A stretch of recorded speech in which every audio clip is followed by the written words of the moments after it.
para ser feliz. ¿Por qué? ¿Por qué?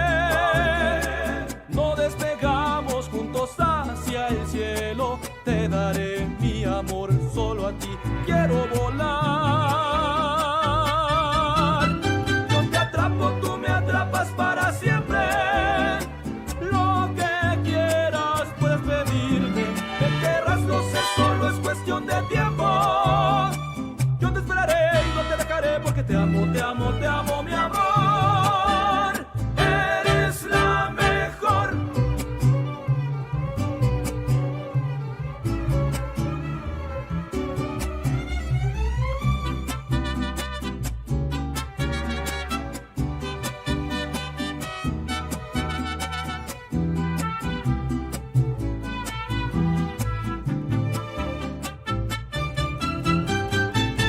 Yo te atrapo, tú me atrapas para siempre. Lo que quieras puedes pedirme. Me querrás, lo sé, solo es cuestión de tiempo. Yo te esperaré y no te dejaré porque te amo, te amo, te amo, mi amor. Eres la mejor. Atrapo, tú me atrapas para siempre. Lo que quieras puedes pedirme. Me querrás, lo sé, solo es cuestión de tiempo. Yo te esperaré y no te dejaré porque te amo, te amo, te amo, mi amor. Eres la mejor.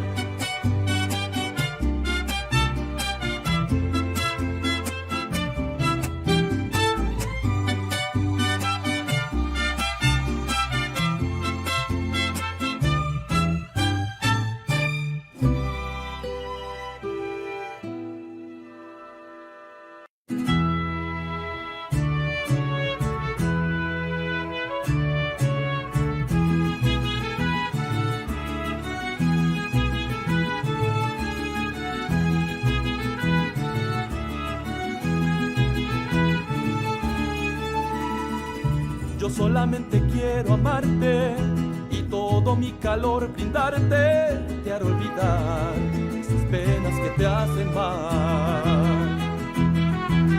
Hay que dar el sentimiento y cada momento vivirlo. Te haré olvidar esas penas que te hacen mal. Con el amor se puede siempre alcanzar lo mejor. Con el amor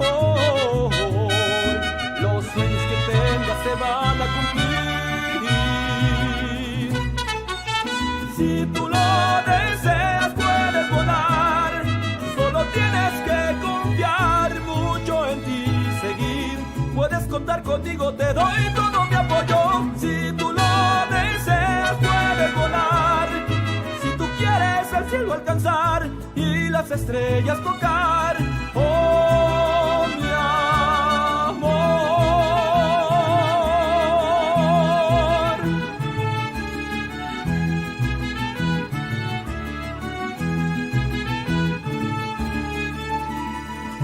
Ya sé que te decepcionaron el mundo, soledad y llanto. Tu gran verdad nada en el fondo del mar.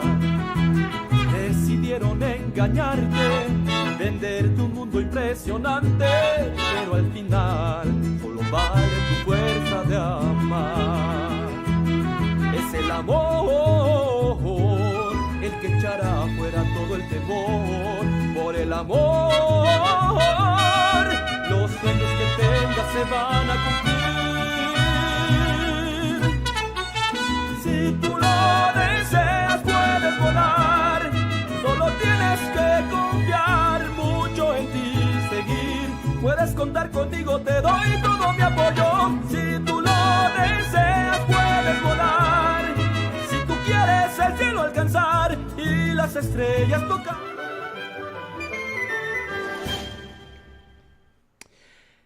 Hello. Hello. Hello today. Hello. I hope you guys are having a good day today. Let's get right back in there.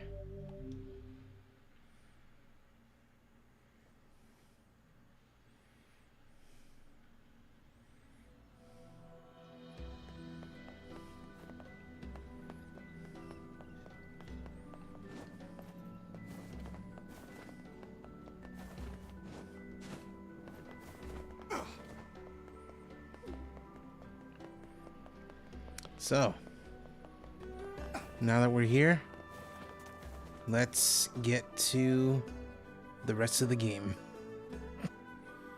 Let's get those key fragments. Let's continue the plot.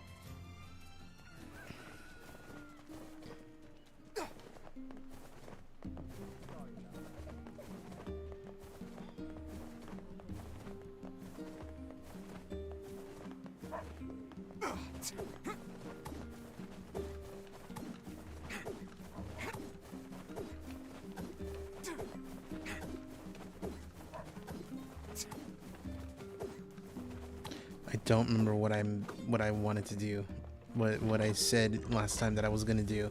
So let's find out what exactly it is, because I don't remember.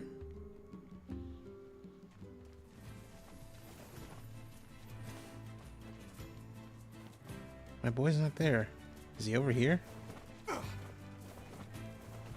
Oh, it's the junkyard. All right, he's right here. Cool. Pop. Pop. Pop. Pit.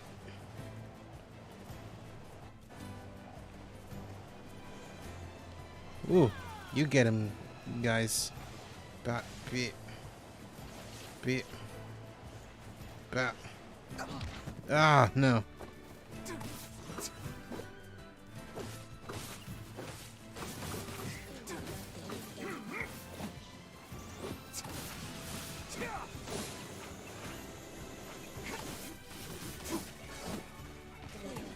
Wow, a recovery potion. Was not actually expecting to see one just yet.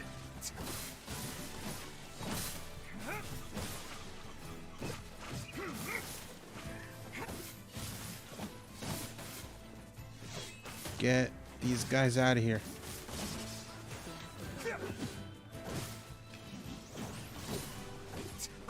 What am I doing? I could just do this.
Oh, imbecile.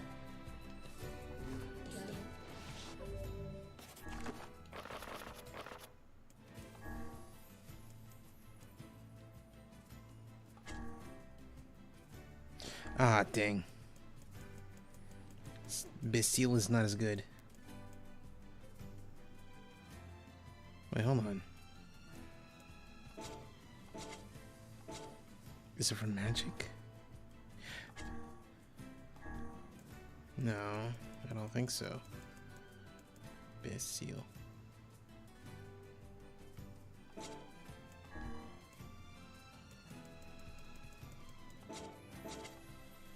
It's for martial arts, I guess. Oh, okay. Yeah, no. It's better. Hodil, really? No. No, man. It's imbecile.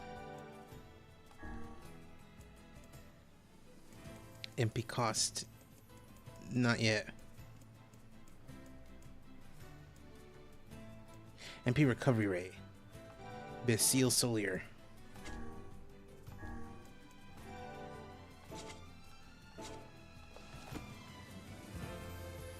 Oh, that's it.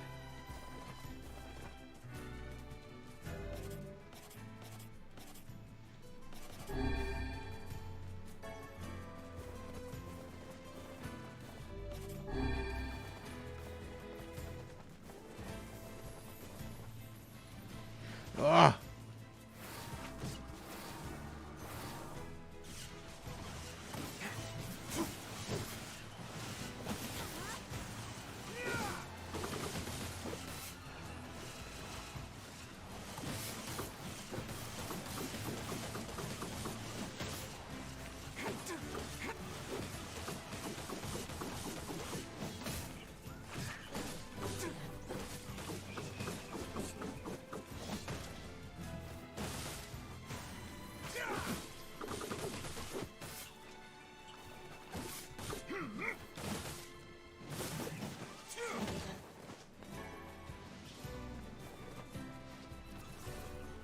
Hello? Hello? Oh. Okay.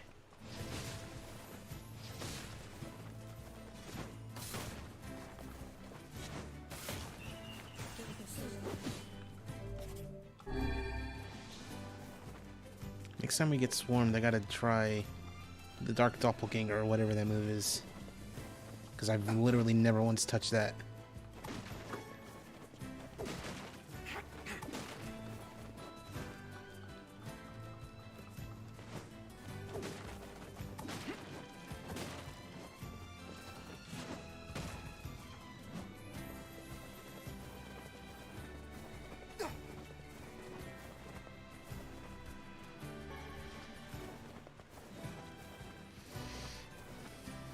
Alright, let's get over here.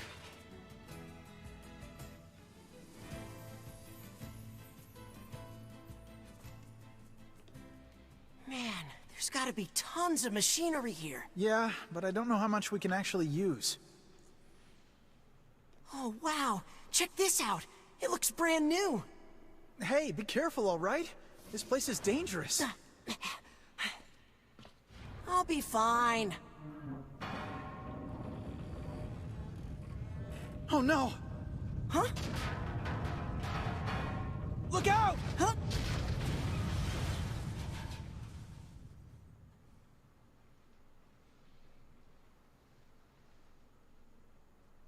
Huh? Huh?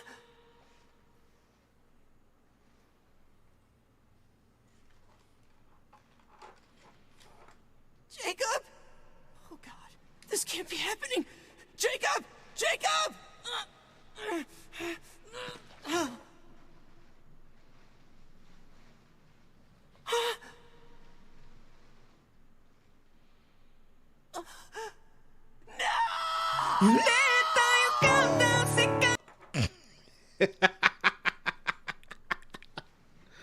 Oh, that never gets old.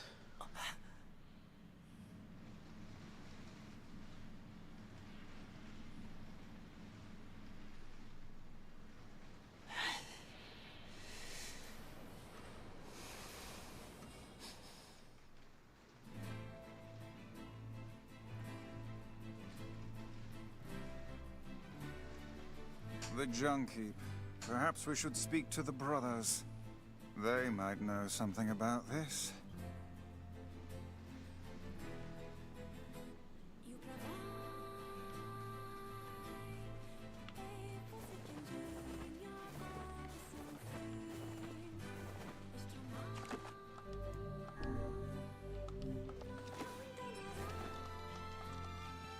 Meow's tail. Wait, hold on. Doesn't someone want... Oh, it's this. Okay.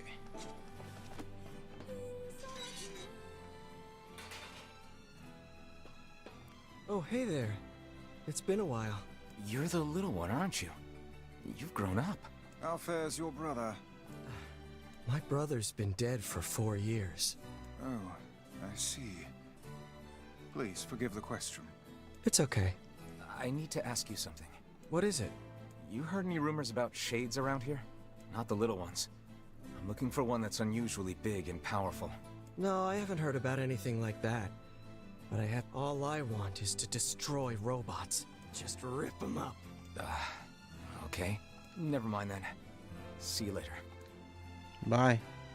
Wait! Yes. I recently got my hands on a weapon. A very powerful weapon. I thought you might get some use out of it.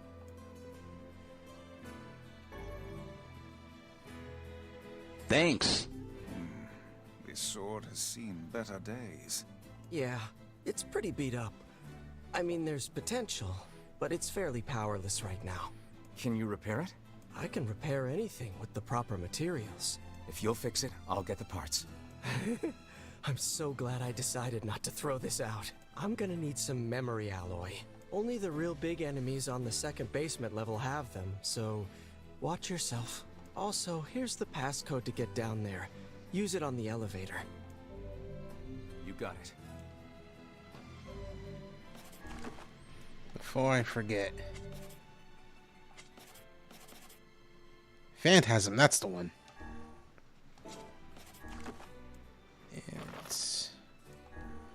Yabil Luxar.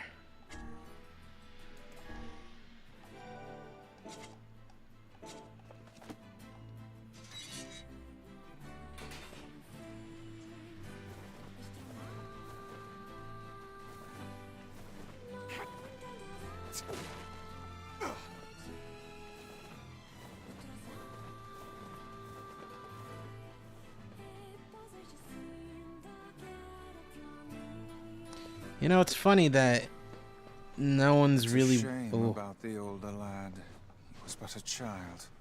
Sounds like you went into a dangerous area for the sake of the business.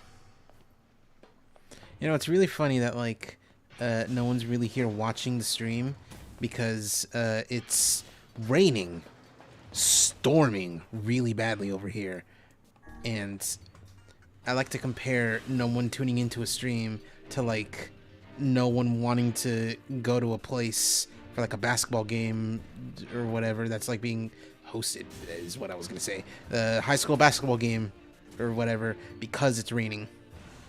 The elder brother postponed his joy for the sake of his sibling. Do you think he was ever truly happy? Just making his little brother happy would have been enough. That's how that works. That's what being an older brother is like. Oh, that's kind of lame, actually. Oh, no. Oh, that's way lamer than I thought it would be. Oh, my God. Oh, that's so lame. Well, I mean, it's only one enemy that I was hitting. Let's wait until I'm surrounded.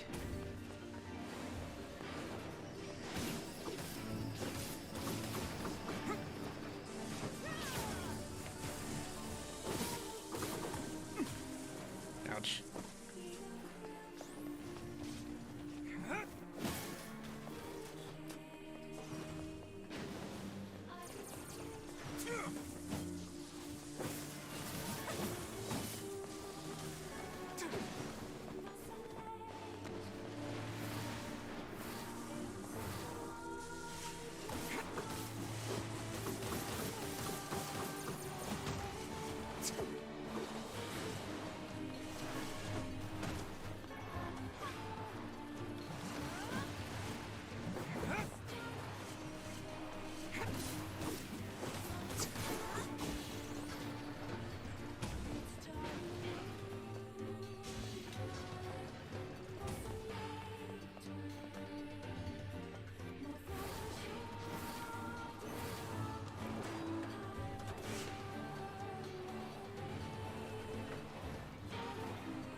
I always forget that I can take those out.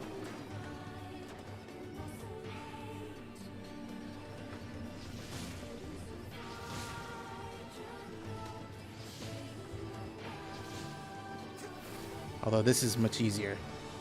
Ouch. You know, getting hit. Thank you, buddy.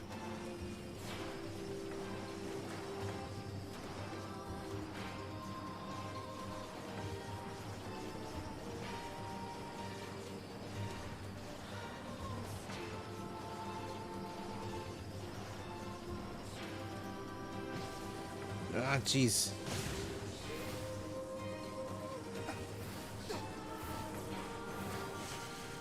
There we go.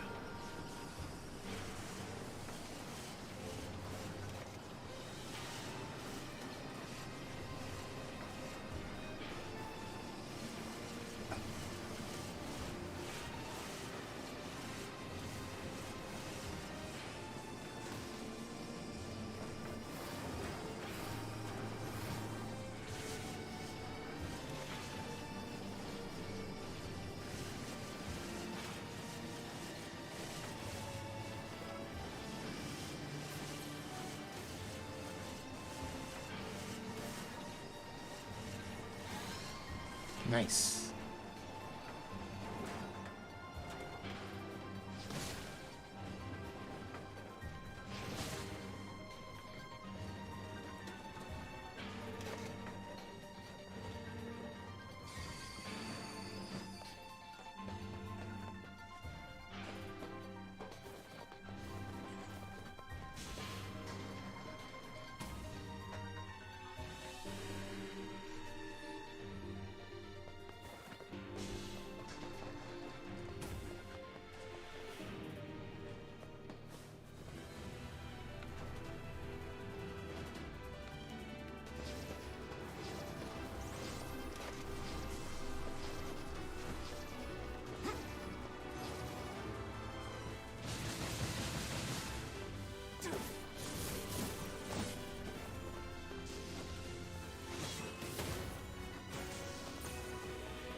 Pot. Thanks.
Try Dark Phantasm this time.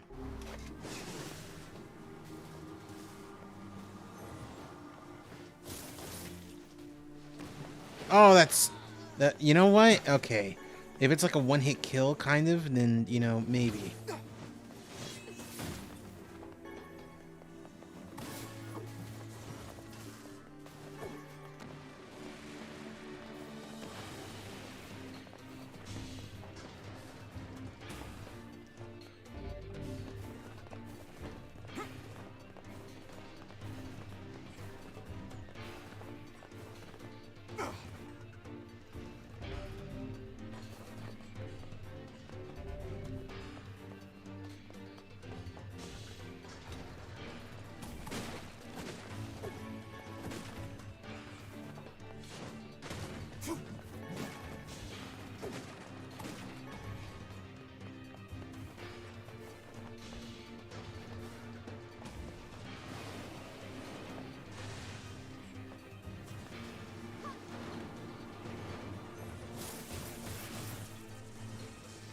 Alright, no, that just does damage.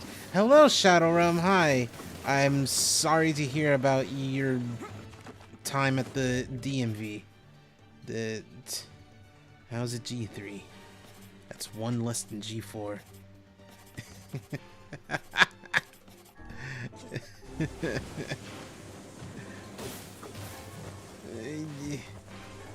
Anyway, it's going... Frick. Heck. It's going pretty good.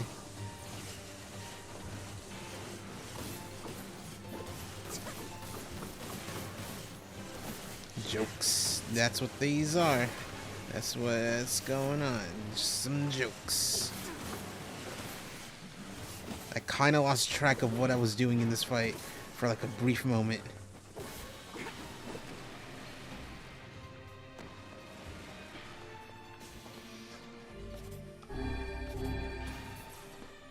Thanks, baby boy. Ah, shit.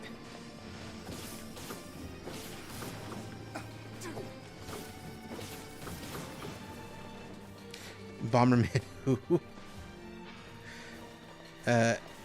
Oh, there's more. Okay. Hey, speaking of Bomberman, the bomb. Ah, dang. Whatever. So it's really fun. Well, I said this before, but no one was here. I said it was really funny that no one's really here watching, or no one was really here watching. Ouch. Damn it.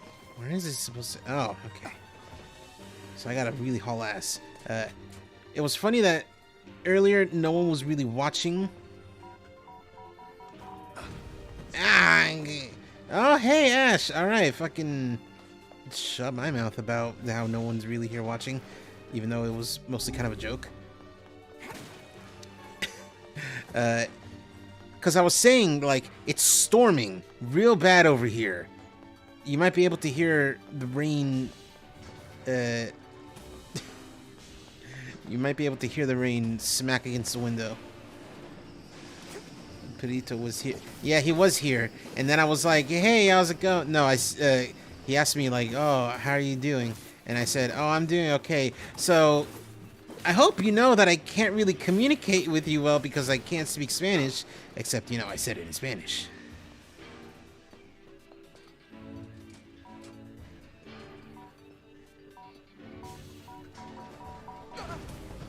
What am I to do?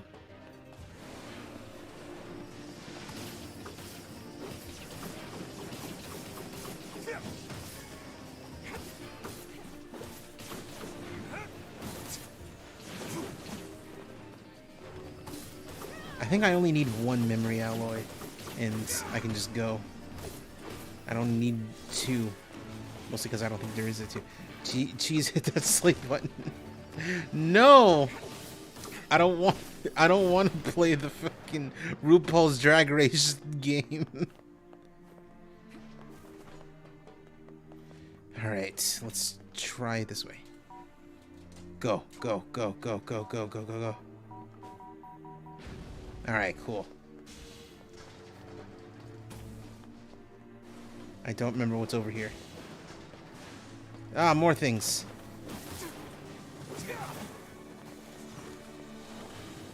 You know what? There's a bunch of enemies. The edgelord, that edgelord favorite part. Hold on. Let's try it again with all these enemies.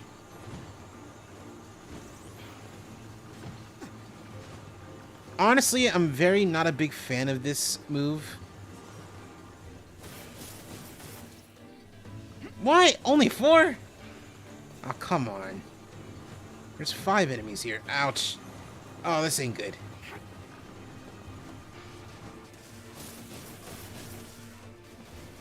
And he did 3 this time. What's the point of doing a move where, like, it can hit everyone in the battlefield, but it only hits like a certain amount of people? Honestly, it's like the lamest magic I got, which includes the one that is a shield.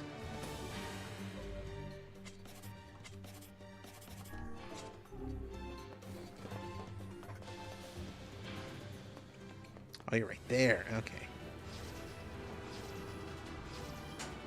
Hurry up.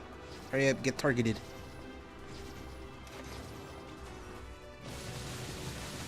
Cool.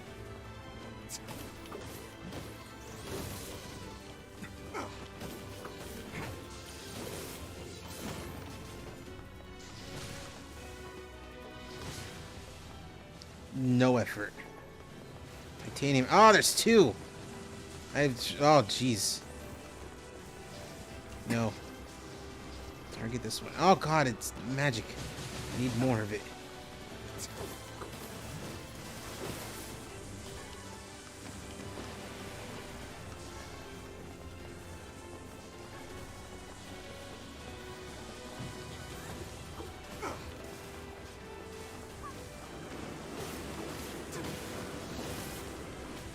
Ouch. Oh, no. Okay. Owie.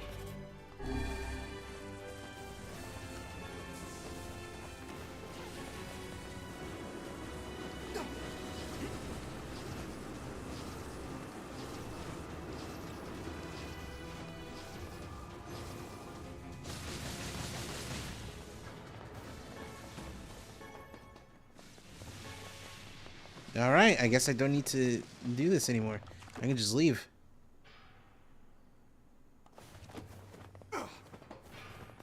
There was no point in me being here. I could just leave. Because all I needed was one titanium alloy. Kind of just wasted my time. But you know what?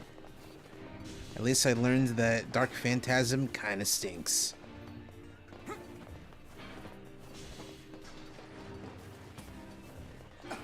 Oh, are you freaking kidding me? Over here. Oh, that's right. I have to deal with the flying enemy room. C. C, senor. C, he's. What's up?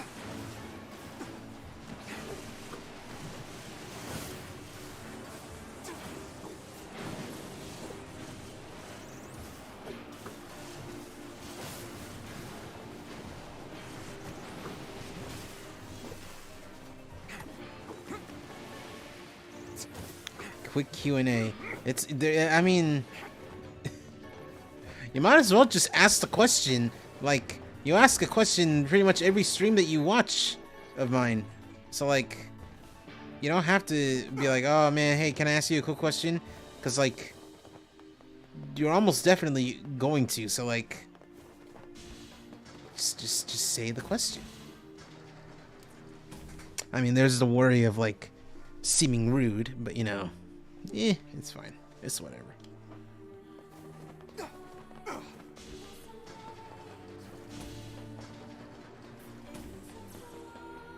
Excuse me.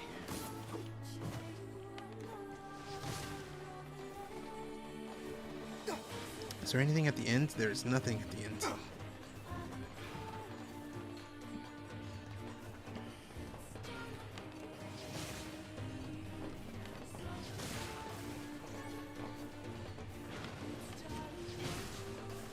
So many severed cables. I'm getting like I can make like a cat of nine tails.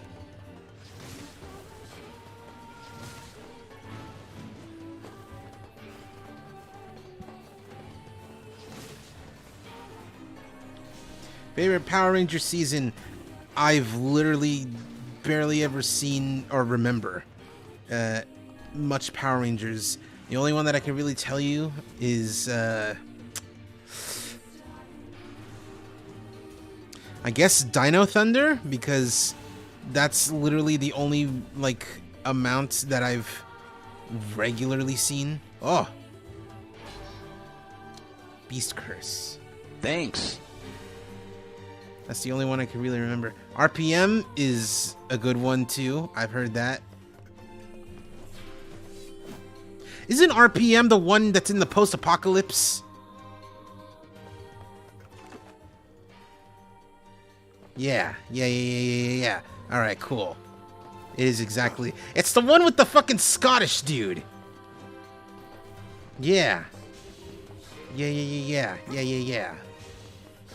It's basically Terminator that's a little more kid-friendly. Yeah.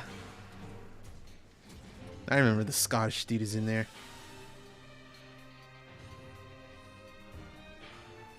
Dino, Thunder, and RPM. Now you're making me feel old. What are you talking about? I was around and awake and conscious to have watched Mighty Morphin Power Rangers, the OG American one. Like, don't talk to anyone about feeling old. Yes, Ash. Not only are you older than me, you're older than Shadow Realm here. See, I dressed up as a Power Ranger for 2 different things. Nice. That's some pretty impressive stuff you found. 2 different Halloweens.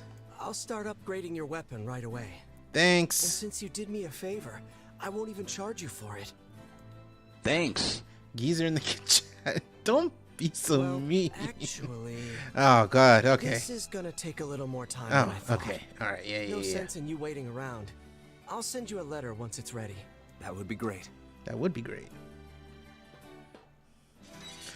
Fucking, it's like that scene from Final Fantasy VII Machine Abridged.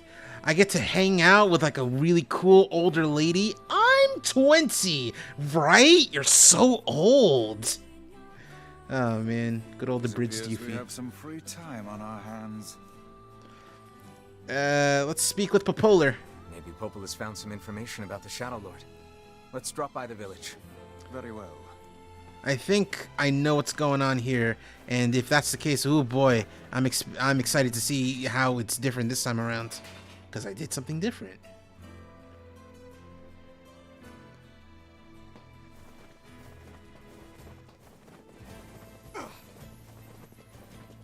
Middle age flex.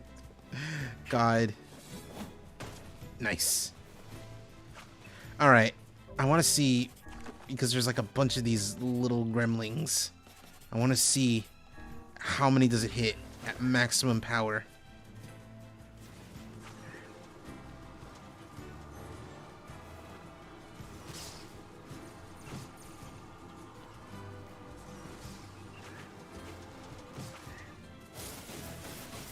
All right, 4.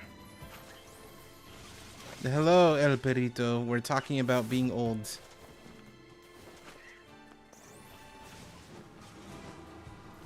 I don't know why you continue to tune into a stream where you can't understand any of the conversations being had. But then again... Oh, finally. I guess I just gotta, like, really understand how that magic works, but I don't wanna. I'll save it for, like, later when I'm genuinely swamped.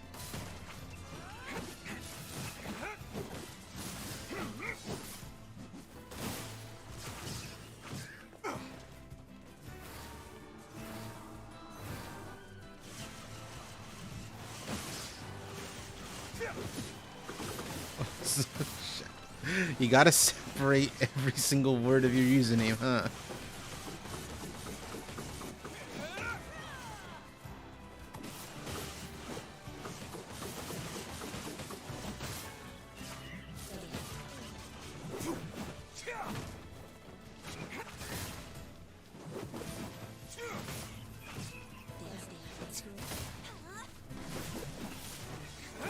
Unpopular opinion? Oh, I live for those.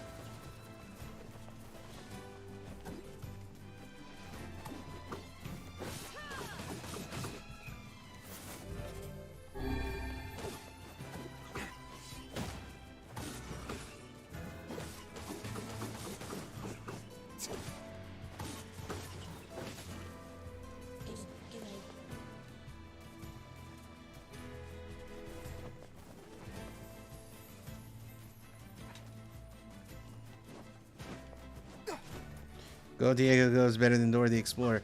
Well, I mean, yeah, because Go Diego Go is Dora's older cousin, so yeah, that's his name. Go Diego Go. That's his full name. Diego's like is older than Dora, so it would make sense that like his adventures are a lot more fun.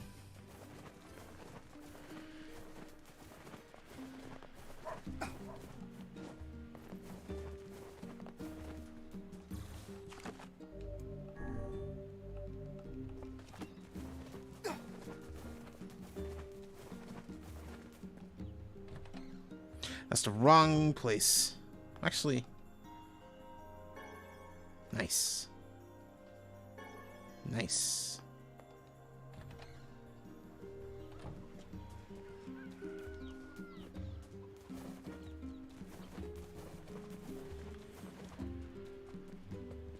Lilith, hello. Hello. Say, click, take a pic, like you. You were you can't. Anyway, hello Lilith. Welcome to the stream. Hope you enjoy yourself. Hope you enjoy what you see. What you're watching. Hey, Popola. Ah, you're back. Have you learned anything more about the Shadow Lord's key? I'm sorry, but it's going to take me some time yet. I see.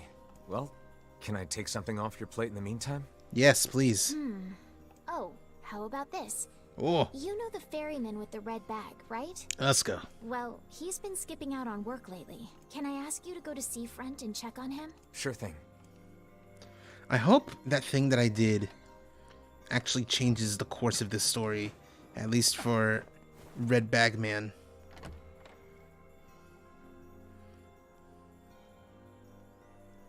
Because I know what happens to Red Bagman. This feels alarmingly familiar. Ha!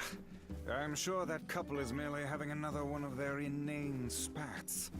Let us do our utmost not to get dragged into it this time,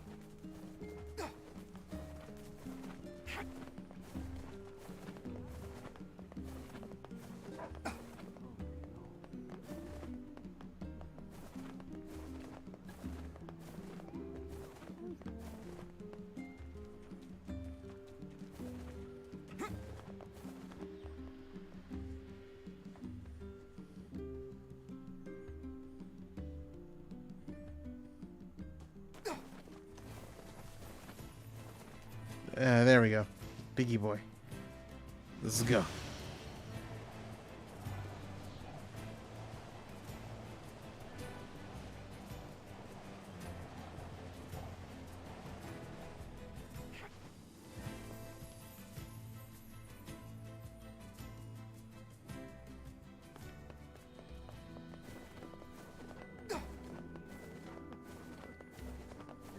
Where did that enormous ship even come from?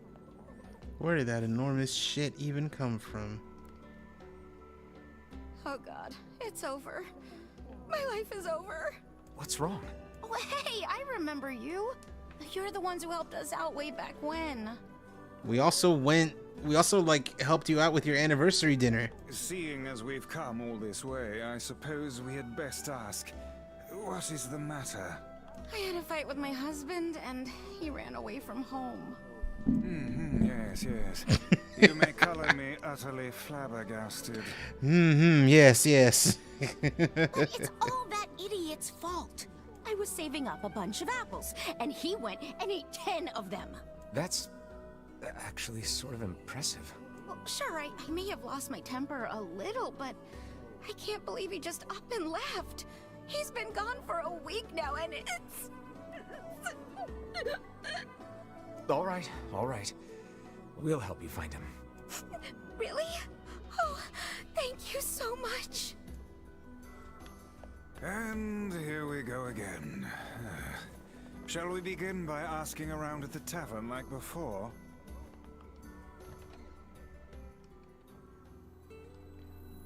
So I click la camera that I take to see if the animal in trouble. Just fucking put the lyrics Hey out there. I'm looking for the guy with the red bag. You seen him around lately? Really? Is that couple fighting again? Yeah, the guy took off and hasn't been seen since. I take it this isn't a surprise? Hardly. Their arguments are legendary. We're actually considering selling tickets as a tourist attraction. Anyway, I think he's from that village with the library. Maybe he went back home. I think his brother is a guard there or something. Thanks for the tip. I'll see what I can figure out. Say, you're pretty handsome. Care to buy a lonely woman a drink? Now see, at least I'm an adult. However, no. Yeah, I'm good.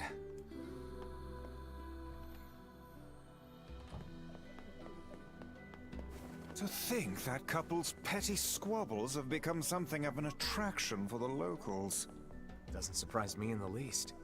Seeing people like that puts a little spring in your step, you know? You humans truly are a maddening bunch. Such buffoonery does little more than wear this old tome out. Cool.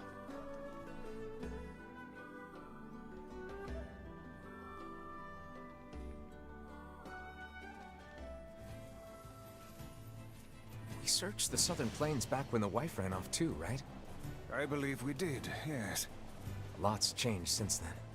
So it's kind of nice when we find something that hasn't. The fact that couple is still arguing almost fills me with, I don't know, hope, I guess. If you ask me, that particular couple could benefit from a little change. Hot coffee mod? God. I think the most baffling thing about the whole hot coffee mod debacle is the fact that you needed to like hack into the game to activate it. It's not even in the base game. And normal kids aren't going to be able to know how to do that. Oh, hey, it's you. What's up? You're related to the ferryman who carries a red bag around, right? Yeah, he's my little brother. Haven't seen him in a while, though. A shame. Have you any idea where he may have absconded to? Not a clue. Like I said, I haven't seen him. Oh, that's unfortunate. Oh, but the last time I did see him, he said something about using his ferry to deliver letters. Maybe you should try talking to someone at the post office. I guess we could ask the postman over in Seafront. Just once, I would enjoy receiving a quest that can be solved in the general vicinity of the Asker. For real.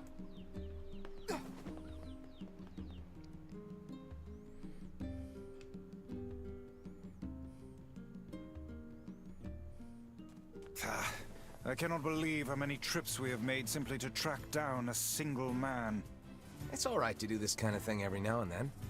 I only pray this is not the calm before some manner of storm. Okay. It's okay, bro. You're all right. Say there, lad, have you ever penned a missive? You mean a letter? No. I'm not big on writing. It always takes me forever to figure out what I want to say.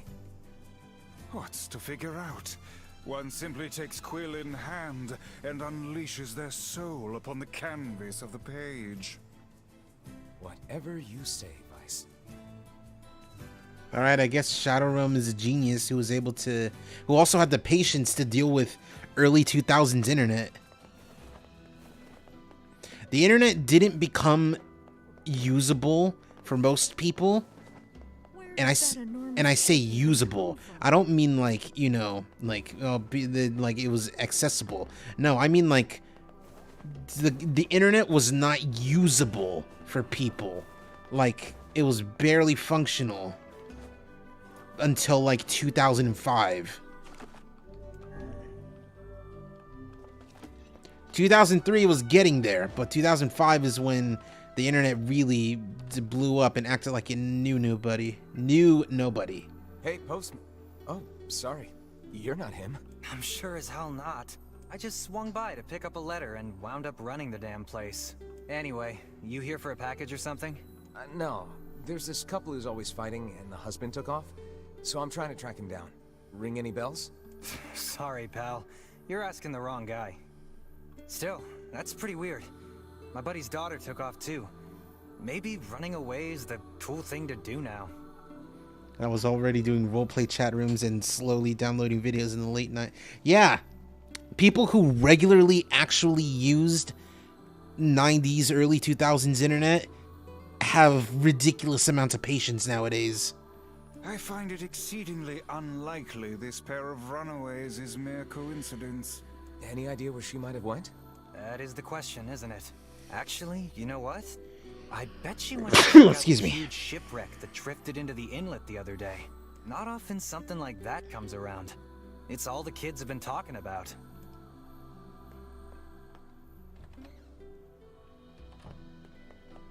A shipwreck, is it? I suppose we might as well investigate, seeing as how we lack any other tenable leads. Right. Hey. Let's head for the inlet. What's up, buddy? Emil. What's up, gang? What's going on? I haven't seen you two come into Seafront in, well, ever, I guess. Sorry for the surprise. Kaine said she sensed something strange in the area. Honestly, if I can be a little horny on Main for a second, whoever came up with the idea to give Kaine a reverse hourglass figure, gold medal.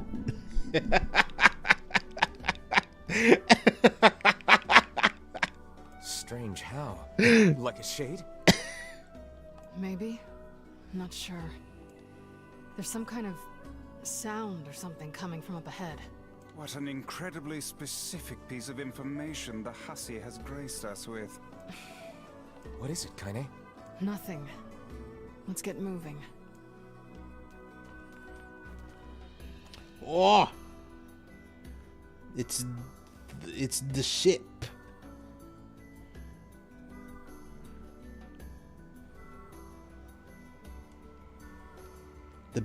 The beached shit wreck. That's the name. That's what I'm going with. Whoop. Press the button. We're gonna need to figure out some way to get inside that thing. This ship is in a state of wanton decay. Surely we can find a hole or some such if we put our minds to it. These planks seem to be covering a rather large hole. We can probably get in if we move them out of the way. I'm worried about whatever it is Kaine is sensing. We should make sure we're really prepared before going inside. Oh yeah, no, I'm good to go.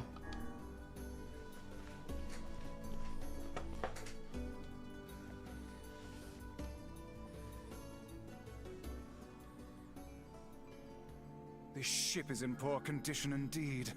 Do try not to thrash about and bring its timbers down around us, hussy. Whatever. You sure you're all right, Kaine? You really shouldn't push yourself. Oh, okay. Hey, I've got an idea. How about you and me search outside and get some nice fresh air in the process? Sure. Let's do that. No, not hourglass, reverse hourglass. I'm saying that her hips are wider than her head is. Wider than her shoulders even. Sounds good. Take care of Kaine for us, Emil. Emil is on the case. Come on, Kaine. Let's get the lead out. You know, people... This place is pretty gloomy. I'm having a hard time imagining any townsfolk hanging around here. Well, as we've no other leads, let the search begin. A lot of people make the fucking argument of like, oh man, look at these characters. Look at how hornily they're designed. Fucking boobs bigger than her head. Kaine's got a butt bigger than her head. Let's be real. Which, in retrospect, actually is not that hard to accomplish. Because heads are very tiny compared to the butt, even on a normal person. Look there, on the floor. I believe we have found ourselves a lantern. And there's still some oil in it. Nice.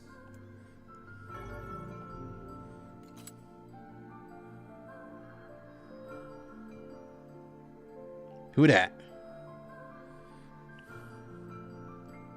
Wait, did you see that girl just now? I did indeed. How on earth did she manage to get behind us? Perhaps she is the runaway we heard tell of at the post office. Best track her down and take her back to town with us.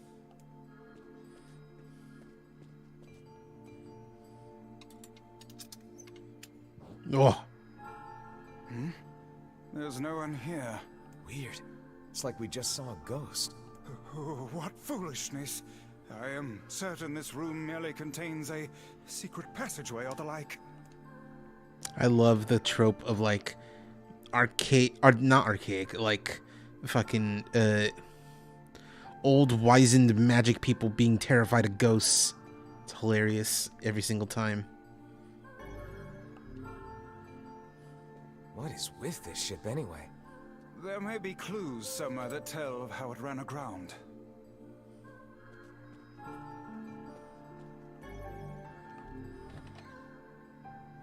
It looks really dark up ahead. Then perhaps we ought to make use of that lantern we just found, hmm? Well, I guess someone's doing squats. Yeah.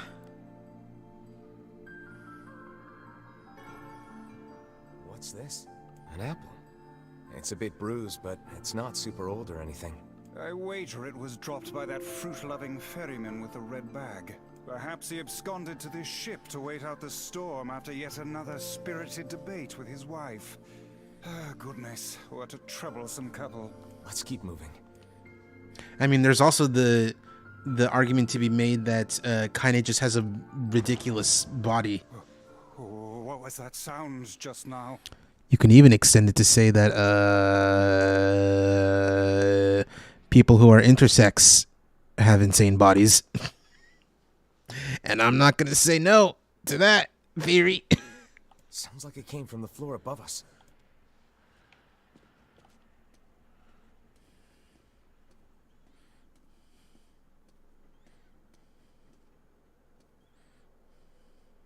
This barrel's been knocked over, and there's flour everywhere.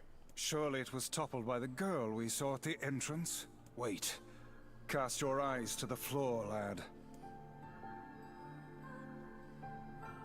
The missing child left white tracks in her passing. Should we follow them, I expect we will find our way to her.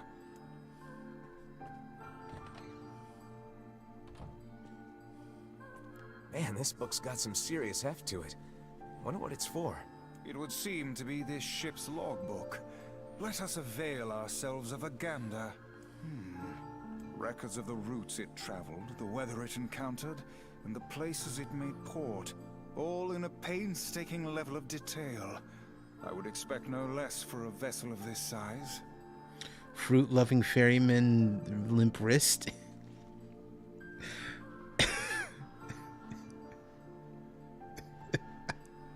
It's really funny because a ferryman is a job, but as a kid I never knew what a ferryman was. Like I never knew what the word was, how to spell it, whatever. So fucking when I heard the term the ferryman from Scooby-Doo on Zombie Island, I was like, the ferryman? What?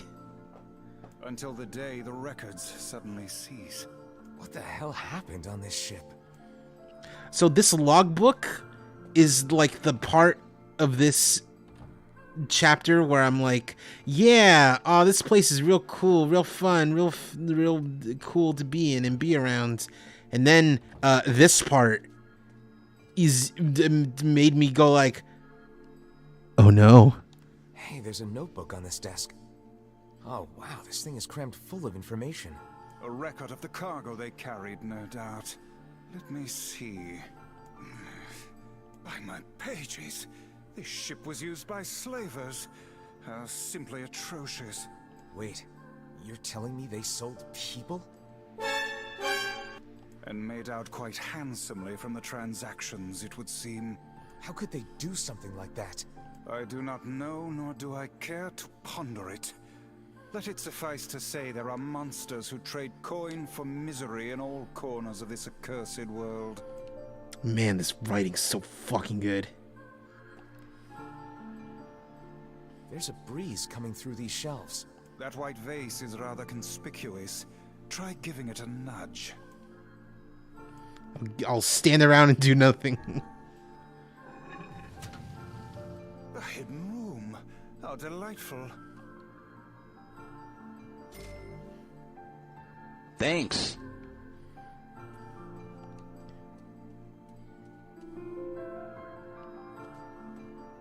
Ah, cool. Ah, excellent. These chests are pretty huge. And what do they contain? Treasure, perhaps? I wish. Looks like a bunch of iron tools. Those are no mere tools, lad. They are instruments of torture. I shudder to think what evil transpired in this room. And then that's when I was like, oh no. The exit looks walled off, and I think there's something written on it? And in blood, no less. The smudging makes it difficult to pass, but I believe it reads, "Let me out." No doubt they can find their human cargo in this room. That's terrible. We may be able to pass through here should we push the shelves in the outer passageway.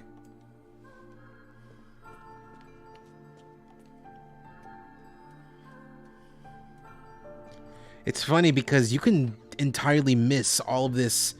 Well, I think you can only miss These shelves one. are blocking the exit of that secret room from before. Can they be moved? Only one way to find out. You can miss, I think, one or two of these rooms in this portion. It appears to be caught in a crack in the floor. It would not do to have the ground beneath our feet come undone, so let's give up on pushing the thing.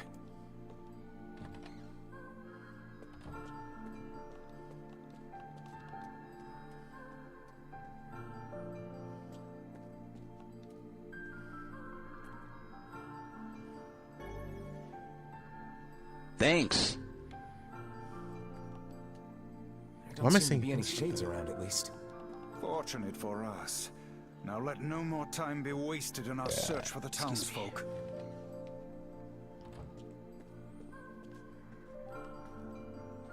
Oh wait, no, there's nothing more. We did everything down there. The white tracks end here. Wait, I hear something.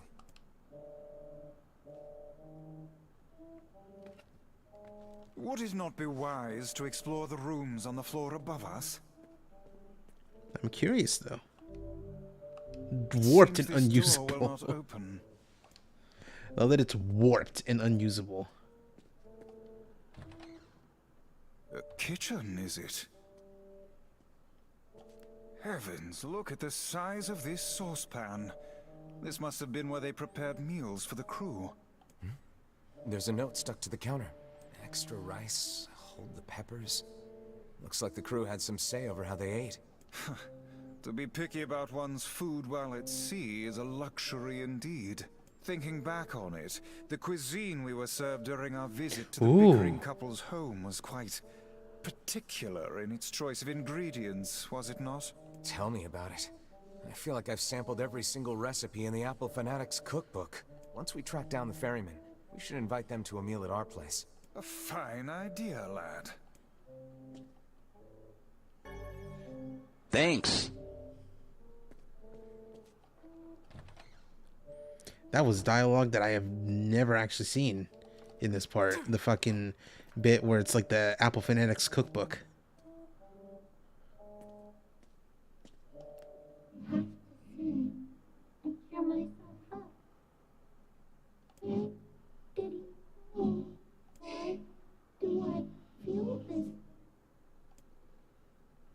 Whatever that sound was, it stopped. I swear it sounded like a girl. This is a voice pipe. A contraption by which one's voice can travel to a faraway location. Which means the girl is in whatever room this pipe connects to. Hold a moment. I spy a chart of the ship's layout on the wall. Yes, this pipe connects to a cabin in the ship's stern. Onward and, inward, I guess. Yeah, nothing else. This little lantern has brought us quite far, hasn't it? Yeah, and the light it gives off makes me feel, I don't know, safe somehow. Well, oh, damn. The hell is this smell? perhaps it is wafting from further inside?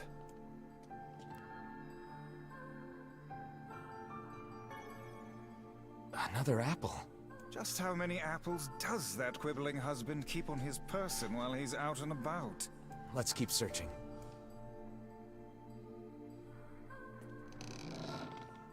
Vice? I think the floor is...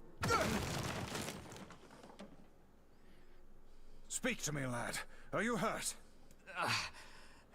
Been better, but I'll live. I can't see a thing down here. And what is that terrible stench? So, like,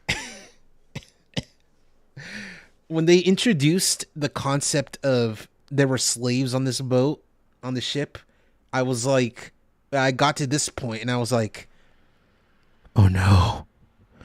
Oh no. I suspect we may have fallen into the ship's hold. The lantern got away from me during the fall.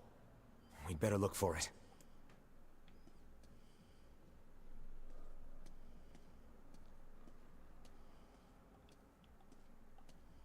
Hello? Hello? Where are you? Is that? There it is. Weiss, that's it! We found the lantern. About time. Might I suggest you cease the celebratory fanfare and light the blasted thing already?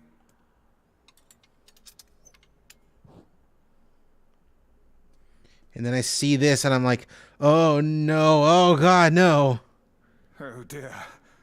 Look at the bodies. They are all people from town. And I fear the missing ferryman. Man, I thought we were able to save him this time. Is there... nah. Oh no. This can't be real. Why? Why did everyone have to... God damn it. Pull yourself together, lad. Remember the presence Kaine sensed? The culprit who murdered these poor folk likely awaits us further within. I won't let them get away with this.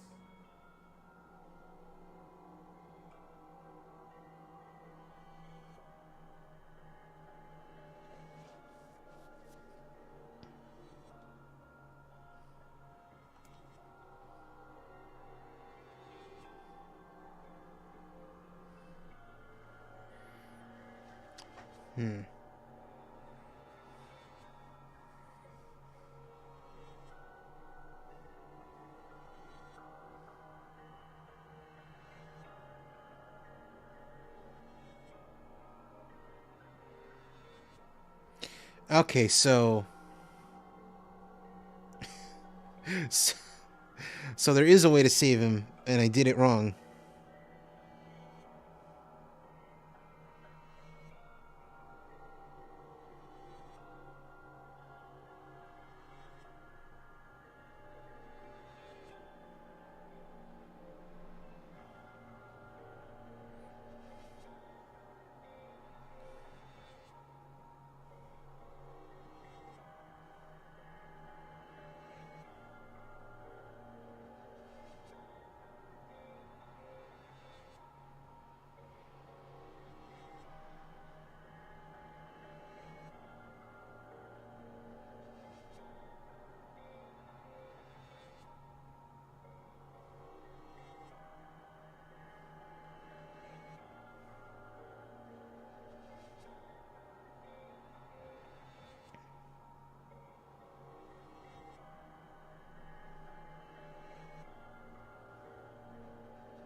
All right, anyway.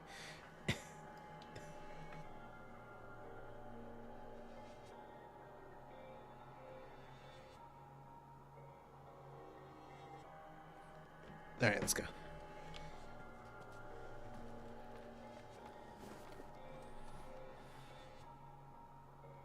Hey there, you two. Hey, I didn't know you guys came back inside. Did we ever? Found a nice hole in the wall to slide through. The swoops right in. But then we heard a bunch of noise coming from that super dark floor downstairs. You sure had us worried. Yeah, sorry about that. You feeling better, Kaine? A little, yeah.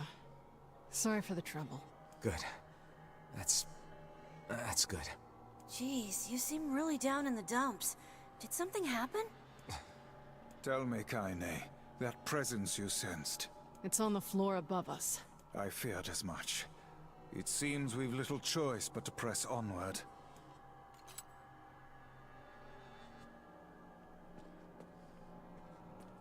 What's in here, though? There's a bunch of crumpled up paper here. Letters, maybe? They all seem to have the same words written upon them, but the penmanship is so poor I cannot make heads nor tails of it.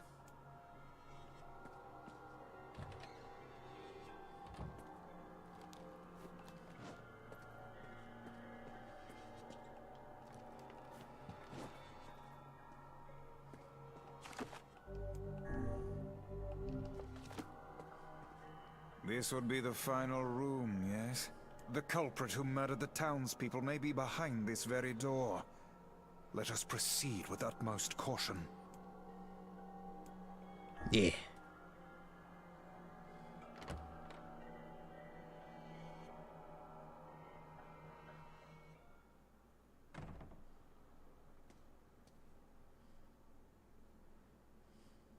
It's that girl we saw when we first entered the ship.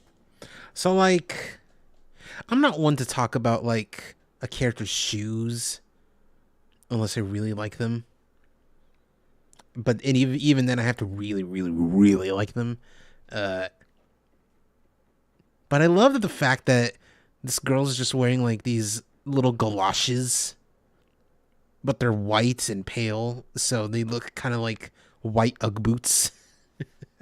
Old lad, this is a lone child sitting inside a hulking ship littered with corpses. Something is clearly amiss.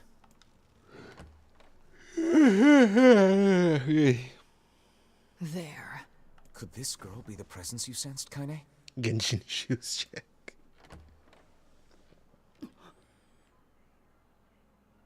Oh, hey, it's you. Been a while. Wait, you're the postman. What are you doing here? Oh, I've been coming here a lot lately. I think this girl was on the ship when it drifted in. I've been keeping an eye on her until she's well enough to leave.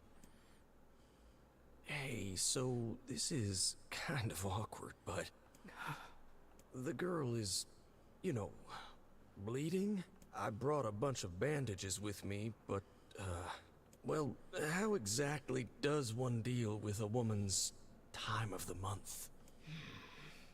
Sorry. Clearly crossed a line there. Forget I said anything.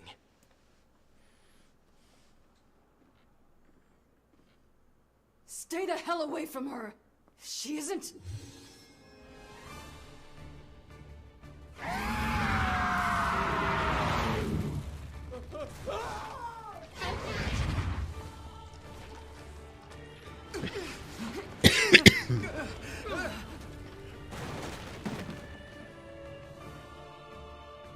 Kaine! Emil! We'll figure something out. You just find a way to get the hell out of here. The two of them will be fine, but you and I must withdraw.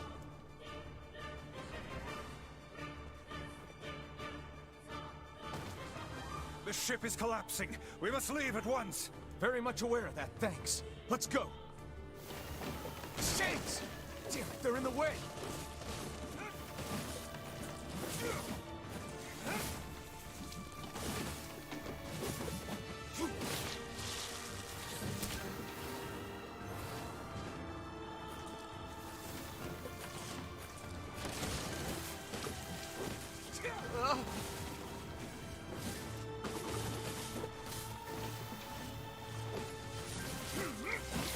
Looks like we can get out through that hole up there. Zoop.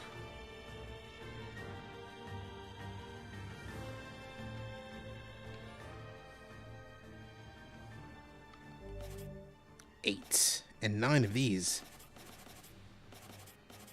6 of these. Ooh. So that time of the month according to... Yeah. Well, actually, no, but, you know, yeah. Well, yes, but actually no. If you will. Glad you two made it out in one piece. Yeah, we're good. But that poor postman is still trapped inside. We'd better go help him out. Before the thing happens, I'm going to take a sip. Let me get some sip.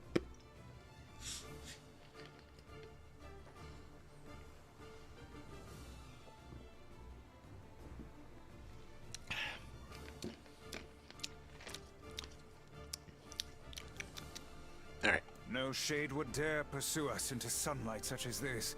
We should use the opportunity to ready ourselves. I'm ready.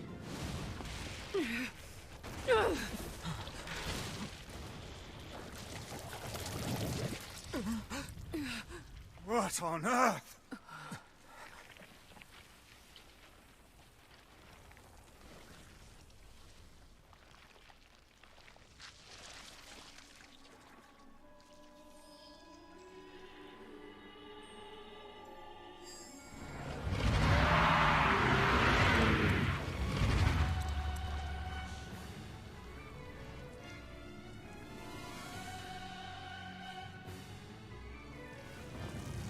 isn't this shade being hurt by the sun? Hold on, let me actually check real quick.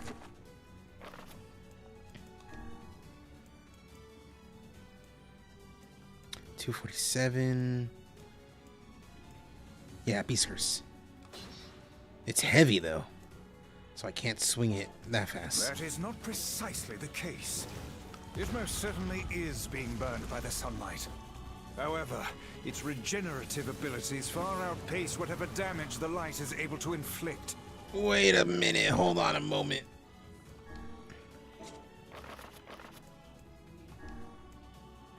Excuse me.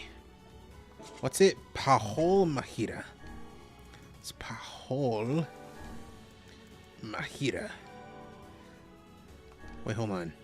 Is there anything for MP cost down? Not yet. Anything for magic power up? Not yet. No. This light, something is coming. Get out of the way at once. I can't believe that little girl was actually this thing. This monstrosity is unlike anything we've faced before. Remain vigilant.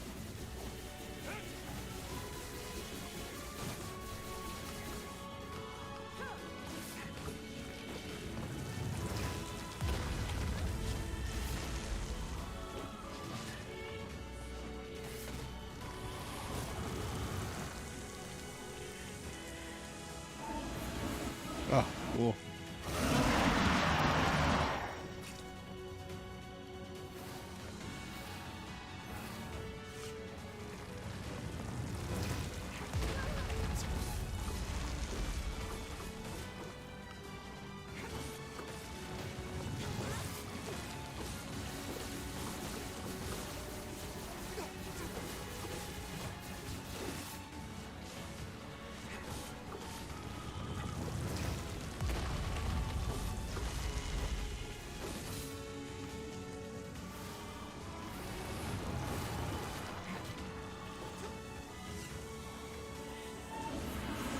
No.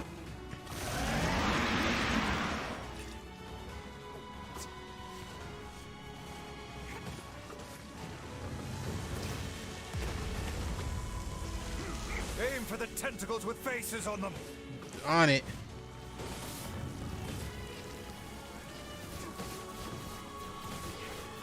Okay.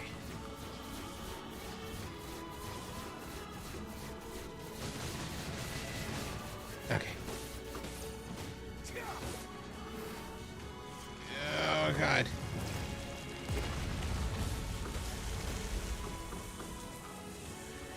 No, you don't. There we go. Don't stop now. Focus on the next one. On it. Oh. This thing is gonna pay for what it did to those people. The town will be in grave danger should we leave this creature be. We must end it here and now.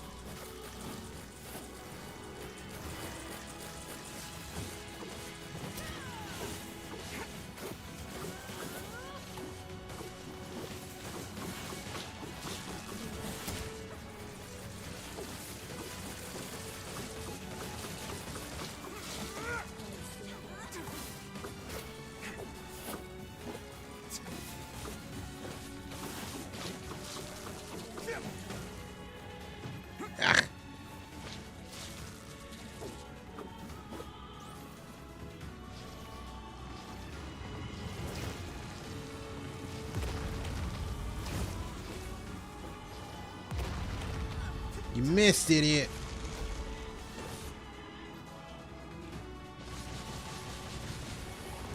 Yeah, excuse me. Ooh, excuse me.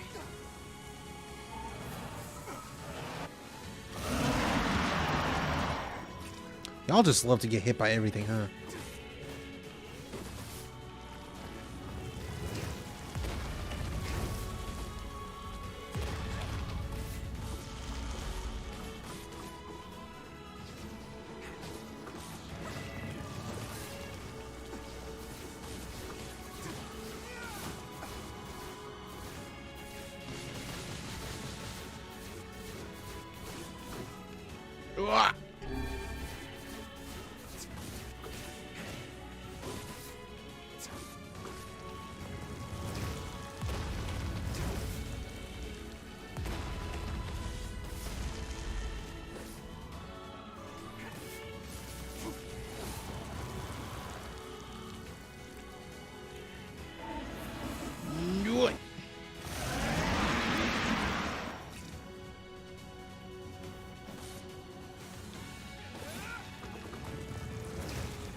Just let me hit you. Stop flopping about all over. Don't jump on the deck and flop like a fish.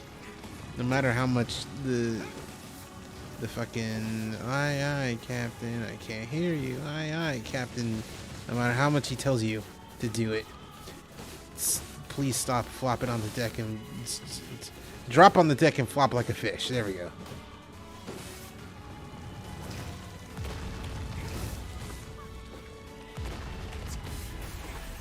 Oh, Bazinga. Now is our chance. Attack with all that you have.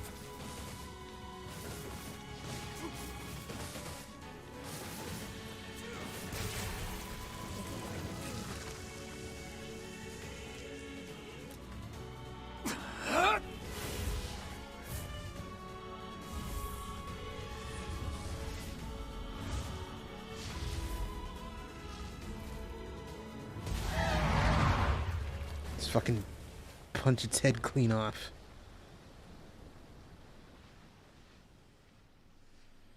Did we get it?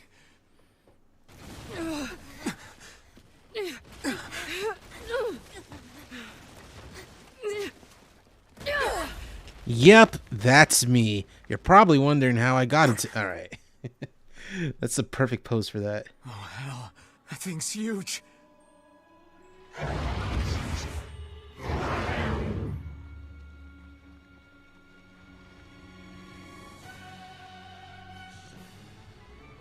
This is straight up the biggest enemy we fight in this game. Like, look at that thing. To think it could recover from such a grievous wound. Ordinary attacks aren't gonna do shit against this thing. Here it comes. Dodge!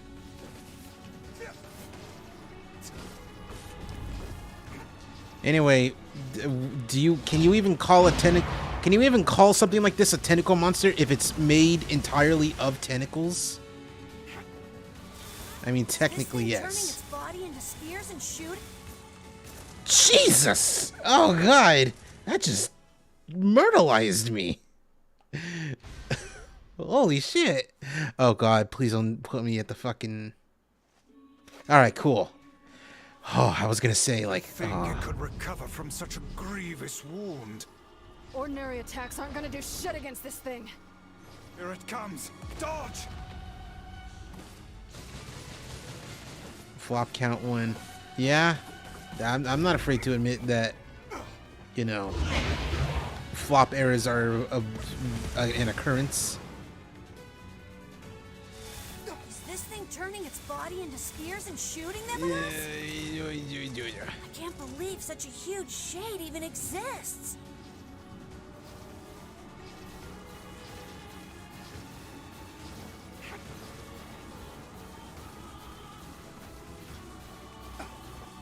I think when I'm done with both Nier Replicant and Automata, I'm gonna stream Drakengard 1. So stay smart unless you want to get dead. This thing will destroy the town if we don't stop it.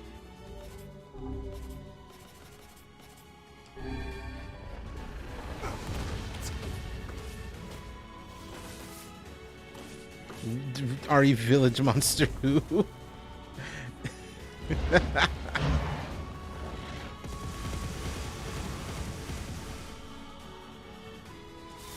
The number of spears flying our way is increasing. Yeah, I can see that. Damn it. Oh, God. Ouch. Jesus. Oh, that hurts so much. This continues. Hey, over here!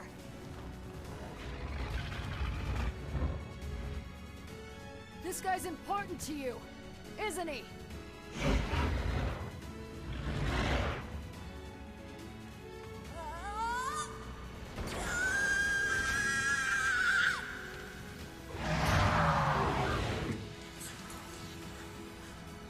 This ends here and now.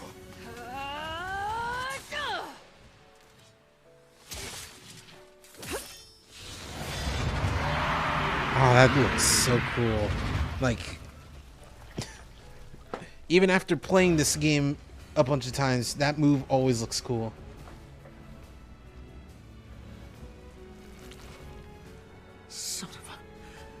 this thing immortal? How can it withstand such an onslaught? I'm really scared, guys. We will be in grave danger if it unleashes that attack. We must stop it. I'm trying my best. Damn it. Oh, I don't have anything for magic damage. Whatever.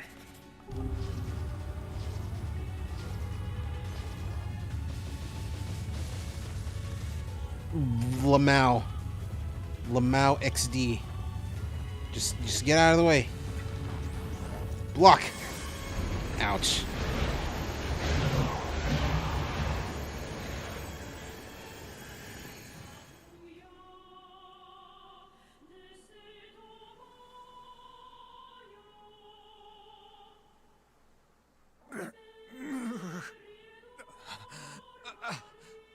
I think we're in trouble. My body won't. Damn it! Fuck!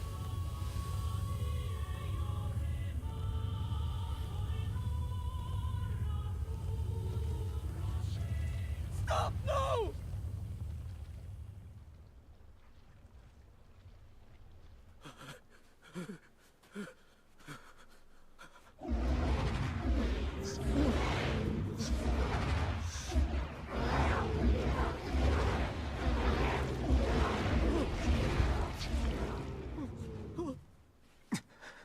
What are you doing? You're gonna get yourself killed.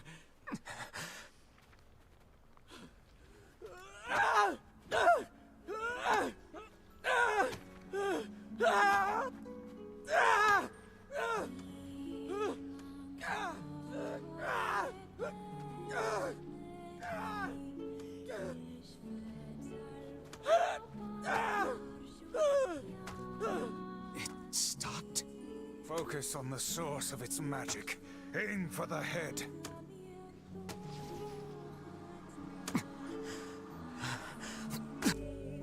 Summoning the last of your power. Do it. Shoot.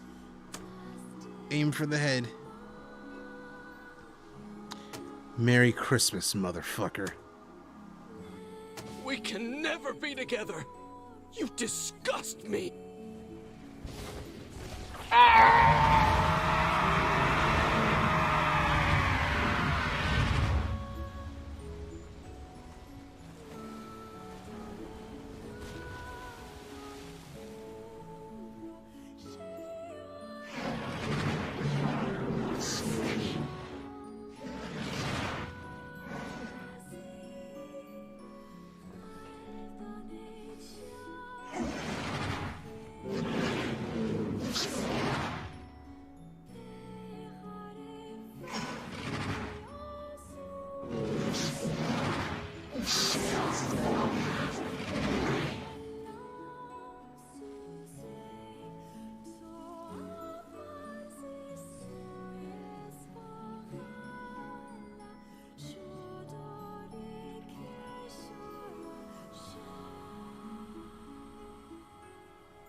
And we'll never see her again.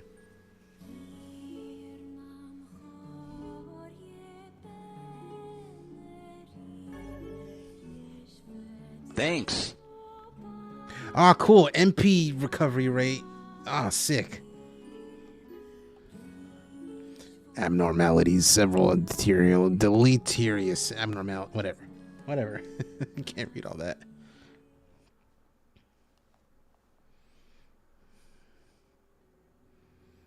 Thanks. You really saved our bacon. You've all done so much for me. Offering a little refuge is the least I can do. I don't have the words to express how sorry I am. We all knew townspeople were out there being eaten by a shade, but I never imagined I was taking care of it this entire time.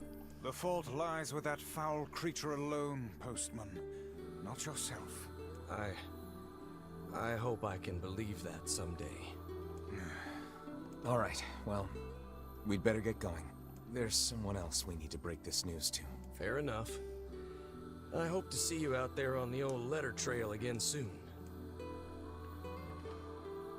Oh, God. Hey, did you find my husband? Yeah. The thing is... Wait, why are you hesitating? Is he alright? Please tell me he's alright. Come on, say something already.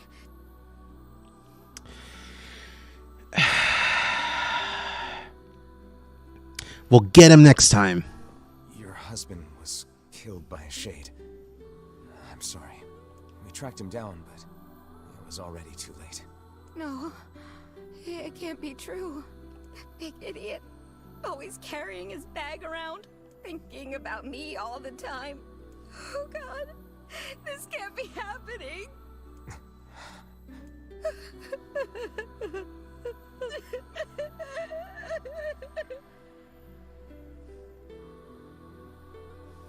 It saddens this old tone to think we'll never hear those two at each other's throats again.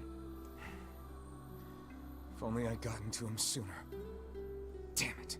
Do not let it burden you so, lad. You did the best you were able. So, Asuma.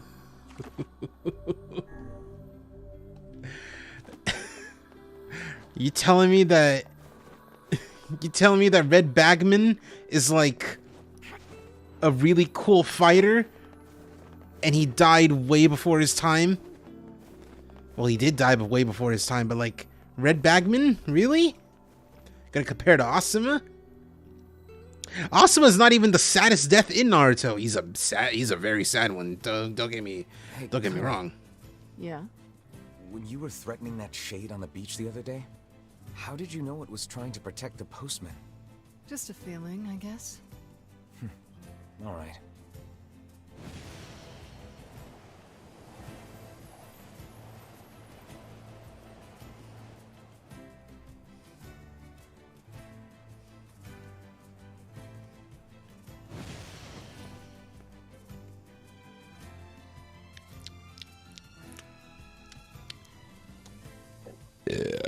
Excuse me.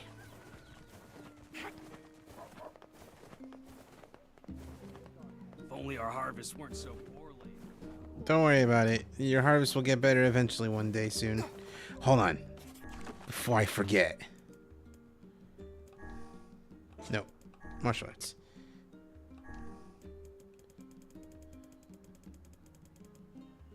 Rep count probably... No, you've missed a lot. Ashufara. What's this one? MP recovery rate? Oh, baby. No. Bump that up to fucking 20. Ashufara. What does Ashufara do in this one? Drain HP. Okay. Does it do anything for magic? No!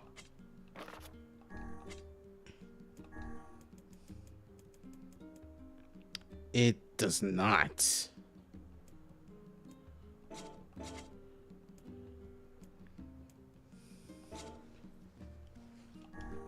So we got MP cost minus 25. I'm gonna do that. Get Bill Luxar. Get Bill Luxar. I'm gonna put on all these, even if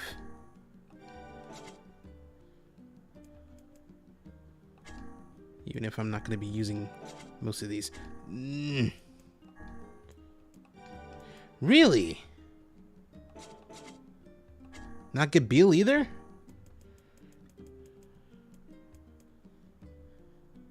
Oh, it doesn't do anything. Oh, there is no good word for the first one.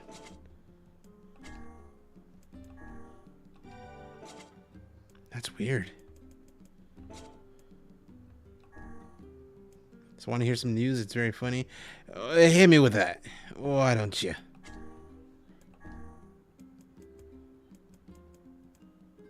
Drain HP.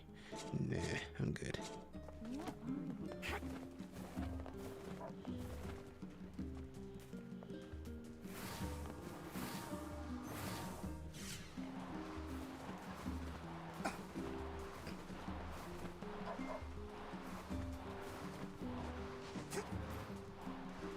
That recovery rate is actually pretty good.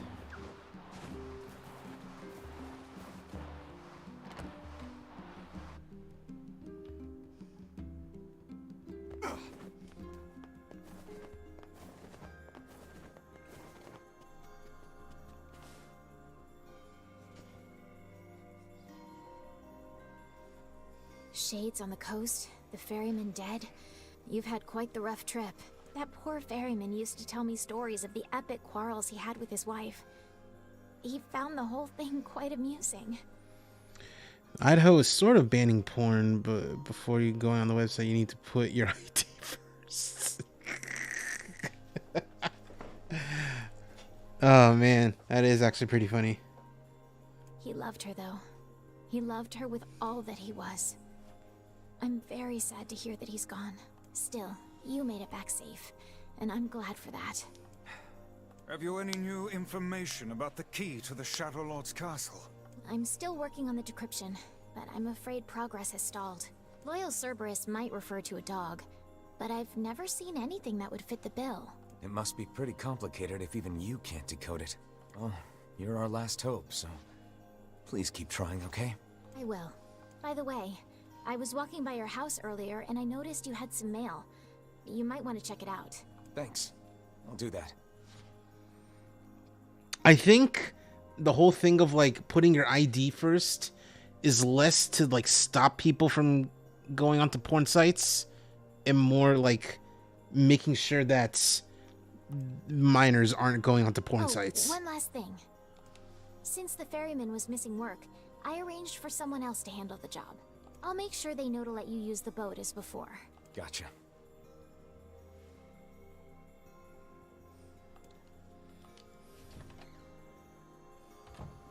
Even without those we have lost, the world relentlessly continues to turn. That's why we fight. For those we have lost and those we can yet save. Final Fantasy XIV. 2010, I think. I should say Final Fantasy XIV: A Realm Reborn.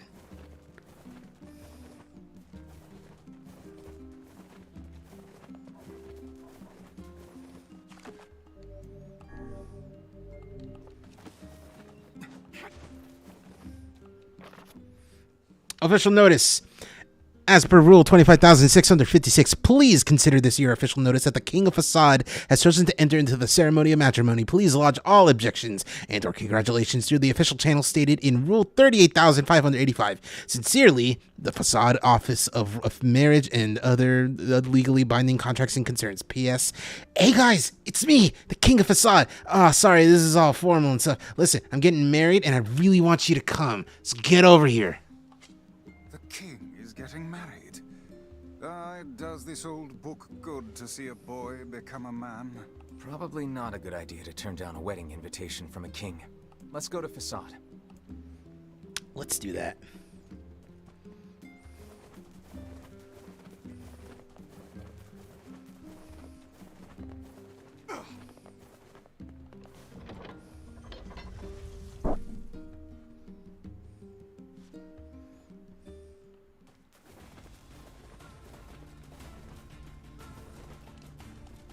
Lizzler tail. That's not my boy. Get away from me.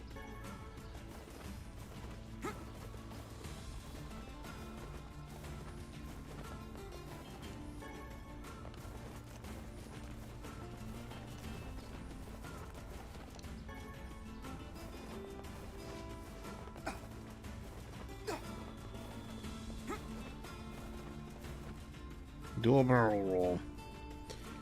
Actually, according to MatPat of Game Theory, it's not a barrel roll, it's an aileron roll.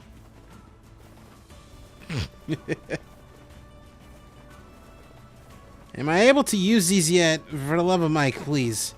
It's a bit. Yeah.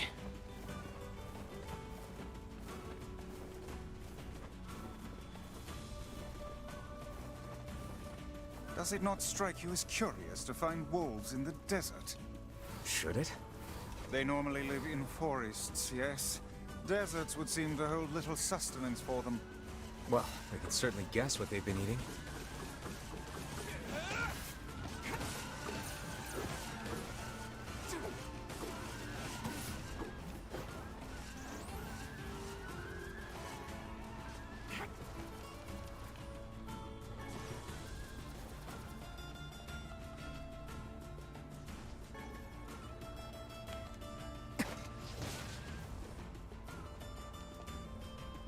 How many times have I heard that shit?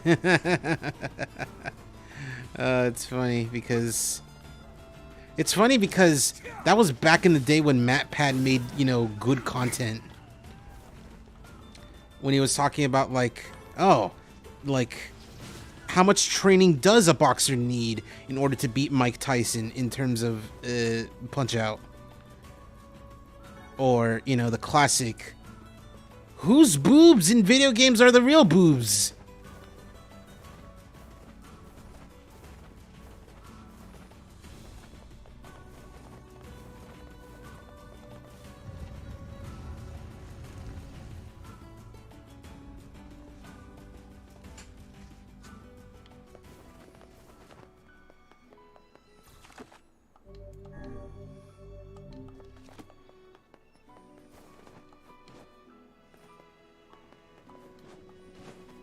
I think the best one, which is funny because it also has the least satisfying results, is when he made a video about which Dracula from Castlevania is the most lore-accurate Dracula.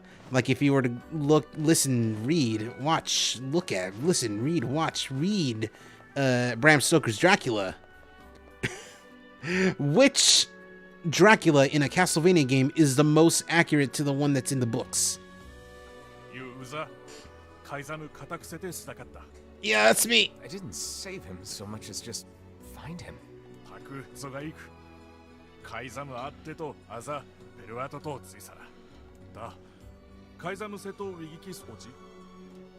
I do remember the Luigi PP theory. We do not, my good man. Pray elucidate us on the nature of this object.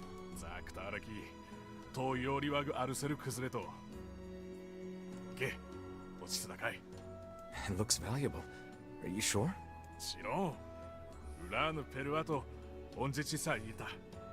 Then we would be honored to receive it. Thanks. Alright, let's get in there.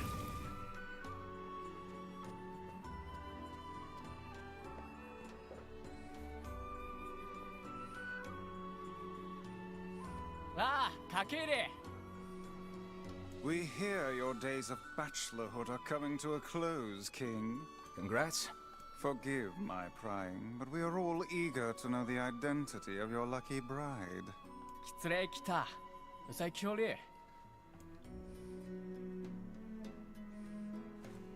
What's up, fuckos? Hold on. Fira? Yeah, that's me. You have grown into a fine example of womanhood. I'm sure you will make a splendid queen. Kaine's gonna want to see this. I think Waluigi is bigger because the Smash Bros. Fanboy gets so sick. It's not that people want Waluigi to be in Smash. It's more like people want Waluigi to be in something more official than sports games and Mario Party.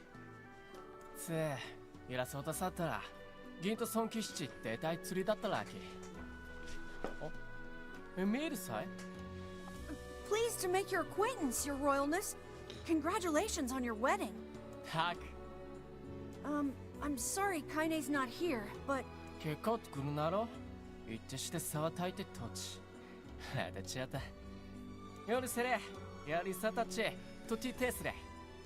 Of course. How could we refuse?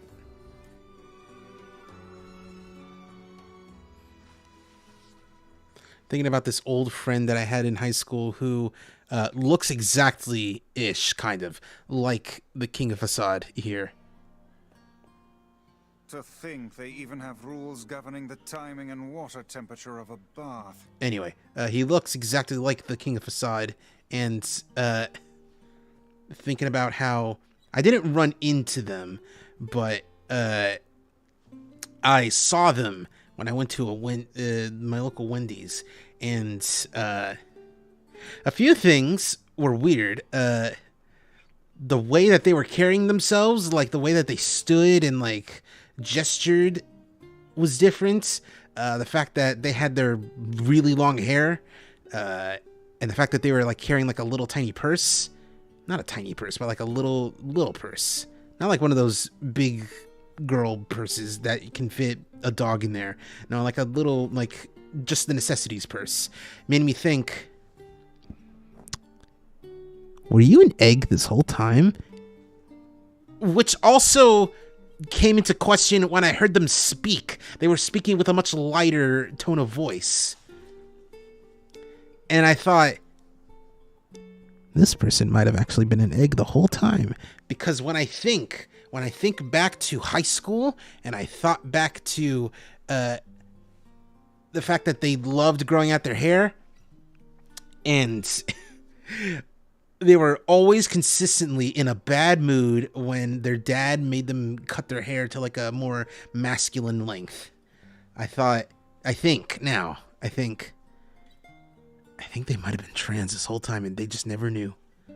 Because wanting to grow your hair out and keep it long and being pissed off that you have to cut it is a very trans thing. It's a very big egg sign. What's it to you? You don't even take baths. What's it to you? What's up, girl? Kane? What is the matter? I don't like this.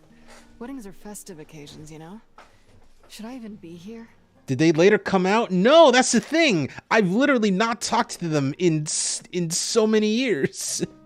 But that's why I'm wondering. I'm wondering so wildly if they did actually come out and I just was not around to see it. Also, secretly emo? No, they're not actually. They're a big fucking dork weeb like me.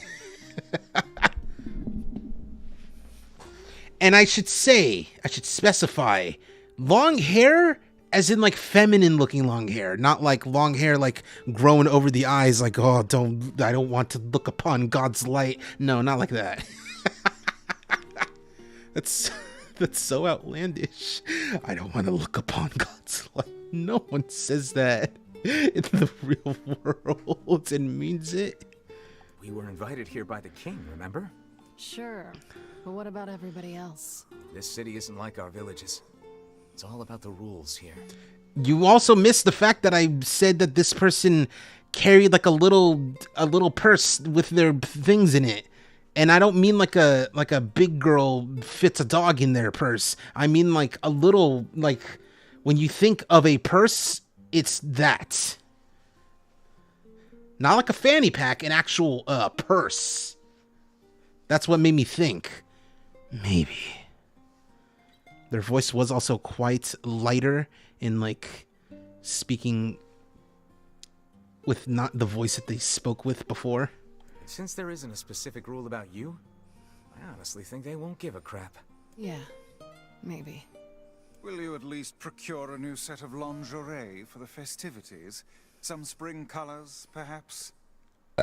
Just for that, I'll put on a new costume set next time we're here. So the Sharpay Evans from High School Musical. Kind of, yeah. I like that that's your frame of reference for like a small but, you know, full of necessities purse. But yeah, pretty much. Keep talking, book. Not as fabulous and bedazzled, no. But, you know, just a normal looking purse. Normal looking, normal sized purse.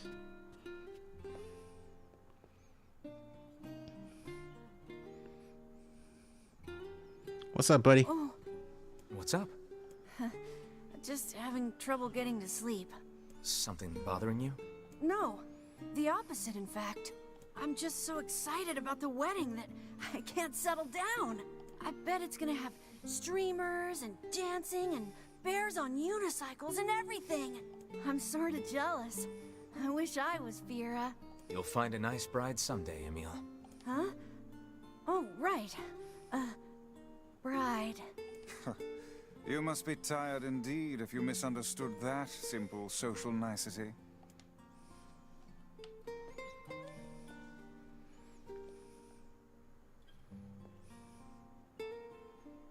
Yeah, that's not exactly it. Gay! Our little boy's gay! And I'm so happy that they made it actually apparent this time and not, you know, like a fun fact. They just tell you.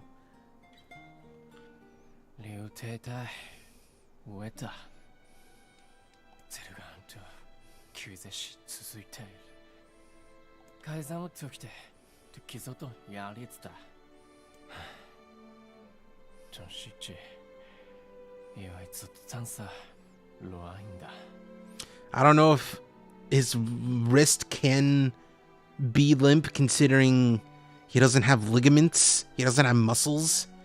It's just all bone. Alright, Cheez. No one cares about the fucking nitty-gritty of Emil's anatomy. Everyone needs to blow off steam and celebrate once in a while. Indeed, your people have earned a moment of rest and respite. Plus, you want to make Fira happy, right? Anyway, life is better when you have someone to fight for. So Barbie arms.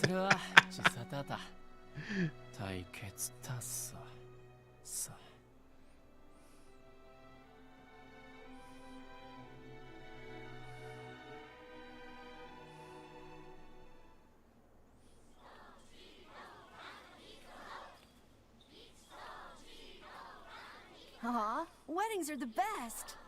There's flowers everywhere. Everyone's happy. It's just great. I'm kind of jealous. Aren't you jealous, Kaine? Nah. Oh, come on.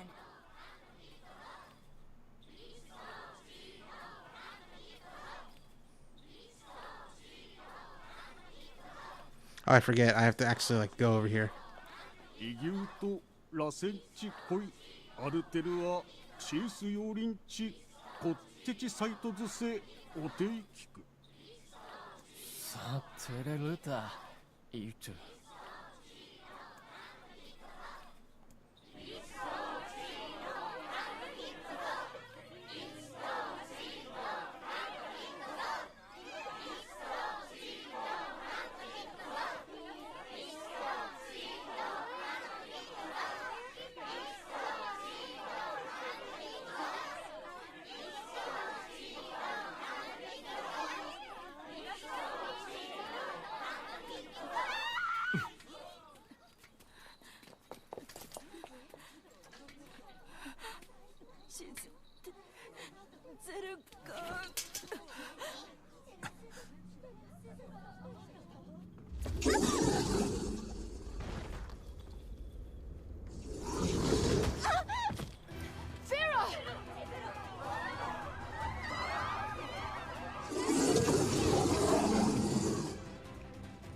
First of all, Shadow Realm. Ooh. First of all, Shadow Realm, it's Miska Muska Mickey Monday.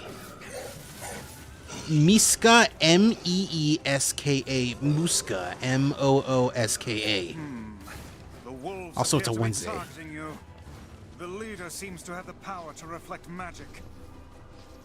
Ah, shit. Wait, hold on.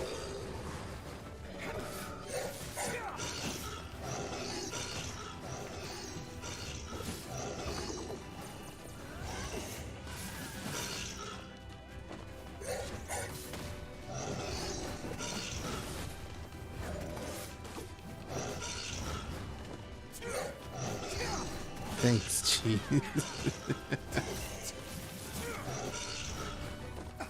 I'll be honest, I've never actually seen an episode of Mickey Mouse Clubhouse, so I actually didn't know what Miska Muska Mickey Monday was until this group chat that I'm in, which is all about introducing one of my friends to Kingdom Hearts, was named Miska Muska Mickey Monday, and I was like, wait, hold on, what? Who? What is that? And then I looked it up, and I was like, oh, okay, now I get it.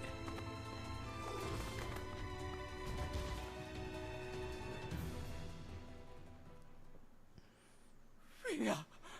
Fia! Fia, さて、キサリヒロ、キッテスレ！改ざん、草、ち、あっち、我。フィア、答えよりるゆ。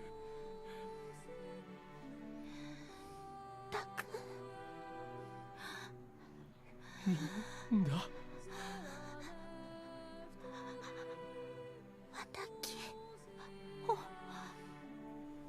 りかちすれてたく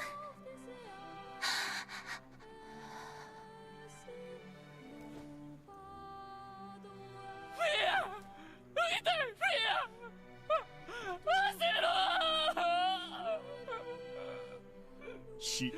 たかれきたたさすぞりたできた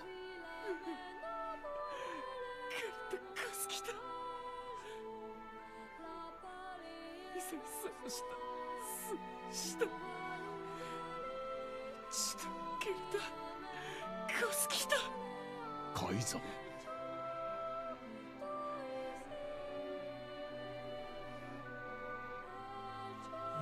トイキチ歌を打ってグッとより打ってやりすかすきた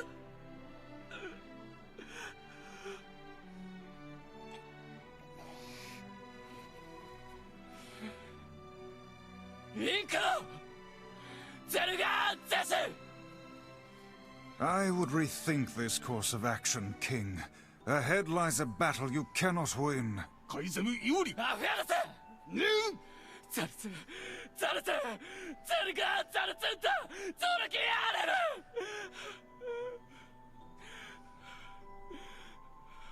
ゾテおられきたごユリペルワトルカイザムタトデクラクルトデクゼルガアントイカラツグキテテカイザムタリエキューサカイザムラ夫と来てソードリリスダカイ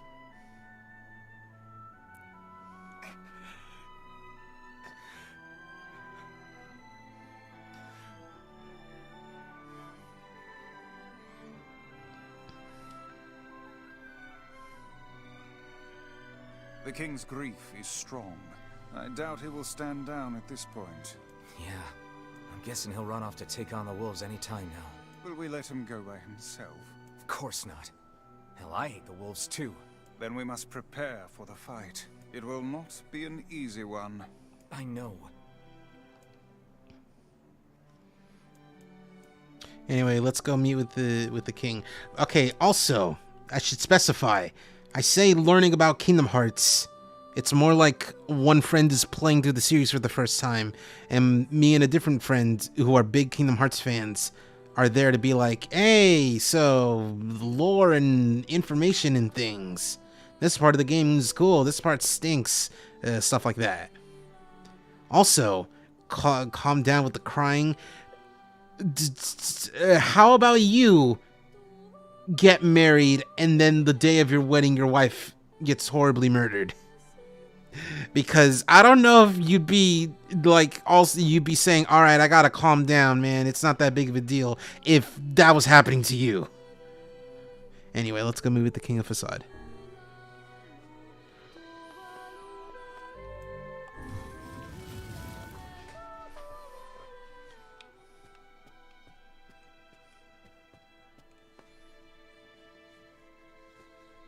Nico Bellic has some words for anyone who says stop crying. Jesus. That's a fucking reference. Are you ready for battle? Yeah, I'm pretty ready. Let's go. Yeah. Time to avenge Fira.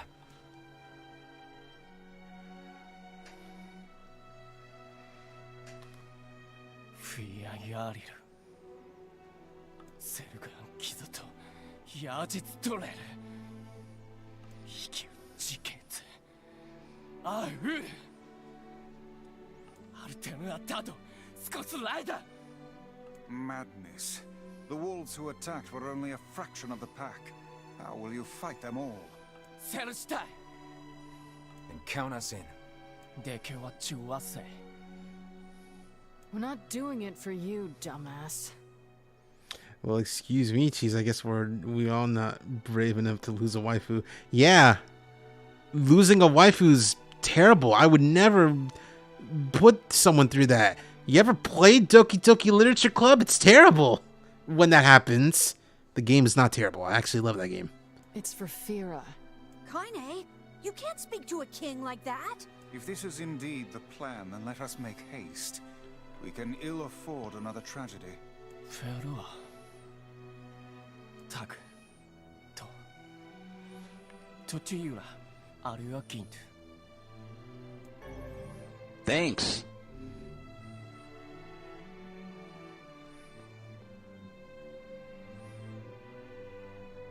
Kaizamu Akura. Zerugan Utsu. To saketa. Yuri has her moment, but sure, go off, Cheez. I'm talking about Sayori. You frick. Sayori was my choice of best girl. Still is. Why do you think she's there when I'm ending the stream? She's in the video of like all the games of like different things. Sayori's there, not Monica, not Yuri, not Natsuki. It's Sayori because she's the girl. She is the her. There we go. これで佐藤アルテルはチンクルチュラス。アルテルはトヤリラ。フィアギキタ。タトサダ。キラツヨリウタタキツチ。リュウリュウトサ。ティン。よりワイソト。フィアとツだったあティン。あんだとせティントシケン。ユウカイザムテク。アンダルアミ。しか。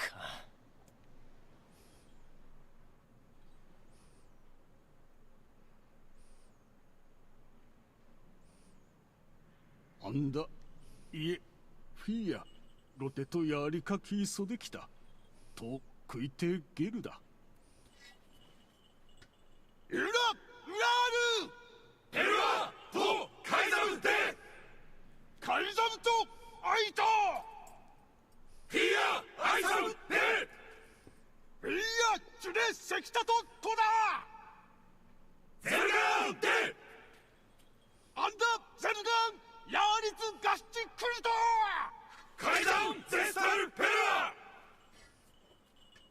老体リスラ関係かけてしたすわれアルムーキエルトチギサンってきたアルム浮きわせんクユリエ押してキルたちエククギリスアーガイえカイザムより息おつじでくごユラ I completely forgot. ゼスト G おくれたしよりこうだだちより歌い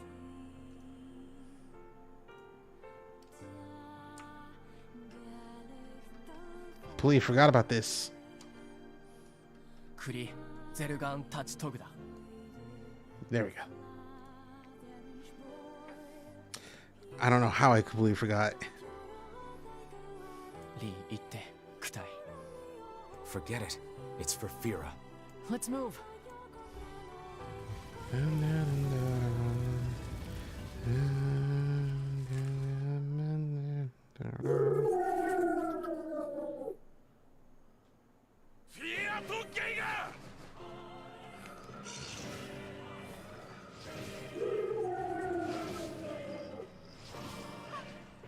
The wolves appear to be targeting the king. セゲルダカイザムカイザンリケオリ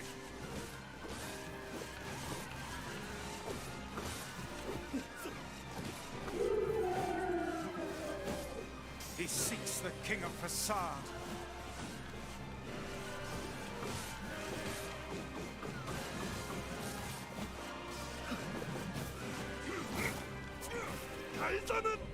Hold on, I want to see. Zero reference? You really... That's like fun. I want to see if it'll work this time.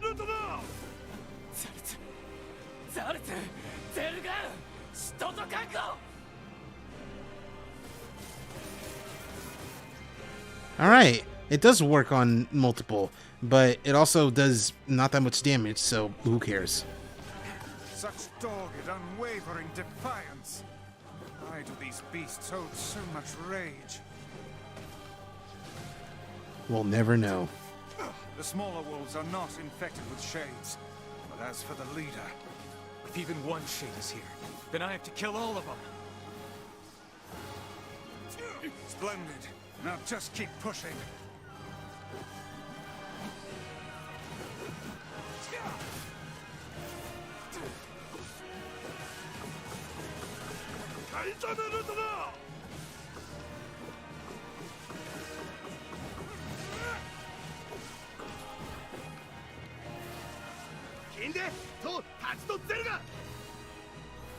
Above you! Stay on your guard!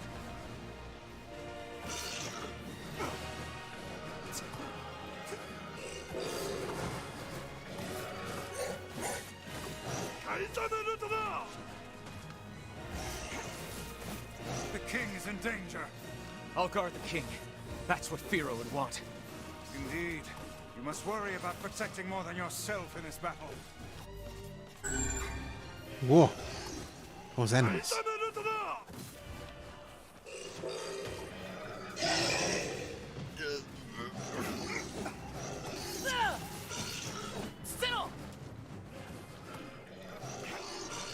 Sit still, you frick, you dog. Ouch.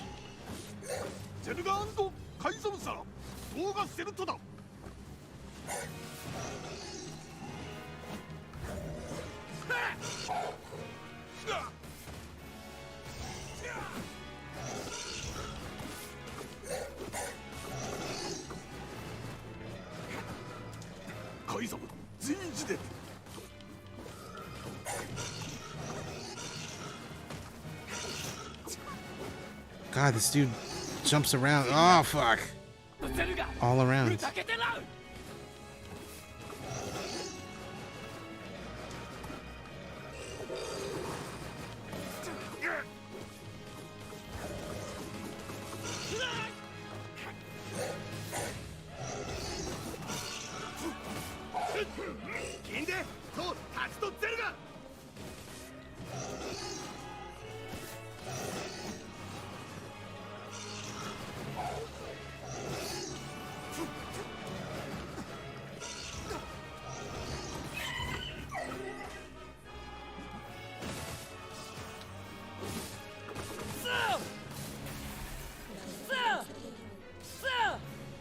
One question, alright, hit me while this cutscene happens.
Thanks.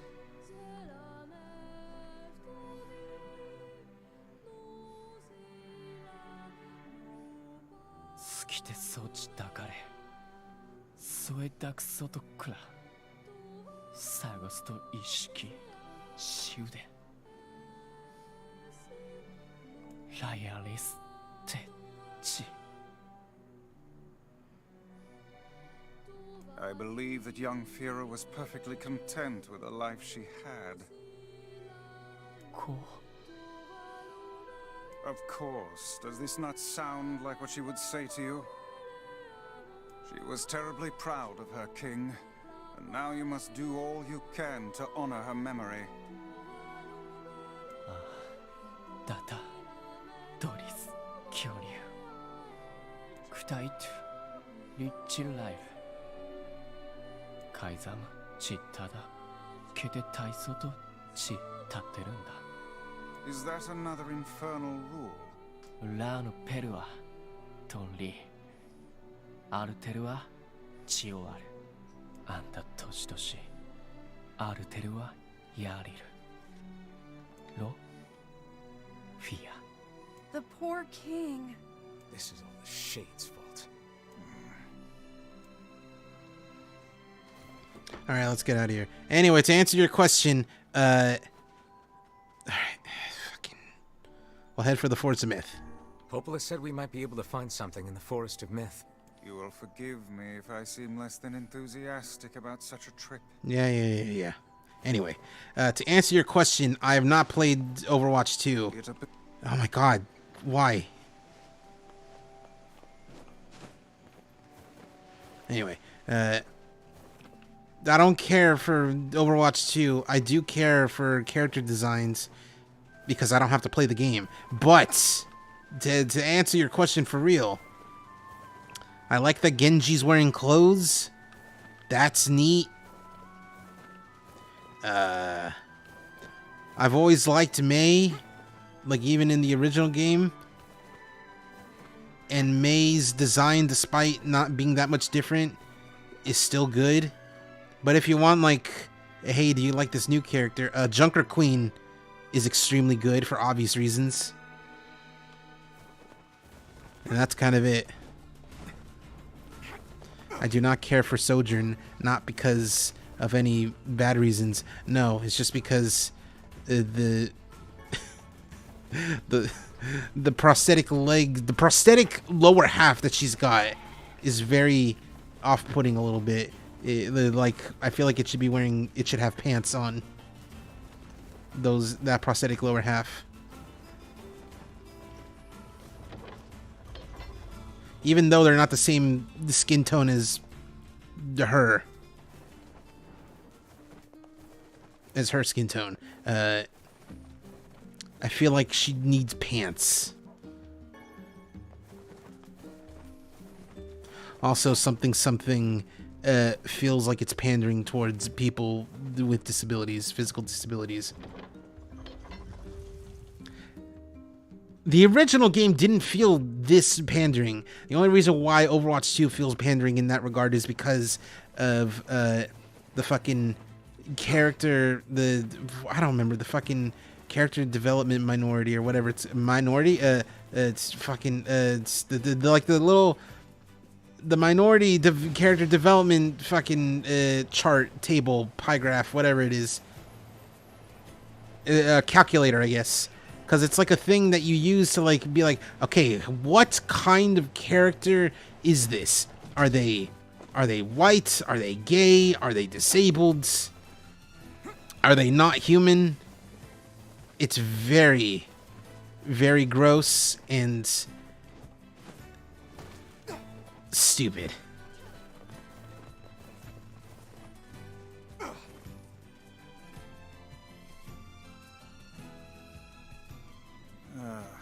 The home of that blasted dream. Yeah. Truly a nightmare I hope never to experience again. I hear you. Excuse me. Hey, what's up, Mr. Mayor?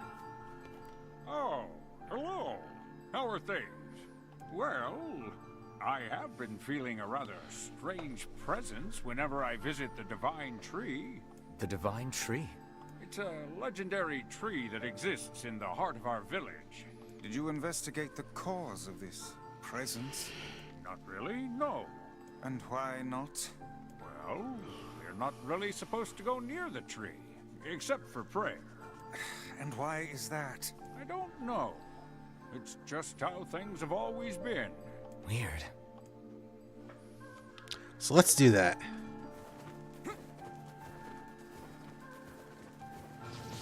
Sorry about that. There's actually a pie. Oh my god. Holy shit. No, you don't know. Oh my god. All right, fuck this part of the game for a minute, because you gotta see this. It's not an actual pie chart. It's like a table of something. Let me see. Let me find it. Overwatch 2 character chart.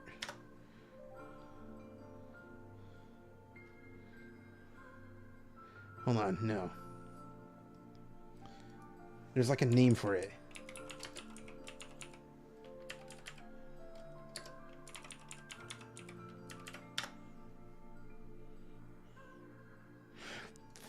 It's called the diversity chart. Okay, all right. Let's take a fucking gander at this. I hope there's like a... Oh, baby. Oh, it's here. Oh, man. All right, so let's take a look. King's diversity space tool. King is a company associated with Activision Blizzard. So, how it works, basically, well, I mean, you can kind of see it in, not here. Ah, frick. No, this one.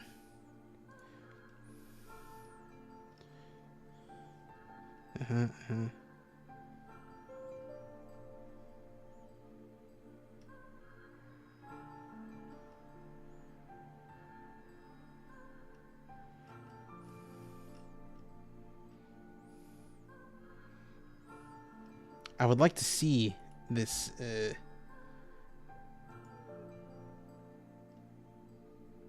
Okay, so it's not a thing that's actually real. That is a thing that was used for the game. However, the fact that it exists and was contemplated for being used says a lot. So like. Oh, frick. All right. So, like, you have all these different things. You have culture, race, age, cognitive ability, physical ability, body type, facial features, beauty, gender identity, sexual orientation, and socioeconomic background. I'm going to just let... Frick. All right. I'm just going to let... these guys talk. Yeah, it doesn't make sense. Like, you're about to hear. Ethno state. Great, amazing, fucking, great fucking bit.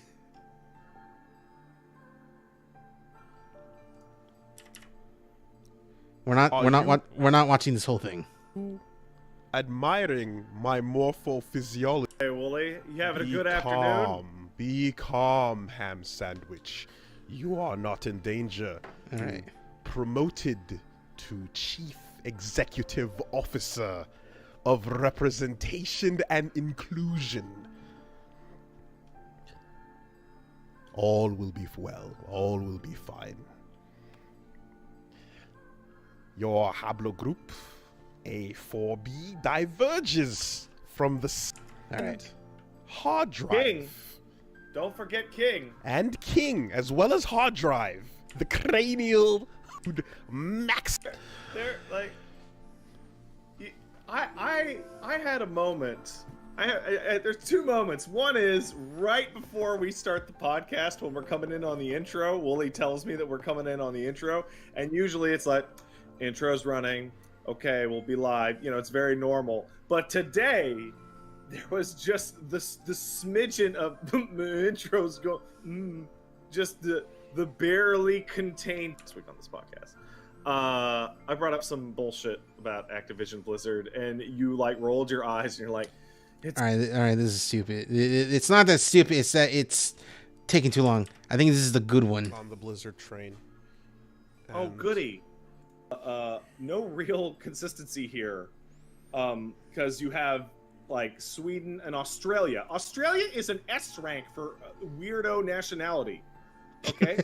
But what's wild is that sitting down at A tier, below all of them, below every other Asian country, at B is Korea. Because of StarCraft. Because Koreans are more familiar to Blizzard.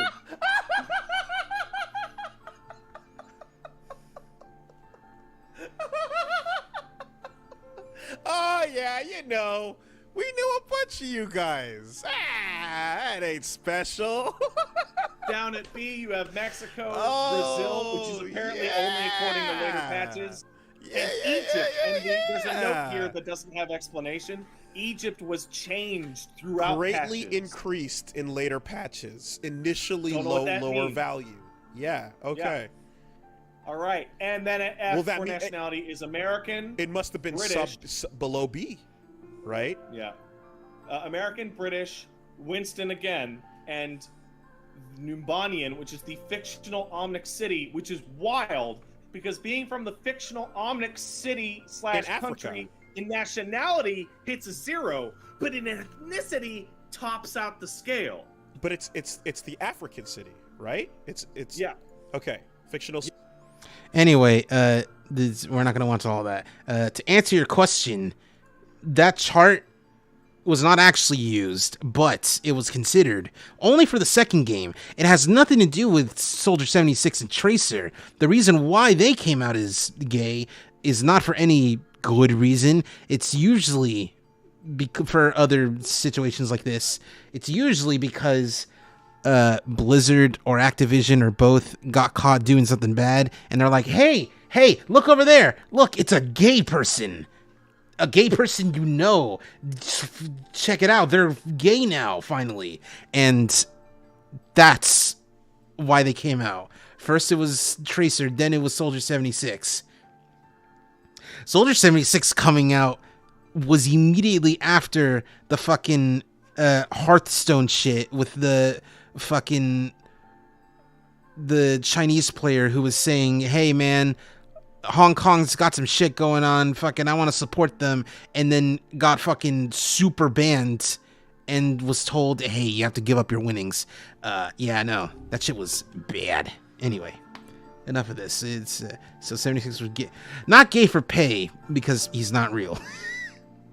It's more like he was a gay scapegoat, a gapegoat, if you will. That's terrible. Don't ever say that. Don't ever say that ever again. Oh, I hate that. Anyway, let's continue with the game.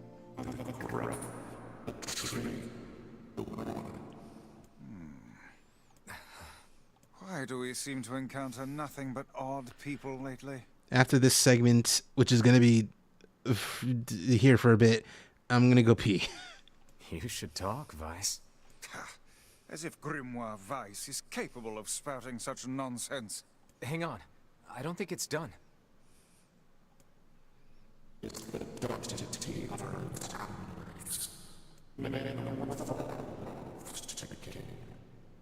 that mean it'll tell us what we want to know? That'd be nice. Black, pure darkness painted over everything. Words scattered here and there across the blackness. Kind words, difficult words, amorous words, all sparkling in the dark like jewels. The words were few now, but time was shorter. Grabbing the words in desperation, the tree turned to the sky. This is wrong. No, this is wrong, whispered the tree in the voice of wind through the leaves. This is not how it was supposed to be. The plan has failed.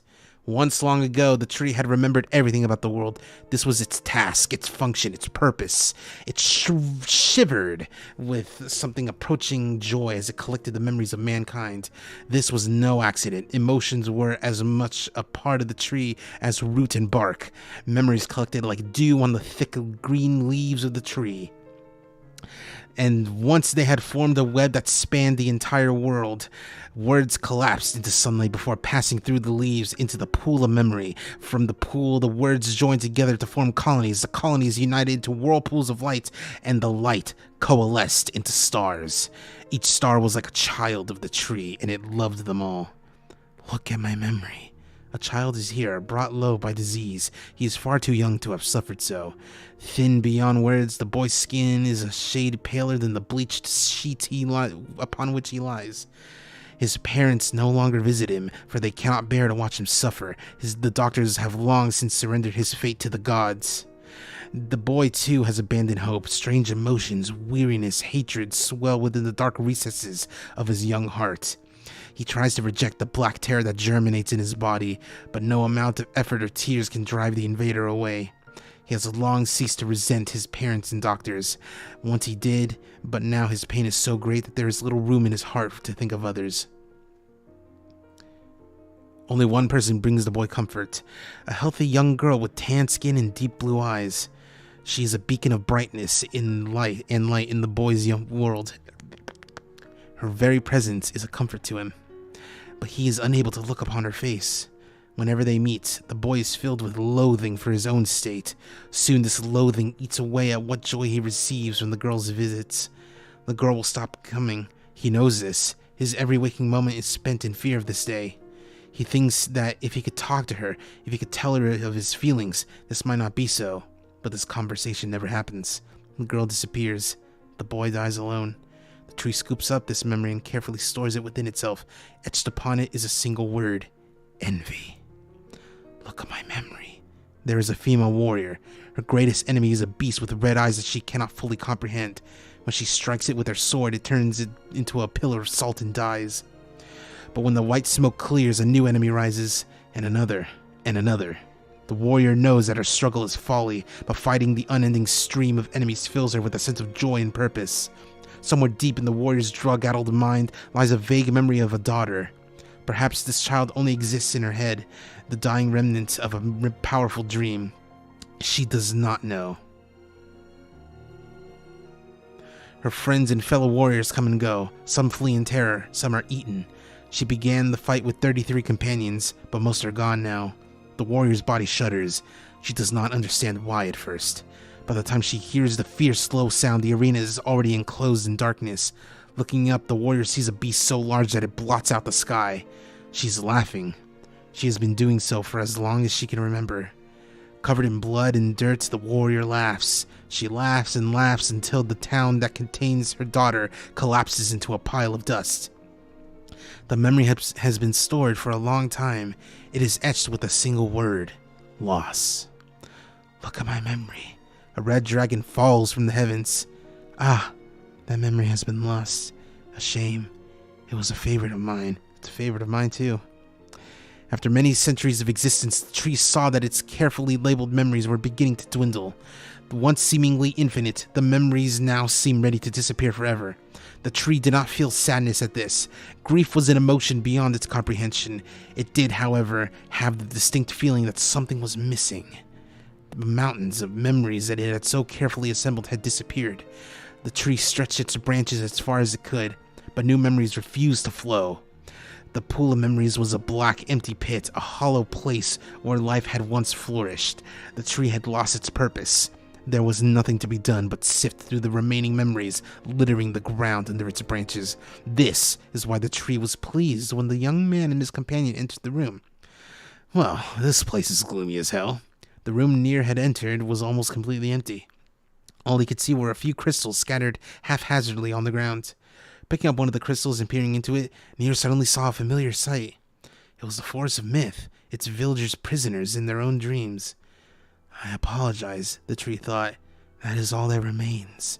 As Nier stared at the jewel, bewildered, a voice suddenly called out from the depths of his mind. The voice implored them to listen.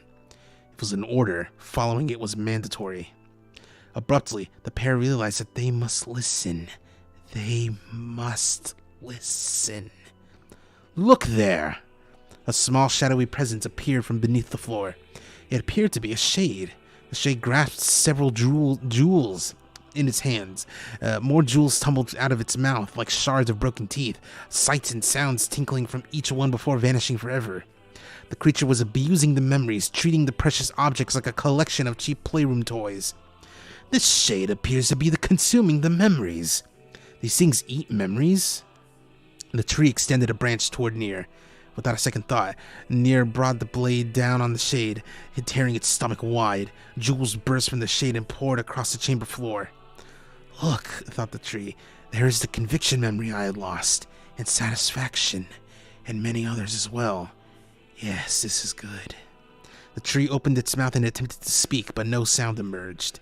A millennium of silence and solitude had caused the tree to forget certain things, but rather than be upset, it greeted the development with good cheer. Focusing all its power on the riddle of speech, the tree formed a kind of makeshift vocal cord and tried again. I implore... It spat out a glimmering green jewel. One more time. I implore you. There we are. What was the color of the lost envy? Blue! It spoke! The shade has intelligence and emotion. Who cares? Nier brushed Weiss's comment aside as his sword sliced through the shade's right arm. Shade extended its remaining arm to Nier. I must touch him. I must make contact. The moment its fingers brushed against Nier, the tree felt a warm sensation begin to burn. Something hot coursed through its fingers, up its arm, and out its entire body. It was emotion, more than the entity had felt in centuries. The tree cried out in surprise and joy. 1,000 years alone, 1,000 years in quiet contemplation, the tree felt like it was going to break apart. For long centuries the tree had been alone, its heart sealed with heavy chains, but no more. New, powerful emotions began to take hold, causing its heart to tighten. This was more than the simple emotions it had been designed to feel. It was the beginnings of a soul. And the young man was the key. This was the promise made long ago. This was how it would be released. The tree's stomach began to throb in pain, a new and unpleasant sensation, but the time was not yet right. I implore you, how many were lost by the warrior who fought the red-eye beasts? Her daughter and 33 friends. Okay, riddle time over. I'm gonna kill this stupid shade once and for all. Something round and shiny fell from the open stomach and clattered to the floor. The key! Cried the book. Secure the key! The man's sword slowed. Time began to dilate around them, stretching and slowing. Time is essential. The next word must be heard. The words exploded. It became difficult to discern their meaning. The pool of memories began to crack as infinite blackness burrowed its way into the wall. This world is falling apart. How can a world of letters... I implore. Most important thing. World. This one. The light was complete. The memories disappeared. The tree's identity began to dissolve. As the letter slowly faded, Nier was drawn back to the real world, and the tree was satisfied.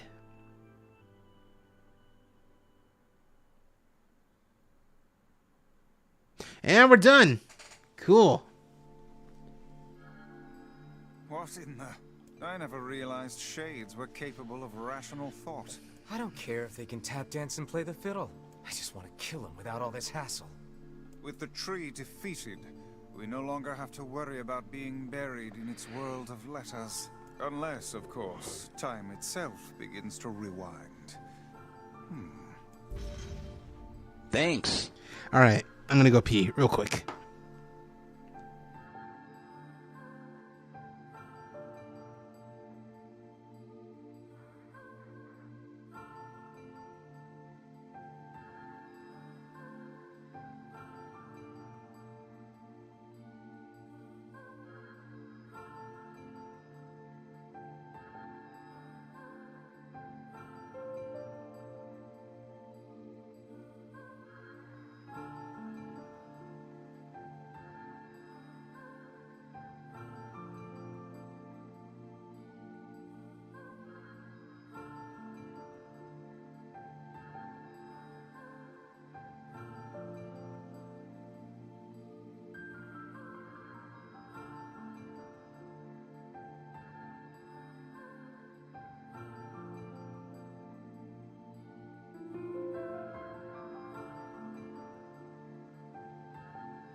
Excuse me. Hello. Welcome back. You know, if I so wanted to, I am here to rescue you. It's really funny because you say that. However, if given the opportunity and the promise that I would not get banned by YouTube, I would absolutely 100% play both Honey Pop 1 and 2.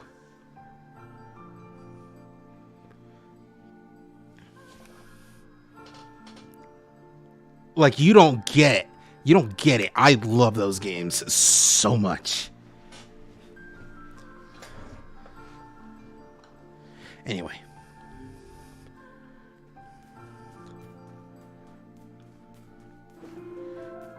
Alright, fucking shut up.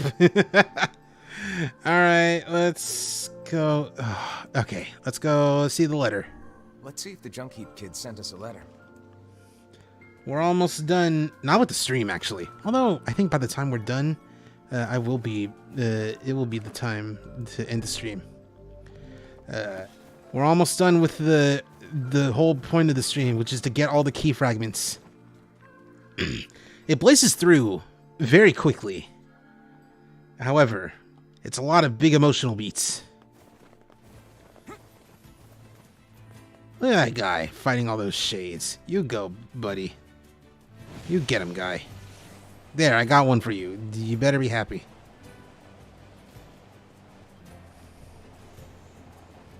For some reason, so before the stream happened, I had a drumstick, like the ice cream. I had a drumstick. It was specifically the caramel one. And now I really want more. I want another one. I want like the fudge one. Vanilla is okay because it's, you know, it's vanilla ice cream.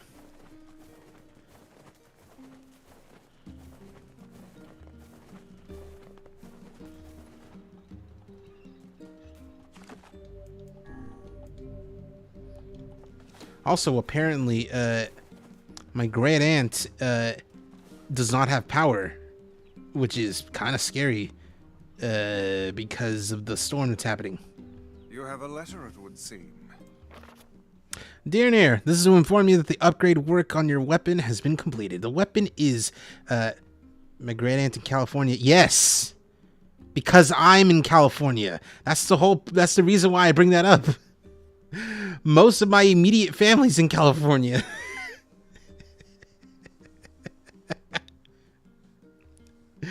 You know, how do you not know I'm in the CheezVT character, the one you see on the screen? The lore is that they live at the San Francisco Zoo. That's how Californian I am.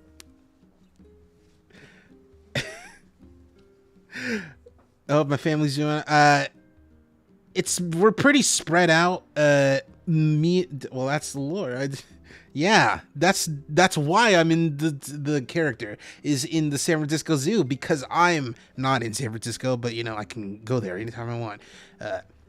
My family's doing. Well, I say my family. I mean my uncle's family's doing all right. I'm pretty sure my mom's doing all right. My grandma, who's in this house with me, I mean, she hurt her knee, but that's irrelevant. We super have power. It's because we're on a grid that requires a lot of power to be going through because we have a hospital. Like a big hospital. It's so big that in the television animated comedy series The Nut Shack, it's featured in an episode. Well, who said that? Who's mentioning the Nut Shack in the stream? We're not mentioning the Nut Shack today. All right, anyway. Weapons ready. Got a more personal request for you. Hope you can discuss it. We can discuss it for the high ground. Personal request, First of all, she's fucking 76. She does not care about stuff that happens on the internet. He's done a lot for us. We should see what he wants. Off to the junk heap, then. Also, I make sure to close my doors so that even though she's hard of hearing, it's to doubly make sure that she would not hear any of this. And also, most noises from her do not leak in.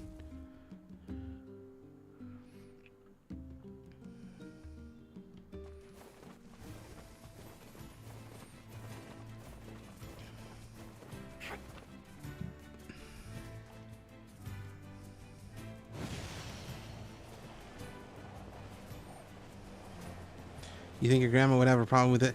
It's not that my streams, no. Well, I mean, she does think, you know, I work from home. And, you know, technically speaking, I would love to work from home if that meant streaming. Because, that would mean I get paid for this. But also, I would genuinely work from home because my grandma is very old and has bad lungs naturally. So, you know, can't risk getting COVID-19. At least 2 of my grandmas would probably enjoy your streams if they were still around. I appreciate that.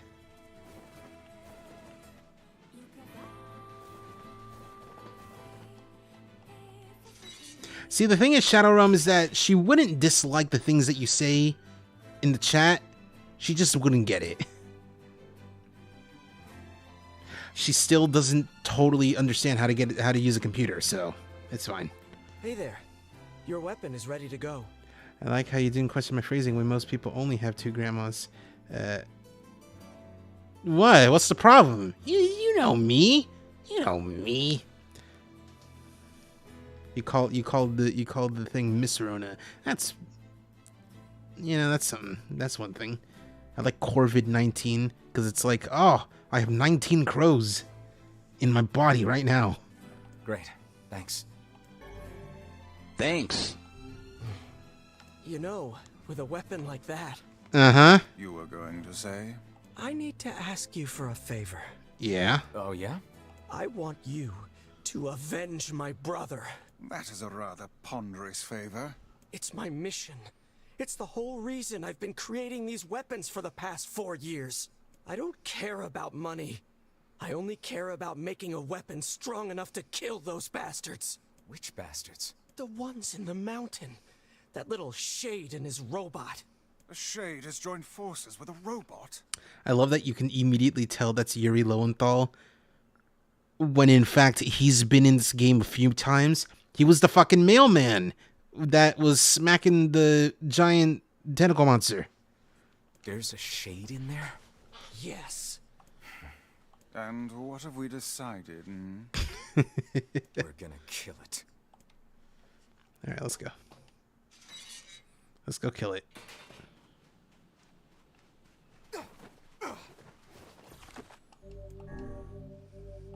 There was no macking involved. He was taking care of. I said smack with an S.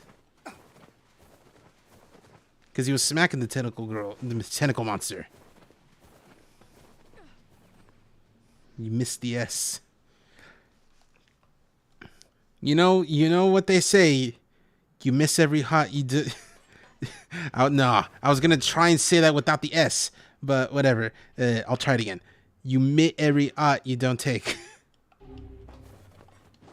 Thanks, Wayne Gretzky. Anyway, favorite Granblue character. I feel like you should know this by now, knowing me.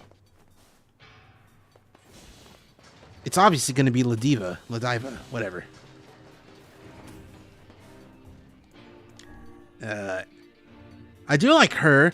I'm also quite a big fan of Cagliostro for obvious reasons, but also because she's just a funny little gremlin monster person.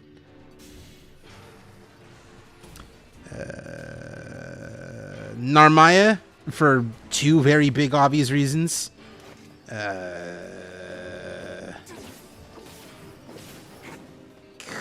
Fuck it, what's her name? It's shit. I was gonna say the name starts with a Z, but there's a few.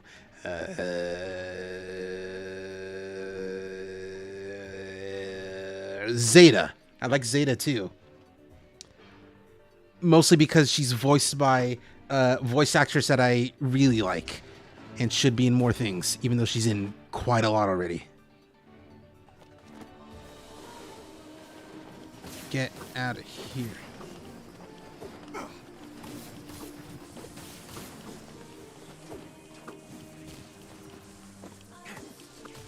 Ow.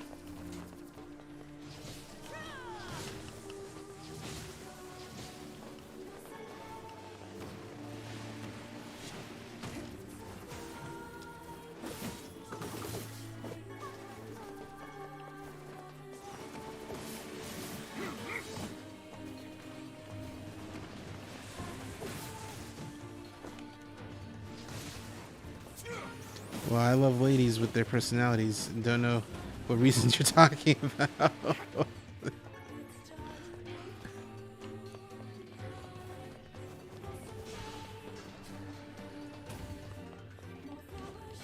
I think it's really funny. There was a video that I saw that's talking about like LGBT characters in fighting games.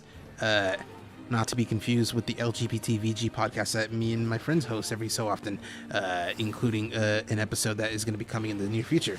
Be on the lookout for that. It's going to be about King of Fighters. Anyway, it's funny that like in this video, the guy talks about how Grand Blue Fantasy versus is. You surprised you didn't say? I did say that was the first one I said. I said Ladima for obvious reasons. And also Cagliostro for other obvious reasons. Anyway, don't interrupt my point. You monster. Anyway, this guy was talking about Grand Blue Fantasy, and he says straight up that, yes, it is. Okay, cool, you do know. Yeah, fucking ABI says that, Grand Blue Fantasy versus is the gayest fighting game ever. And I like that. I don't know the fucking names of these races in Grand Blue, but the fucking the dragon ones, the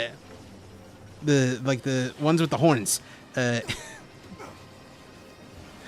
like they're the only ones with any sort of sexual dimorphism, where the females are tiny and fucking super well endowed and curvy, and the males are built like fucking brick shit houses and are also super well endowed.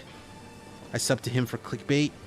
You shouldn't for clickbait. Sub to him because he makes good stuff. All his content's real good. I say him. There's two people. Well, I mean, there used to be two. There's only one now because the other one, I think he's working on his webcomic, but he used to make content regularly for the website. Unfortunately, it involved anime. And like current running anime, and unfortunately YouTube didn't like that, so they kind of just fucking kept copyright claiming all the anime videos. Specifically, they were reviews of harem anime. So stuff like Masumune's Revenge, even though I don't think that's a harem anime. Conception the Animation, what's it called? No Game No Life. And technically speaking, also fucking Sword Art Online, even though it's not really. It's fucking a harem, but whatever. It's not a harem because Kirito only has one girlfriend, and he always chooses her over everyone else.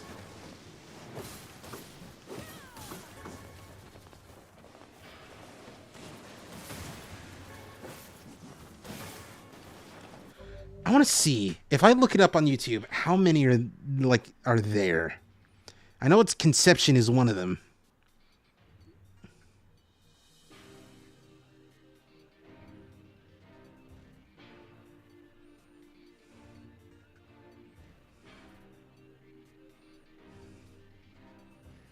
Oh no.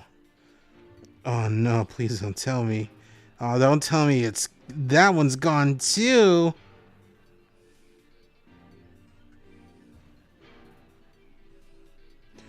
Oh no, it is, I think.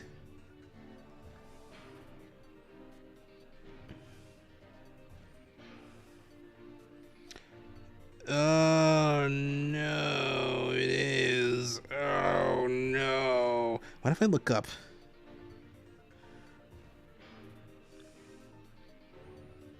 Oh, it's gone.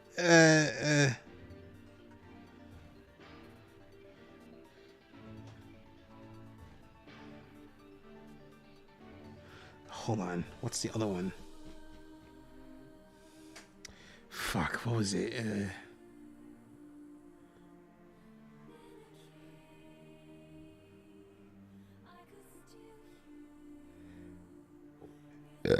Excuse me.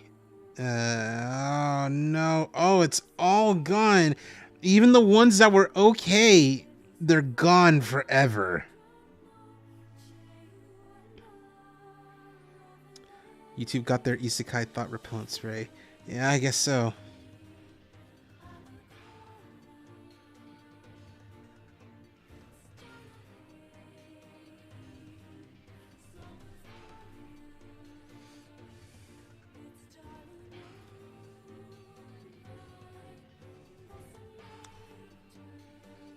Oh, they're on Daily Motion.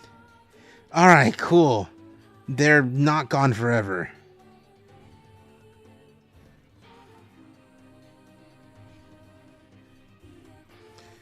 Oh, God. Oh, fuck. Wait, never mind. There's only 3.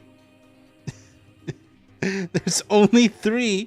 One of them is a sequel, and the other one's completely unrelated to any other one. Oh, no. There is a video on... Hold on. Let me double check and see if this is actually viewable. It's not. Okay. They're not deleted. They're privated. I was looking for Sugar Punch's harem anime reviews. I thought they were deleted. Turns out they're just privated, which, you know, good. Don't actually get rid of them forever. But I was trying to look for, you know, any place online where they could be instead of YouTube. Daily Motion has 2. And that's all I could find.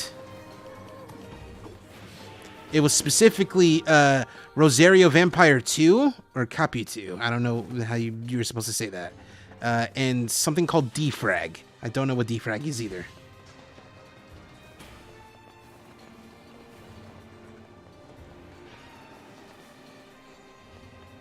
Oh, you're up. That's right.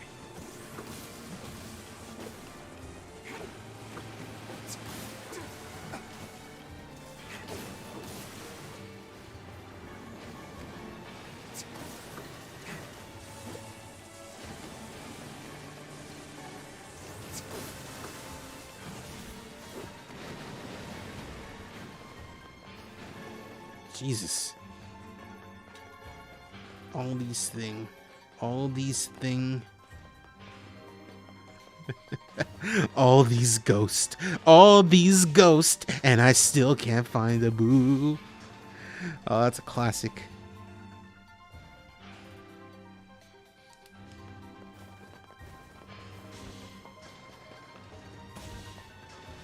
Let's not muck about with these guys. Let's just go. Excuse me. I've never heard of a shade living with a machine. What's that about? Don't know, don't care. All that matters is that we kill them both.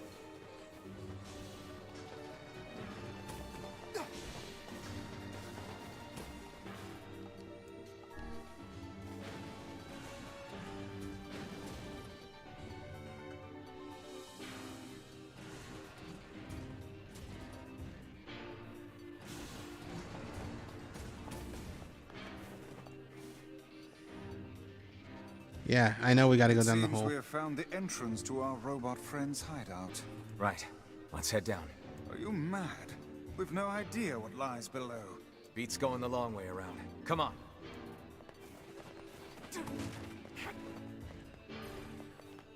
Osiris Wrath to win. It's not gonna be anytime ever, mostly because the story's over, and trying to continue after is stupid.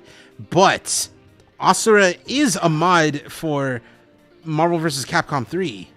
So that's something. That's cool. That's something neat. And he looks really good. I don't think he's finished, though.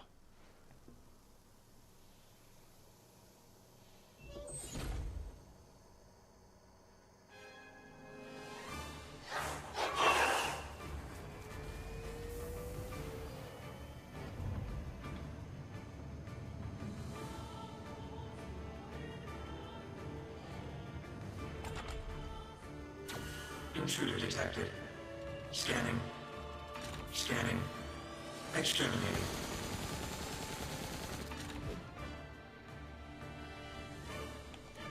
Looks like we found it. Good lord, it's enormous. Intruder detected. Should have been an infinite, but yeah, he did dodge a bullet. Exterminating. Look at the shade. I see him. The thing about Infinite is that it's not a bad game. Aim for the legs. Knock it down. That's all right. Fine. Take out the shade. It's I can do both. The thing about Infinite is that it's not a bad game. It's just worse than Marvel 3, which is not what it was supposed to be.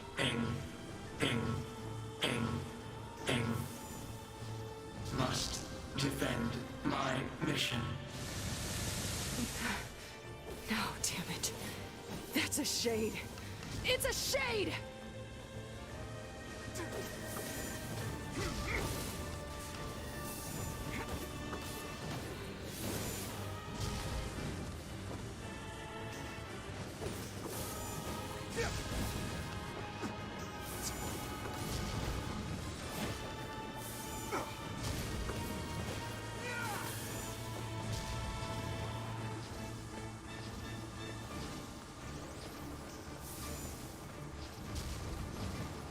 If Marvel Infinite had more fun gameplay and wasn't totally dominated by Disney and Disney decisions,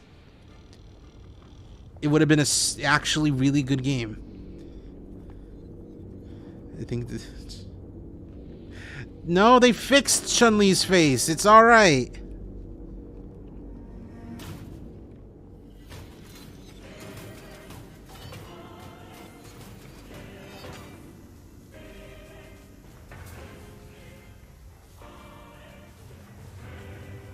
Exterminating.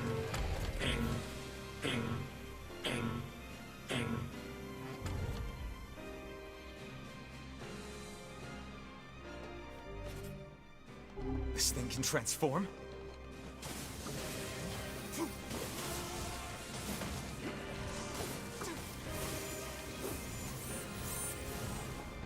Watch for falling debris. Look out! Escape. Escape. Escape. Escape. Go. See the world. Earl. Must protect. Must fight. No, you're talking about Love, Death, and Robots, not Love, Robot. Oh, jeez. Which, by the way, I should actually, you know, sit down and watch at some point. Where do you think you're going?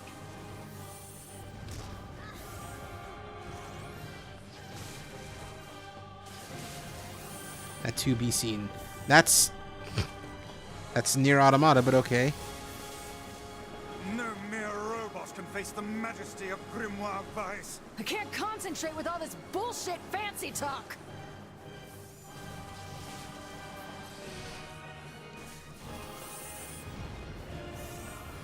Swat him down! I'm getting killed here! You're fine. Ow.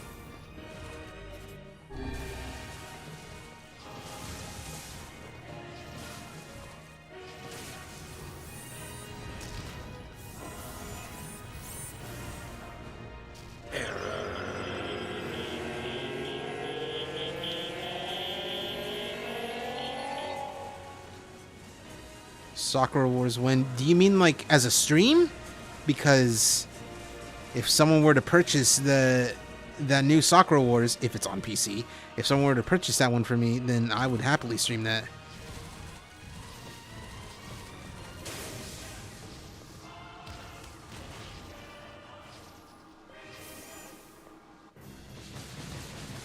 Are you kidding me?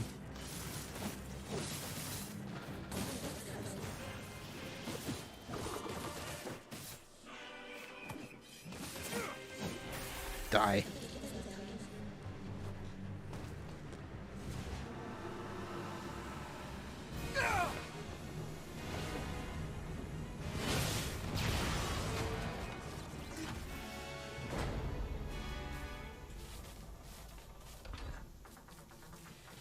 Must defend my mission. Defend my mission.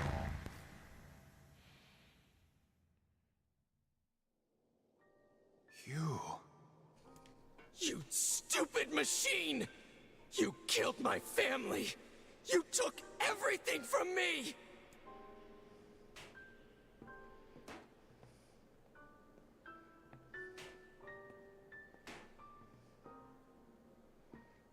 You took everything from me! You killed my brother! You killed my mother! If it weren't for you, they'd still be alive! Alright, well, I wouldn't say your mom would still be alive if it wasn't for him, because, your mom was into doing something else, so, Hey, come on. That's enough. I did it! Now that this goddamn thing is dead, I can forage wherever I want. Just wait, you goddamn freak! Now I can make all kinds of powerful weapons! Just leave it to me! Leave it all to me!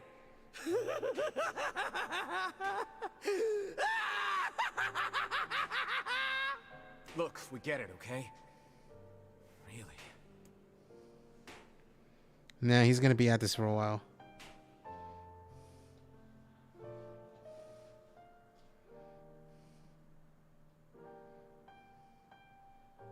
Hatred and madness will never heal a wounded heart. Maybe it's just all he's capable of right now. Revenge is a fool's errand. Yeah, I know. Thanks. Alright, last thing. Let's go. Maybe Popol has found some information about the Shadow Lord. Let's drop by the village. Very well. Let's do that. I also got a bunch of stuff to sell, so let me sell that. Ooh, it's sunset. It's like dusk almost. It's also very overcast. What's going on over there? What's with all the purple? That's concerning. Die, you little bastards! Calm yourself. Haste will only lead you to making an ill-timed mistake. An unstable heart is the worst armor one can have. No time for that, Vice. I gotta get to Yona.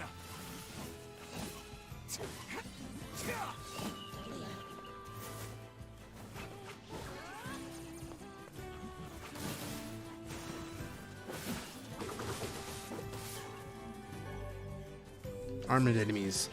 Basically, just hit them really, really hard.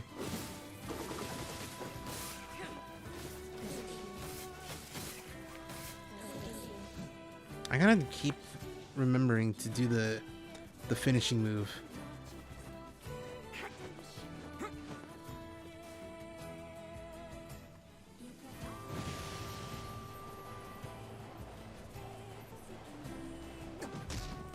You're fine. You're okay.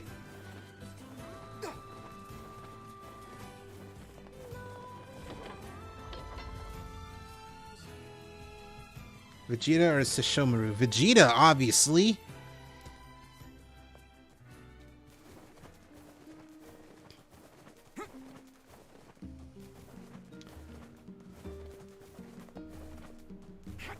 To fight. Okay. Yeah, no, Vegeta still.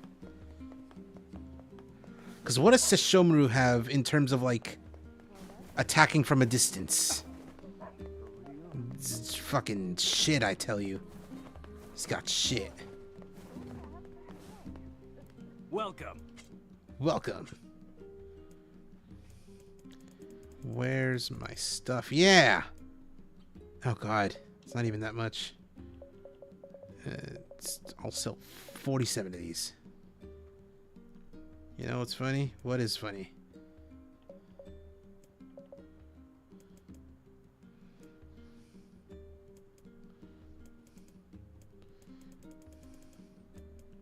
Fairy world? Scary world. You're not that scary. Yeah, well, here's a foot over your grandma's feet. Ah, it burns.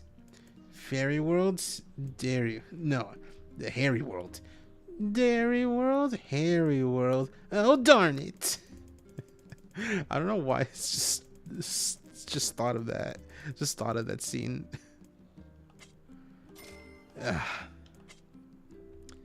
Can't even buy all these. Can't even. Oh god, I can't even buy. I can buy this. That's it. Blacksmiths always do well in times like these. Yeah. You're right. You correct. You smart. You loyal. I appreciate that.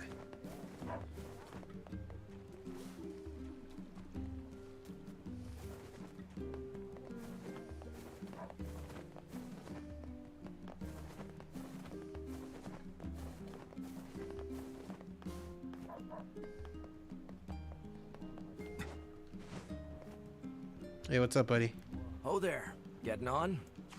Nah. Just wanted to, you know, make sure that you didn't have anything new. Ah, cool. I jumped over the water. I did not get fucking drowned. A lot of people will complain about how shit Boruto is, but it's still making money while Yashime was there with a great story and characters, and boom, only 2 seasons.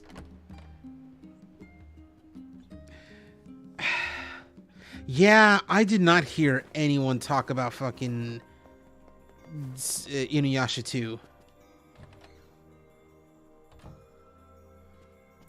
Learned anything new about the Shadow Lord's key, Popola? You know, I was just going to talk to you about that. You remember the Eyrie, right? Yeah, it's the place full of transphobes. That depressing shell of a village? Not so much anymore, it sounds like. I just got this letter from the village chief. Have a look. You know where I seen it? Where did you see it recently? I wouldn't like to know.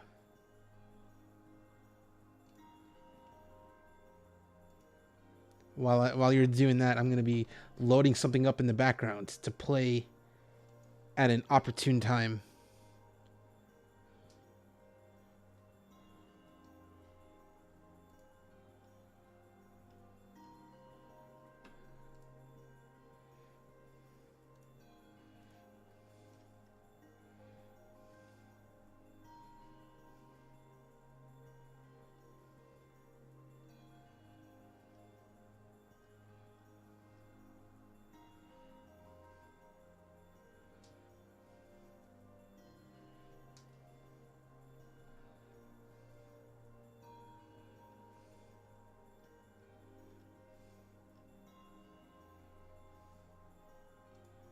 Alright, anyway.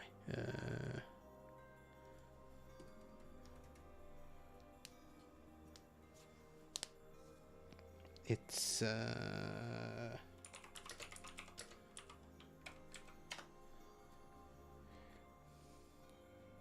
hold on.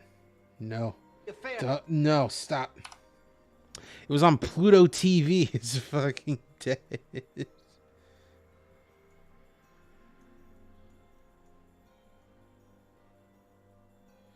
Oh, hey, welcome, Flaw.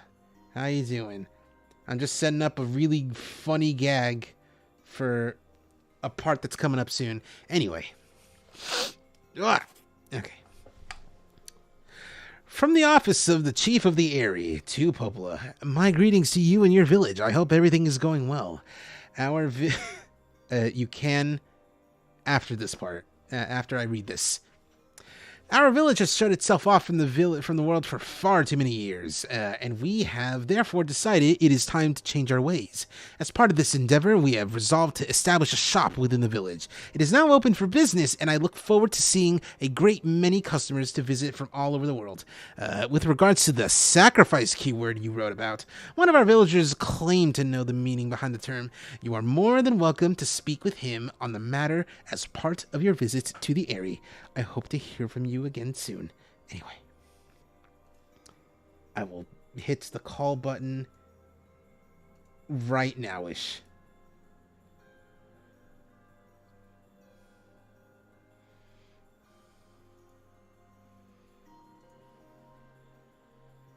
Man, you just killed my vibe. That's wiggity whack, yo. Hello, hi. I was in one of my friend's servers, and they said that their favorite character in the Persona series is the funky student. Yeah, he's great. How's the stream been so far? The stream's been doing pretty good. It's really funny that right when the stream began, and for like a good, I want to say 20 minutes, no one was here, and I was comparing it. I'm not complaining. I was comparing it to the fact that it's storming pretty bad over here in my general area.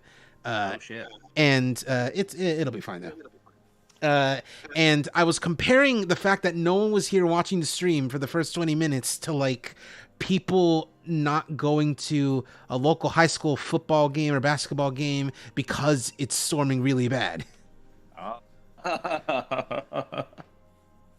wow, that's that's a good analogy actually, because I live on top of this hill in our town, and it's a pretty small town to the point where I can practically see like the stadium where they hold some of the high school games. Ooh. And whenever they do have those games, I can hear it from my bedroom. Oh, it's great. Yeah, I can hear people cheering and they're like, "Oh, touchdown!" You know, shit like that. I can hear it. Yeah. So that's a really good comparison. Nice. I'm glad you enjoy it. Anyway, Shadowrun's got a quick Q&A for you. It seems like I'm gonna have to just do a AMA with Shadowrun at some point. Yeah. He's got a question for me every time. He asks questions all the time, and he's like, "Hey, can I ask you a question?" And but I told him earlier, like, you might as well just ask the question when you got it, because you're always gonna ask a question, and we're always gonna answer it. I'm not gonna say no to you unless I've had like a really bad day, which I haven't. I've had a pretty alright day. Nice. That's glad to hear it. Sacrifice. Isn't that the name of one of the key fragments? That's right. I've been trading notes with leaders from every town in the land. You're amazing, Popola. This entire affair strikes me as a bit too convenient. It sure is. Maybe a little bit. I'm afraid Grimoire Weiss is correct. Yes, his speaker is bleeding through. My what? They can hear everything that you're hearing, which includes me. Oh. I got the YouTube audio muted. I don't know. They hear like Discord. Well, okay, I guess not anymore because that was not. If that's not the sentence, I read that and I was game designer, not gay designer. If I was a game designer, what game would I make? That is an interesting question, actually. I never actually thought about it, but now that you got me here, that's true. There's nothing wrong with being a gay designer. What do you mean? What do you? There's nothing wrong with being a gay designer. What? Let's you say it again. Oh man. The area has been shut off from the world for years, and now they've not only opened trade routes, but they freely exchange information about the Shadow Lord. I agree. It seems rather unnatural and dangerous. You're overthinking it. Besides, I don't care if it's dangerous. I won't get Yona back by just sitting around and waiting. If there are shades there, I'll just kill him and be done with it. Oh dear. Well, if that's the way you feel, I guess I won't stop you. Try speaking with the chief when you get there. If you had asked me this question like a year and a half ago or 2 years ago, I probably would have been really self-indulgent and say like, I want to see a Sonic the Hedgehog fighting game. Ooh. But someone made that. A good one too. Yeah, they made it. They made the game I was basically thinking about, a Cheez. Marvel-style What a Sonic fighting game. soul-crushing place. And I'm like, well, shit. I don't know now. Maybe I would make something similar to the SNK versus Capcom card fighting games. Ooh. But like with other characters. Maybe not necessarily. Maybe it wouldn't necessarily have to be something aside from fighting game characters, because that's part of the appeal. I don't know if you've ever played the Card Fighter Slash games. They're pretty fun. They're pretty simple, but they're pretty fun. Yeah, I have my doubts. And seeing that style of like deck building game, but with like other recognizable characters that you don't really associate with card games, like that could be fun. Like, imagine if they did like an Arxis card deck building game, you know? It's got enough characters to facilitate it.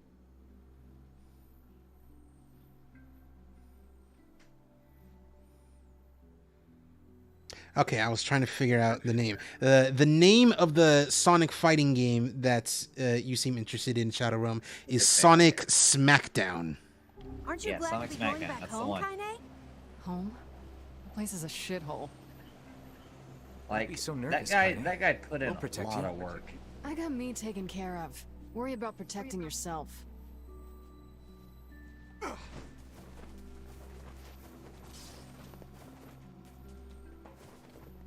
But I gotta know, because it exists in Power Rangers Battle for the Grid. Is there a character that does Andy Bogart's like weird like drill kick? Oh, the arcing like drill kick? Yeah. Don't know. Cause like that move seems to show up in fighting games made by people who love fighting games. Yeah, it does. Something I really love about that project is how they're adhering to that game's got a certain style. Like, it's Sonic, yeah, but like it doesn't look like, it looks different than how I would imagine, but in a good way. Yeah.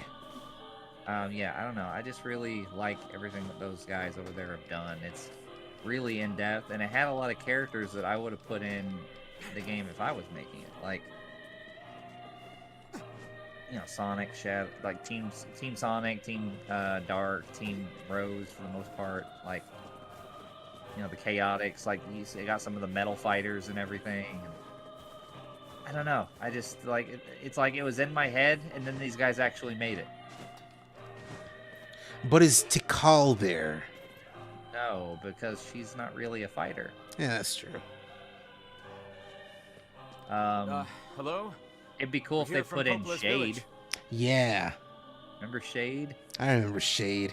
From that ill-fated game? You know, that one.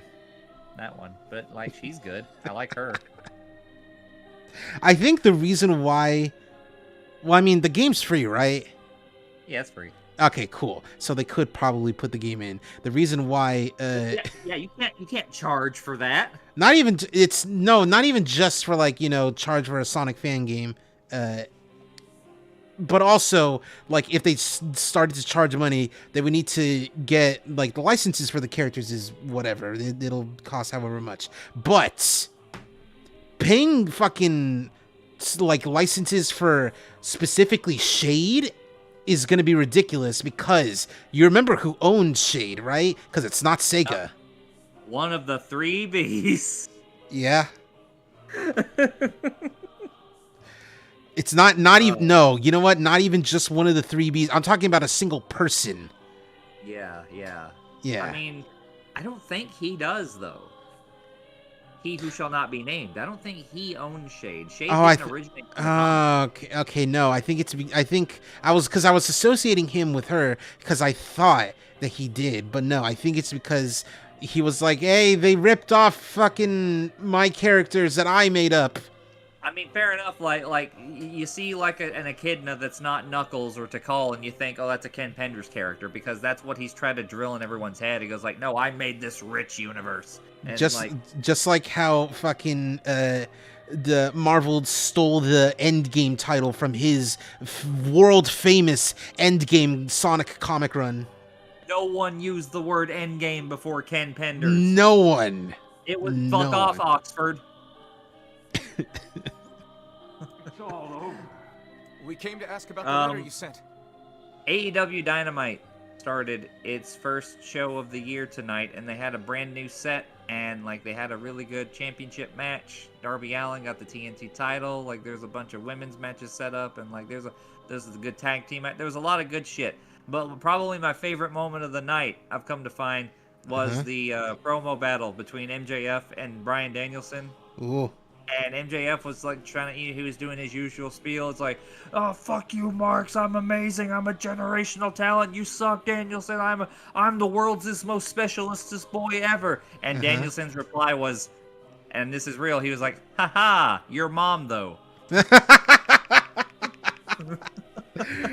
I'm paraphrasing, but like he actually, because MJF made like a crack at his mom, and then he just fired at one right back.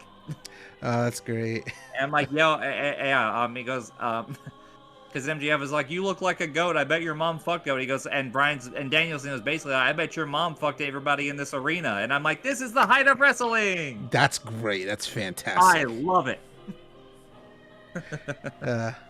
What about all the OCs from the Sonic comics? They could put them in there too. The problem is that none of them have voices, so you'll have to come up with something for them instead of like a sound alike. Well, who? I don't know. Well, I don't know if she'd be able to do it anymore, but she had a voice at one point. Sally. Oh my god, I forgot they were in the not video games, TV shows. Because you got Sally, you got Sally, you got Bunny. Yeah. Put Bunny in. Yeah, Bunny Rabbit would be great. Put in Antoine. Yeah, you could do it. Yeah, that's a team right there. There you go. Our days are numbered. Our village is doomed. Bunny was your first childhood crush. Yeah. Very good. Extremely good. Awesome. That's a good choice. You're the one who wrote the letter, right? I don't know about any letter. What the hell is going on here? It may be faster for us to take our inquiries elsewhere. Let us ask around. Someone must know something. It would taste so much better with hedgehog in it.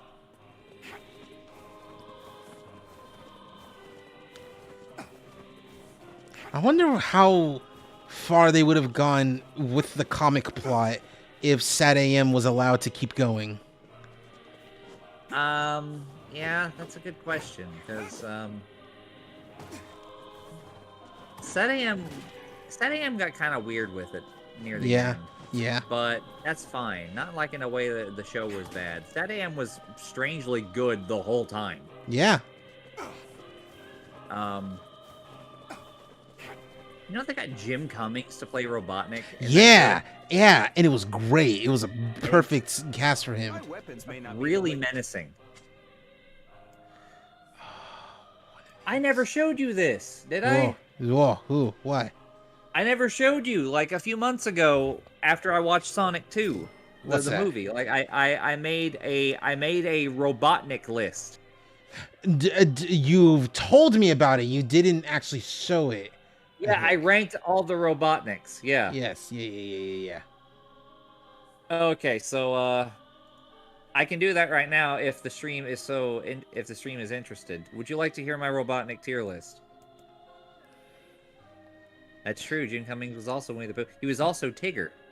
Jim Cummings is the guy. Yeah, he is. Okay, so here we go. Let me get the list here.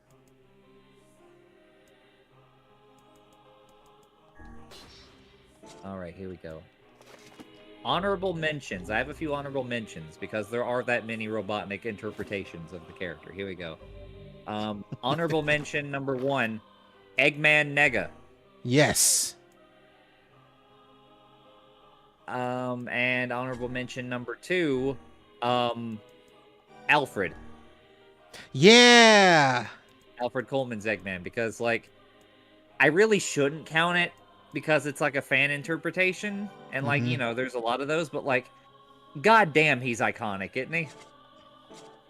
Yeah. Like he's an internet mainstay now. Yes. Alfred Coleman, Ash, in case you don't know, is Eggman in the Sonic fan dubs. He is the one. He's the one who made the quotes. Pissing on the moon. I've come to make an announcement. Sonic, Shadow the Hedgehog's a bitch ass motherfucker. He pissed on my fucking wife. He's that guy. He will be the king of sin. It will be him. Yeah, really good. Every time he's done that role, he's knocked it out of the park. So, here we go. Oh yeah, dishonorable mention. Oh, the Sonic Underground Robotnik. Yeah. Because like, listen. Sonic Underground is terrible across the board. Everything about that show sucks. Yeah. And Robotnik is probably one of the least offensive things about that show, but it's still very jarring. It's not a good fit because they got Gary Chalk to play Dr. Eggman, and like he's not a bad voice actor by any stretch of the imagination. He's quite good. I just don't think he's a good Robotnik. Yes. He plays that character all wrong. And I think it just came down to bad direction because, yeah, it's Sonic Underground. They gave Jaleel White like 3 different characters. One of them was a girl. Yep. So yeah, those are all the honorable mentions. Now for the top 10. Number 10, Sonic 06 Eggman. Yeah. I do not like Gold Nipples Eggman very much. He has 4 gold nipples. 4 of them. Too many. That's 4 too many. Number 9, Sonic X Eggman. Yeah. I don't like Sonic X Eggman very much. Sonic X. It's got nothing to do with Mike Pollock, by the way. He's probably the best part about Sonic X Eggman, but like the character himself in that show is just, I don't care. Sonic X blank is probably like is just not great. Yeah. I mean, like he's just kind of forgettable. Like he has moments in Sonic X for sure. It's just that I think Sonic X as a whole is just, it's not worth thinking about.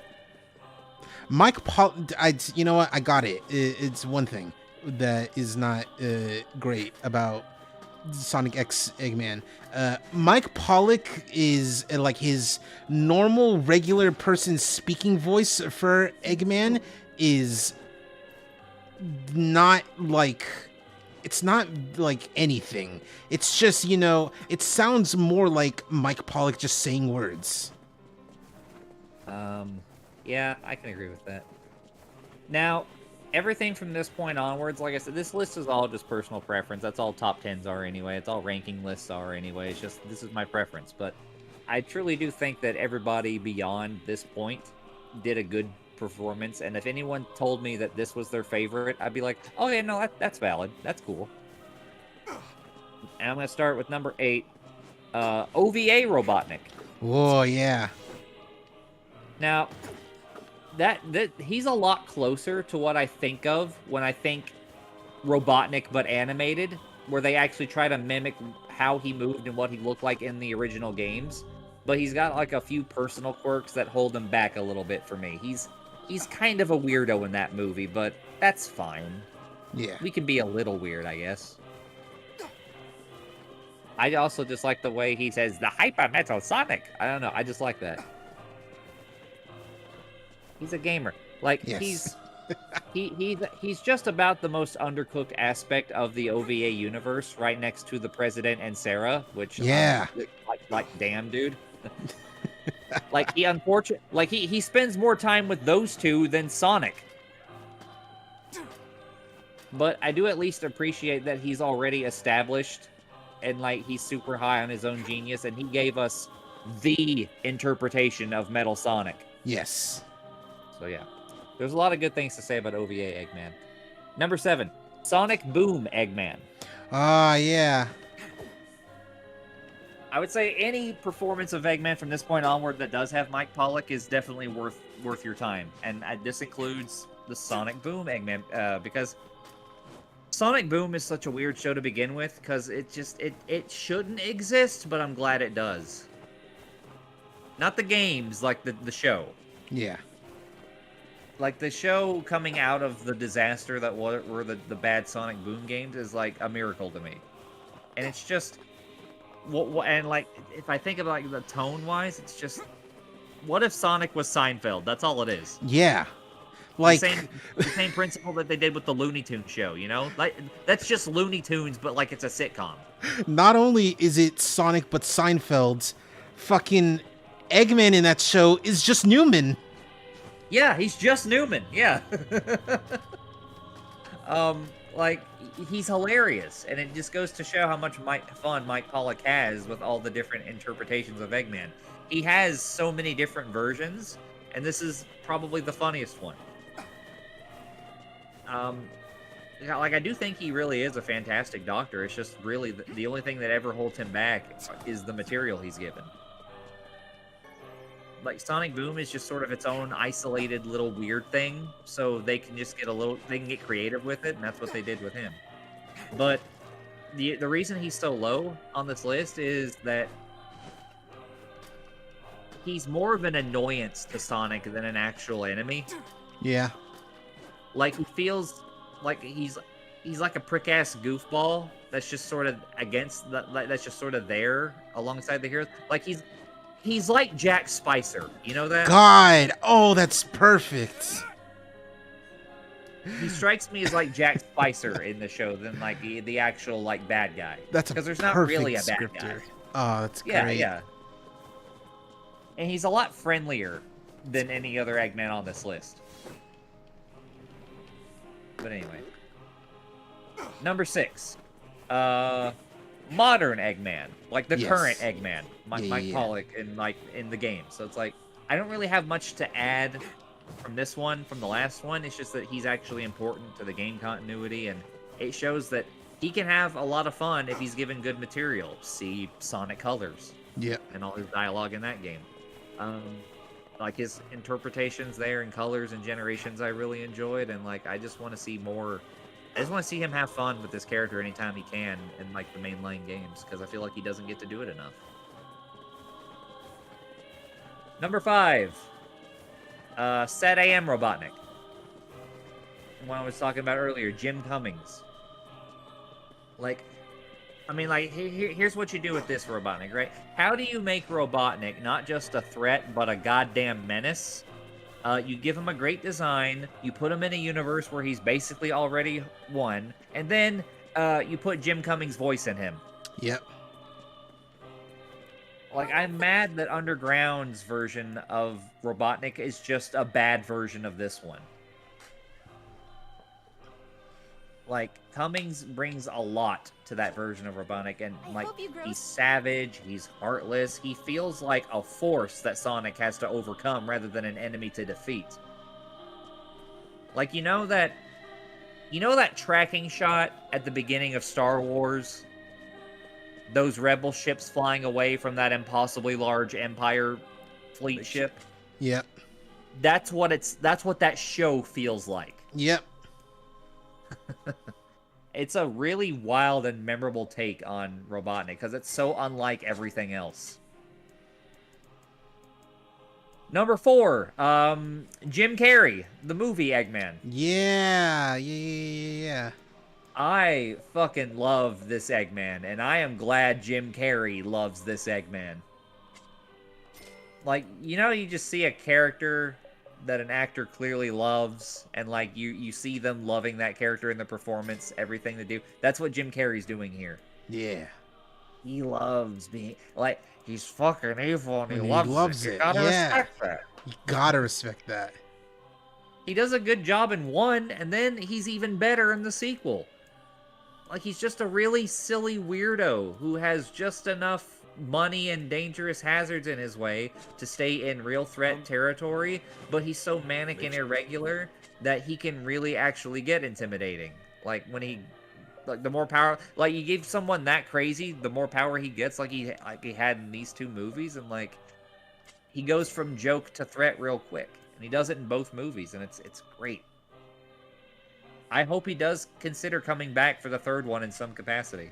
Oh, yeah, totally. Come back. I mean, just goes to show, like, how far Jim Carrey will go for his roles. Letter, huh? Yeah, I think I heard something about that. Number 3, Adventures of Sonic the Hedgehog, Robotnik. Oh, yeah. Yeah, the one by Long John Baldry, that one. Mr. Pingus himself. Like, I only barely put him over the Carey Robotnik, because while this Robotnik isn't always the best, when he's good, he's goddamn amazing. And a lot of that has to do with, like if any character in that show benefited from Deke being really experimental with, like, their animation and, like, making everybody so ridiculous and exaggerated, Eggman absolutely did. And, like, I don't know. I think he's the most notable role that Long John Baldry ever took on in voice acting, because before that he was a musician. And I think even during this time he was still doing his music, but I can't think of many other characters in animation that he's played. I think this is the one that he's known for. And he just, it's like, it's lightning in a bottle, you know? Perfect scene, perfect time. Like, you know that there's that scene that the no, like that sound clip comes from? Yes. If you watch that whole scene, it's actually really menacing. He's talking about flooding a town. Oh, cool. He's like, I'm gonna destroy that village and everyone in it and put a lake there. And he's like fucking loving how evil it is. I don't know. I just love that Eggman. Number 2. Classic Robotnik, the one from the video games. Mm-hmm. I just think he's a really good visual design. He's Yeah. an awesome bad guy. Yeah. And in a time before voice work was widespread, you have to do with good visual storytelling, and everything that they did with the old Robotnik sprites and the old Sonic games got across everything that you needed to know about who he is and what he does. He defiles nature, he destroys the environment, he bends the creatures to his will. He's an awful prick. And you look at that guy and you're like, wow, this guy's an awful prick. And the music, whatever his visual cues didn't get across, the music did. His music was always badass. Like, he looks silly, but he's anything but in the old games, you know? Yeah. The I original, don't know. I think he's just... the original Sonic, Robotnik didn't seem like a huge threat. Same for Sonic 2, up until later in the game. And then there's the fucking Death Egg and the Death Egg robot. Yeah. And number 1, Dean Bristow, the Adventure Eggman. Yeah. In my opinion, it's the best run Eggman has ever had. Like, in terms of music, in terms of, like, role in the story, in terms of voice performance, in terms of being taken as a serious threat. Like, this is peak Eggman, in my opinion. Like, there's Boom Eggman living in Sonic's house and eating up all his bacon, and then there's this Eggman who blew up half of the moon as a warning shot. Yeah. Like, I mean, to me, anything past Adventure 2 is the transition point of Eggman no longer being taken seriously as the threat, because in 1 and 2, he absolutely was. Like, yeah, Sonic was still calling him Eggman, whatever, but, like, that was the first time that happened, but everything he did in story, he was menacing. It was even better in 2. Like, what did he do in Adventure? He awakened an evil ancient god monster, was ready to drown like that world's equivalent of Chicago, and he told Tails to his face that he's going to kill him and grind him into mincemeat. Like, Jesus. And then what did he do in 2? He blew up half of the moon as a warning shot. He was pissed when the cannon didn't finish the job. He stole Shadow from a maximum security U.S. military base and was laughing with glee when he was upended by his own grandfather like he was impressed. He shot Sonic into space. He shot Sonic into space with the thought of like, oh man, maybe the emeralds is probably real, the one that he's holding. Whatever. I'm getting rid of Sonic anyway. I'm fucking done. And this was after he shoved a gun in Amy's face. I'll do it, you bitch. Get out. Get the fuck out of here. I love that Alfred fucking is laughing because he's never seen that. And even in Sonic Heroes, where like he's mostly like back-ended by Metal Sonic in that game, even in that game, before that happened, he still had the balls to send a note to Sonic's face and be like, yo, I'm gonna destroy the world in 3 days. Good luck, fuckers. Yeah. He had nuts the size of a wheelbarrow. And even in between all of this, he still had his funny moments, and he still had his moments of good character depth. Like, he wasn't serious all the time, but he had a captivating edge that he hasn't really had since. And I think also a lot of that came to Dean Bristow's voice work. Like, I just think he was a perfect voice for him. So you know But we also about the can't letter? forget the one evil thing that he hasn't been able to match since. The one evil thing. The one evil thing. You probably don't know this, Cheez. Mm-hmm. But in Sonic Shuffle, Yeah. he shook up some soda cans. Oh, fuck. Man, evil. Evil! And like, shaking soda cans is no fucking joke. You saw what happened in The Simpsons when that happened? And I mean, like, you remember that moment. Okay, the actual moment. You remember the actual moment in the Adventure 2 story. You know the line. Because you just told me, Fox boy. Yeah. That was fucking savage, though, wasn't it? Oh, absolutely. Maybe I don't. Man. So, yeah, Not sure. in my opinion, Adventure Eggman is the best. Final score, yosh, out of 10. Yosh out of 10. Which is it, man? Oh, and if I may ask, are you friends of Kaine? You could say that. Ah, I've heard the Did you rumors. say, are you friends with Kanye? Here to hunt shades. Kaine. Oh, Kanye, yeah, I'd rather be friends with her, yeah. Indeed. Our aim Did you hear is that to he went defeat missing? Did you hear every about that last- shit? Like, he's missing. We don't know where he is. You know what? That sounds very correct for Kanye. Fucking missing. Here's the thing.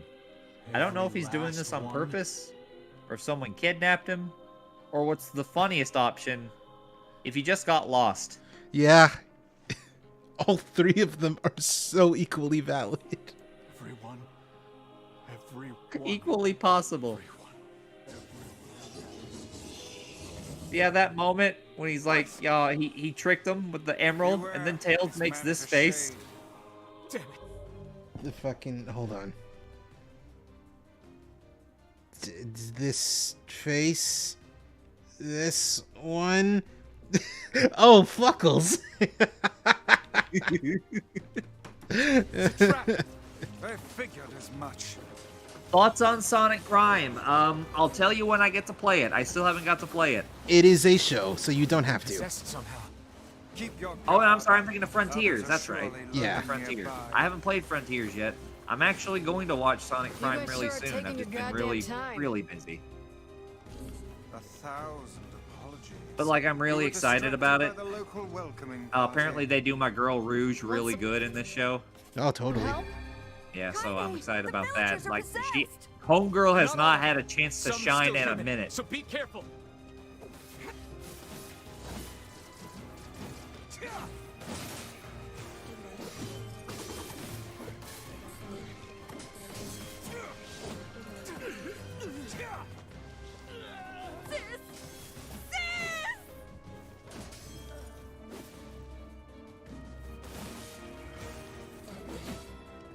that's it. Okay, cool.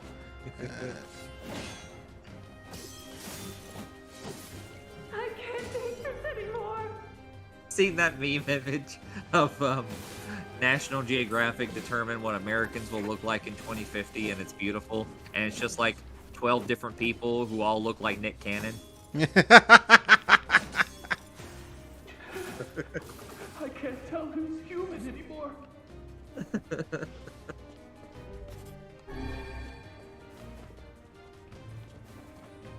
You know what I want to do, and I want to invite you for this.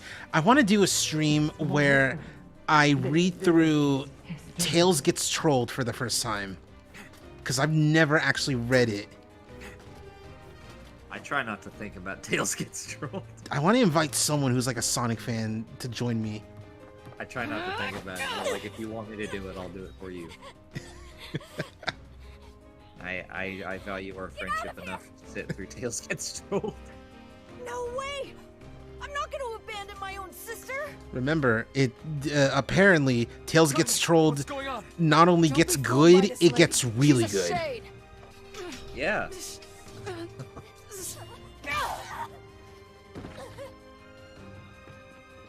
No. No.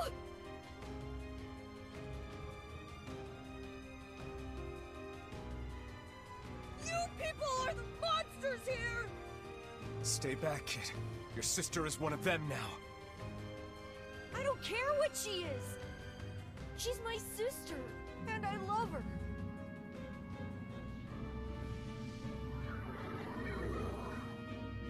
Yeah. If there's one other thing I forgot to mention.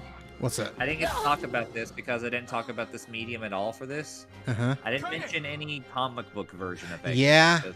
It's like, listen, that's a lot, okay? No. This list is already a lot. Yeah. That being said, from what I've seen, I really do enjoy IDW's interpretation of Eggman. And apparently, Archie Robotnik is like the most evil motherfucker ever. Oh, dude, he does some heinous shit in the Archie comics. Save you from the shades. Please, you have to stop. Emil. We need to get out of here. Kaine. Like, it was like he's so evil to the point where the idea that modern Eggman teams up with classic Robotnik is treated as this like Avengers level threat. Yeah, guys, we gotta fuck stopping Thanos. We gotta stop both Robotniks. Yeah. It's some shit. I mean, but like the Archie comics in general are like outrageous. Oh god, yeah. I was gonna say classic. It's classic in that it's really good. A classic video by Salty DK Dan of like him showing his friends various parts of the Archie Sonic comics, and it's weird and wild, but it's also really, really good. And also the art is incredibly inconsistent in a hilarious way. All I know is that like the Sonic Archie comics got like really weird. Yeah. I remember there was one story in particular. But listen, we've already seen this one on stream. We've already talked about Titan Tales. We're not talking about that again. Uh-huh. What we are going to talk about though is that time that Sonic cucked Tails. Yes. Yeah, that happened. Sonic Tails was in love with a character named Fiona Fox, and Sonic got a piece of that. It's funny because, like, it's very clearly like, oh, you, like, kissed her without me knowing. But he says you hooked up with Fiona, and that has a much different meaning nowadays. Yeah. In that video, they talk about that scene, and one of them is like, you blew my crush's back out?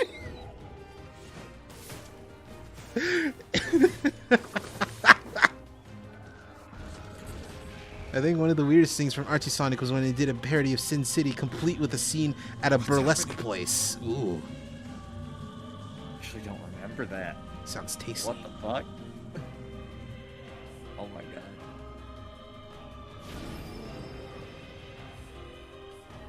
What the fuck? Wow, what I are didn't you find seeing? this out. I didn't What? find this out. Oh. So, you type in... I typed in most outrageous Sonic Archie comics. Uh-huh. And I've been given multiple lists, but the Google people also ask section, Is this one of the beast a questions shade is, as well? who does Sonic end up with in the Archie comics? Mm-hmm. And I'm reading this, he ends up with Sally, they do get Yes. married, We and can't Mobius stop. X years later arc, and Yes. set in an alternate future, so it's not the canon future, I guess. Mhm. Sonic became king of Mobius, married his love interest Sally, and had 2 children named Sonia and Manic, Oh God, no. sharing their name with his siblings in Sonic Underground. Okay, I really want to know who came up with the names first. Yeah, I actually. feel something from within the creature. Oh man, hang on.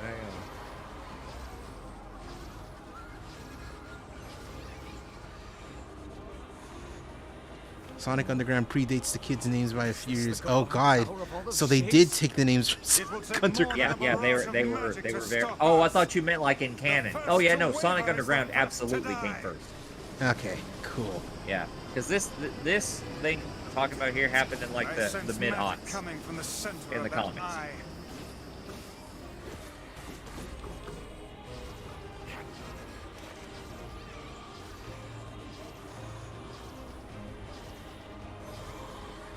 Wait! I think those are actual people! Hold nothing back. Those are shades. There was actually a Archie, Sonic Underground, Sabrina Teenage. Yes, I remember that.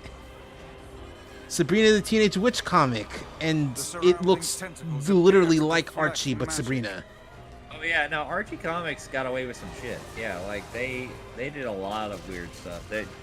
I bet you probably never heard of this. I know Cheez has. Like, I bet you've never heard that Archie did a crossover with The Punisher. Yeah. Wasn't it like the Punisher kills Archie or something like that? Tried to, yeah. It's okay. Let's see here. How many times has Sonic died in the comic? Not as many times as people would think. Yeah, it doesn't happen that often. The person who dies more often than Sonic actually is like Knuckles. Oh yeah, yeah. Oh no, Knuckles has been through some shit in that comic. Defeating the smaller enemies has no effect on the leader. So there is something that's really cool about one of the Sonic Archie comics. And I think it was like issue 50, 50, 51, 52, something like that. No, I'm sorry. It wasn't that one. That was it was the first one, the first Sonic Adventure. They did a tie-in comic story with Sonic Adventures 1 and 2. Uh-huh. They did one for Adventure 2. It was like issue 98. And what's really cool is that you get to see a comic book rendition of like Sonic's jumping out of the plane to get to the city escape scene. You get to see that right here. Yeah. Check it out.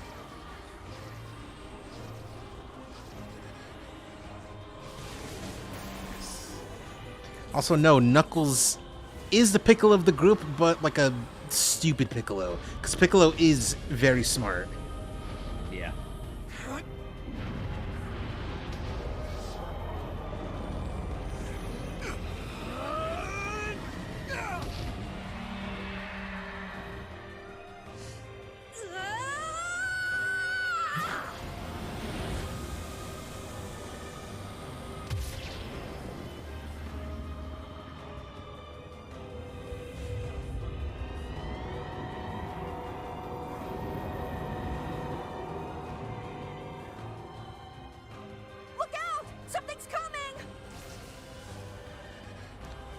You know, for the longest time, I always wondered what this shape reminded me of. Now I know. It's fucking dark matter from Kirby. I'll try to pin it down. Emil! Emil! Hey, I'll keep it busy. wake up. You Get up. should be able to attack Get up. from behind. Go around and get it. Wake up. Please, hurry. Emil can handle this. We must circle behind the creature at once. Alright, I'll keep taking your nap. I think I have to be over here. Move closer. Okay, Can't no. harm it from I have to below. be up high. Wake up. Alright.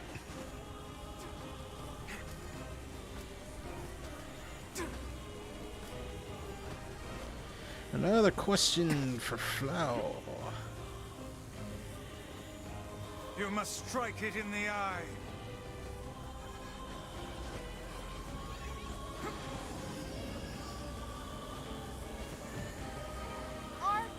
Are you there yet?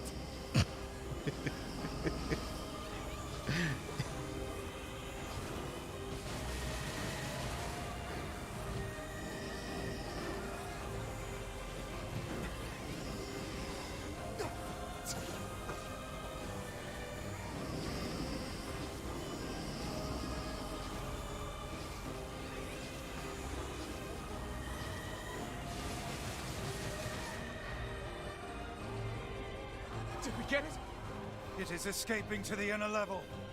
I'm coming. Gotta catch my breath. Careful, Emil. Won't help anyone if we lose you here. God damn it! We beat the hell out of that thing. How can it still move? Its combined powers are beyond even my greatest suspicion.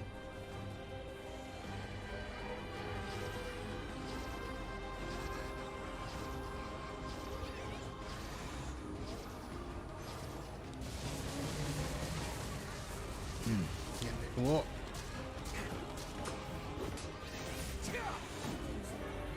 Ooh. Ah. Hold on a second.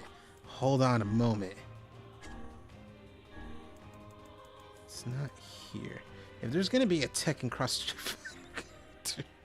how many characters do you think will be in the base roster? For me, it's 26, but nah, I don't think so. That game's not happening, buddy. I don't know how to tell you. It's never gonna happen, and it's never gonna happen. It's the saddest thing ever. If it was gonna happen, it would have happened by now. Yeah.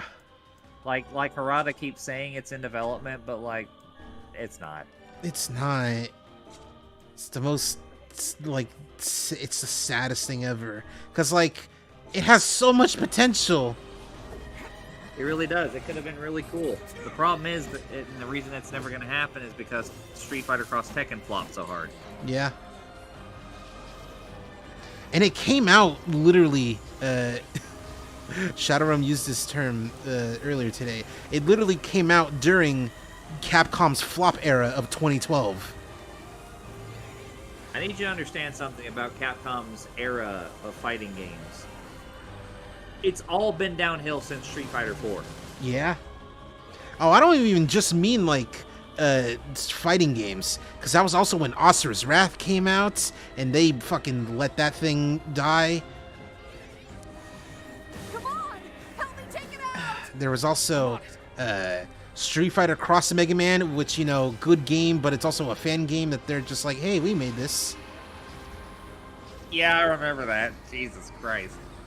And that sucks, because that game's actually kind of good. It's really good. As a Mega Man fan, it's really good.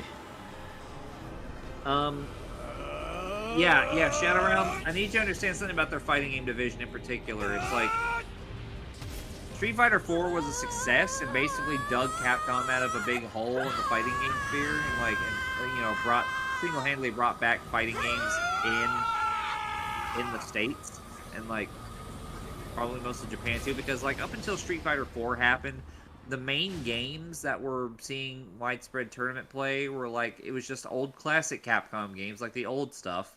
People weren't playing new shit. It was either that, Guilty Gear, because Guilty Gear was still going, or Mortal Kombat games. You know, this was during the shit PS2 era, because we can talk shit about those games all we want because they're bad games, but they sold like crazy. Because Mortal Kombat just has crazy widespread appeal. The Yep. Street Fighter 4 came, like, everyone loved it. Yeah, Capcom's back. And they've tried to recapture that magic, and they just haven't been able to do it.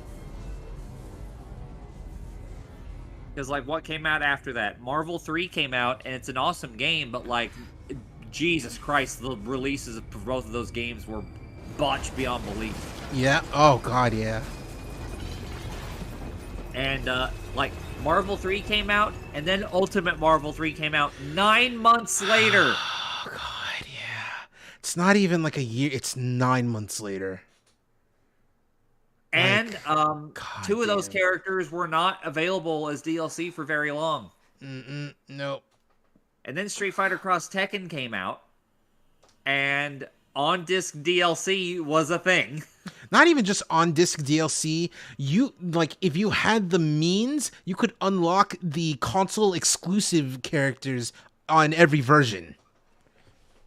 And the DLC characters. People were hacking their games and just playing characters like Cody and Elena and shit online on release day. Yep. When they weren't supposed to have them. And like the thing that everyone warned them that like, hey, don't do this. People will exploit it. Yeah, guess what? They did. And also, the gem system. Gem system. Really bad, really bad. Yeah, Street Fighter Cross Tekken was a goddamn disaster. I killed them all. So they went back and fixed a bunch of things about it, but like it was way too late. Like the damage had already been done. And then Street Fighter 5 came out. And then Street Fighter 5 happened. Yeah, Street Fighter 5 and its litany of issues happened. Like it lasted a lot longer than any of those other games. It probably even lasted longer than Street Fighter 4 did, but like it was plagued with problems throughout. And then Marvel Infinite happened. Yep. Oh God, yeah. Don't look back. And Marvel will no longer happen because of Marvel Infinite. In fact, if the thing that happens that I think is going to happen eventually, if it actually comes to pass, I will be able to blame Marvel Infinite. Thanks. I'll know where the moment happened, because if NetherRealm gets their hands on the Marvel license and makes their version of a Marvel game before we get another Marvel vs. Capcom, I am going to shit. Yeah. Yeah. And there is a non-zero chance of that happening. Because Ed Boon has expressed interest in it. At the very least, Disney won't allow NetherRealm to fatality their like characters. I mean, that's fine. They'll just do what Injustice does. Yeah. Hopefully not shit.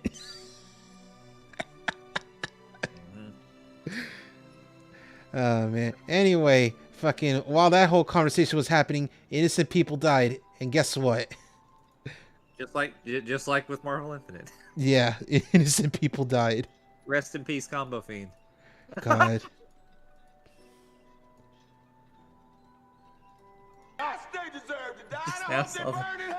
The Samuel L. Jackson thing. Yeah, because for these innocent people, yes, they deserve to die, and I hope they burn in hell. Yeah.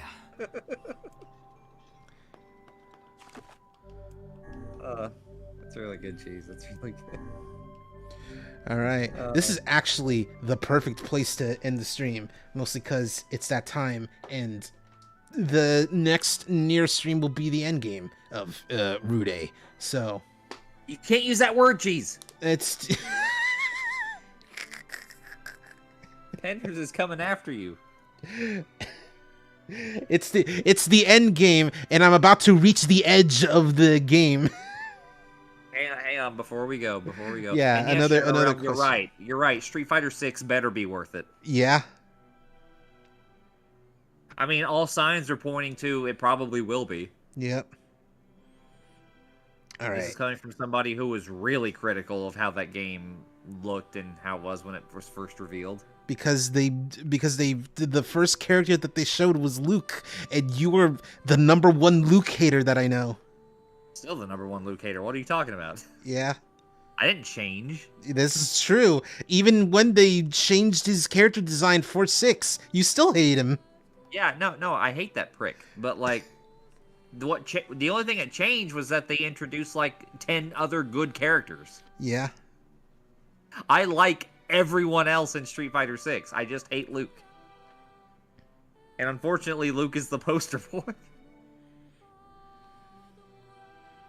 What character from Resident Evil will we see in Street Fighter 6 as DLC? I mean, okay. One, it's not gonna happen. None, it's not gonna happen. But, Yeah. but if it did, if this is the one time in Street Fighter they'll have a not fighting game like guest character, for the love of Mike, don't put Chris in. Chris has been in enough. We're done with Chris. Stop For it. if anyone, put in either Leon or Ada. Here's what sucks, though. Here's what sucks about that. Is because, yeah, Chris has been in way too much. You can't do that. And Leon hasn't been in enough recently to warrant a spot, even though people like Leon. But also, you can't put in someone like Ethan because Ethan is like a faceless character. Yeah, Ethan, we don't know what he looks The like. last two games, which we don't know what he even looks like because it's always from a first-person perspective, which is Yeah. weird for Resident Evil up until now. So it's like, you can't even put him in. Yep. You would have to either put in, like you said, Leon or Ada, which I think Ada is actually a pretty good call. Yes. Or just get nutty with it. Put in a villain. Put in Lady D. Put in Lady D, or put in the fucking, and this is something that Maximilian has said, put in fucking the dad from RE7. Yeah, Jack. Yeah. Jack, yeah. Yeah, put him in. I suggested... No, not Jill. No, I'm done with Jill. Jill, if they somehow do a Marvel 2 Jill, sure, but not a Marvel 3 Jill, because I don't want Resident Evil 5 Jill. No, I'm about done with that. Yeah. I actually suggested that they put in Jack in Marvel Infinite back when that game was being we didn't know everything about it. It's like, dude, that's the perfect tie-in. Just like have Jack fight somebody in Infinite, and like his super is that the rest of the family fights. Yeah, welcome to the family, son. Welcome to the family, son. Yeah, exactly. Yeah, there you go. I was thinking like who else would even work, and like there's just not many. Like you'd have to jump through a lot of hoops to make it work, but I don't know. Street Fighter doesn't do crossovers in its own universe. Street Fighter crosses over into other stuff. Like, yeah. Or it, like, draws connections to other series, like, fucking Final Fight, or Strider that one time in SF5. Or Rival Schools. Yeah, we've been doing that. Yeah, like they did way back in the day. Sakura was actually a playable character in the first one, and then they brought Akira in Street Fighter V. Yeah. After the game got kind of good. So I mean, yeah, it's possible. So it's possible that they do something like that again, but it's probably going to be in universe because like. Whenever Street Fighter makes that jump to have, like, another universe be a part of it, it kind of just... It doesn't go back from that. Like, Final Fight's still there. Rival Schools is still there. If they did that with Resident Evil, that's a whole can of worms. Yep. But then again, like I said, they cross over into other stuff. You could fight Evil Ryu and Akuma in an Asura's Wrath. Yeah, and it's, like, the better DLC in that game. Like the ranking is the true ending, which, you know, obviously, the Street Fighter DLC and the anime episodes that you can play through because they're stupid. I forgot about those. Yeah, exactly. No one cares about those. One looks interesting, not good, but interesting. The other one has weird character design and like really, really bad like voice acting for some reason, which is weird because the game has really good voice acting in places, but like that one's just so bad for no reason. Yeah, I mean, like, hey, we can sit here and talk about all the missteps that they took with Asura's Wrath. But, you know, that just goes into a folder labeled 2012. 2012 was the worst Capcom year in recent memory. Yeah, honestly, it was one of the worst. I do have a question for you before we end the stream. Yeah, and it is related to Capcom, because I actually do want your opinion on this. Mm-hmm. Nothing to do with fighting games, but, like, I thought about this, and I don't know if there's a better answer. If they've been doing a lot of like, I mean, Netflix is like been insistent on just making the worst live action adaptations of anime and Japanese properties and all that. Which no, go ahead. But like we're getting like more ambitious like anime projects with them. Like they have fucking Takeshi Miike making a 3D fucking Onimusha anime for Netflix. Yeah. So my question is, if they were to make a Netflix live action thing, adaptation of a thing, and it was a Capcom property, is there any better choice than Ace Attorney? Oh God. Oh man. Yeah. No, there's nothing. Like you'd have to do it. It'd be so easy. Yeah, like we already have like localized names too, so like you don't have to like translate anything. And like, I feel like if you wanted to get some goodwill with people and like show them that a live action adaptation could be good, I feel like Ace Attorney's the one that you would do. Yes, because it's so easy to get right. It's so easy. Apparently, like, just be a courtroom drama, have some over-the-top designs, and then have the characters act a little silly, but mostly like not take away from like the gravity of the scenes in the court. Like it's easy. Yeah. You know, it's funny that like you say that like pretty much every single Netflix live action adaptation has been terrible, when even the Japanese one, even fucking the live action Fullmetal Alchemist movie that Netflix made, that's Japanese, is terrible. Like, both sides are not safe. Yeah, both sides. That's a good way to put it. Both sides are not safe. Fuck, man. All right, and with that, and on that note, that's the end of the stream. All right, thanks everyone who came by for coming by tomorrow. I'm thinking, because I beat No More Heroes last time, I think No More Heroes 2. What about Final Fight? Ooh. Final Fight, that's interesting because it is very grounded, apart from like the Ninja Man. It would, but like in order to show like the best part of Final Fight, you'd have to get like a little over the top with it. Yeah. Just a little bit. I mean, Belger becomes a zombie. How do you do that? That's yeah. Yep. How do you do that? How do you translate Hugo and Abigail? How do you hurt my testicle? Oh, that's a deep cut. Jesus Christ, Cheez. I wasn't ready for that one. Oh, man. All right. Anyway, that's it for the stream. Thanks, everyone, for coming by. See you tomorrow. Same time. See you later. Bye-bye.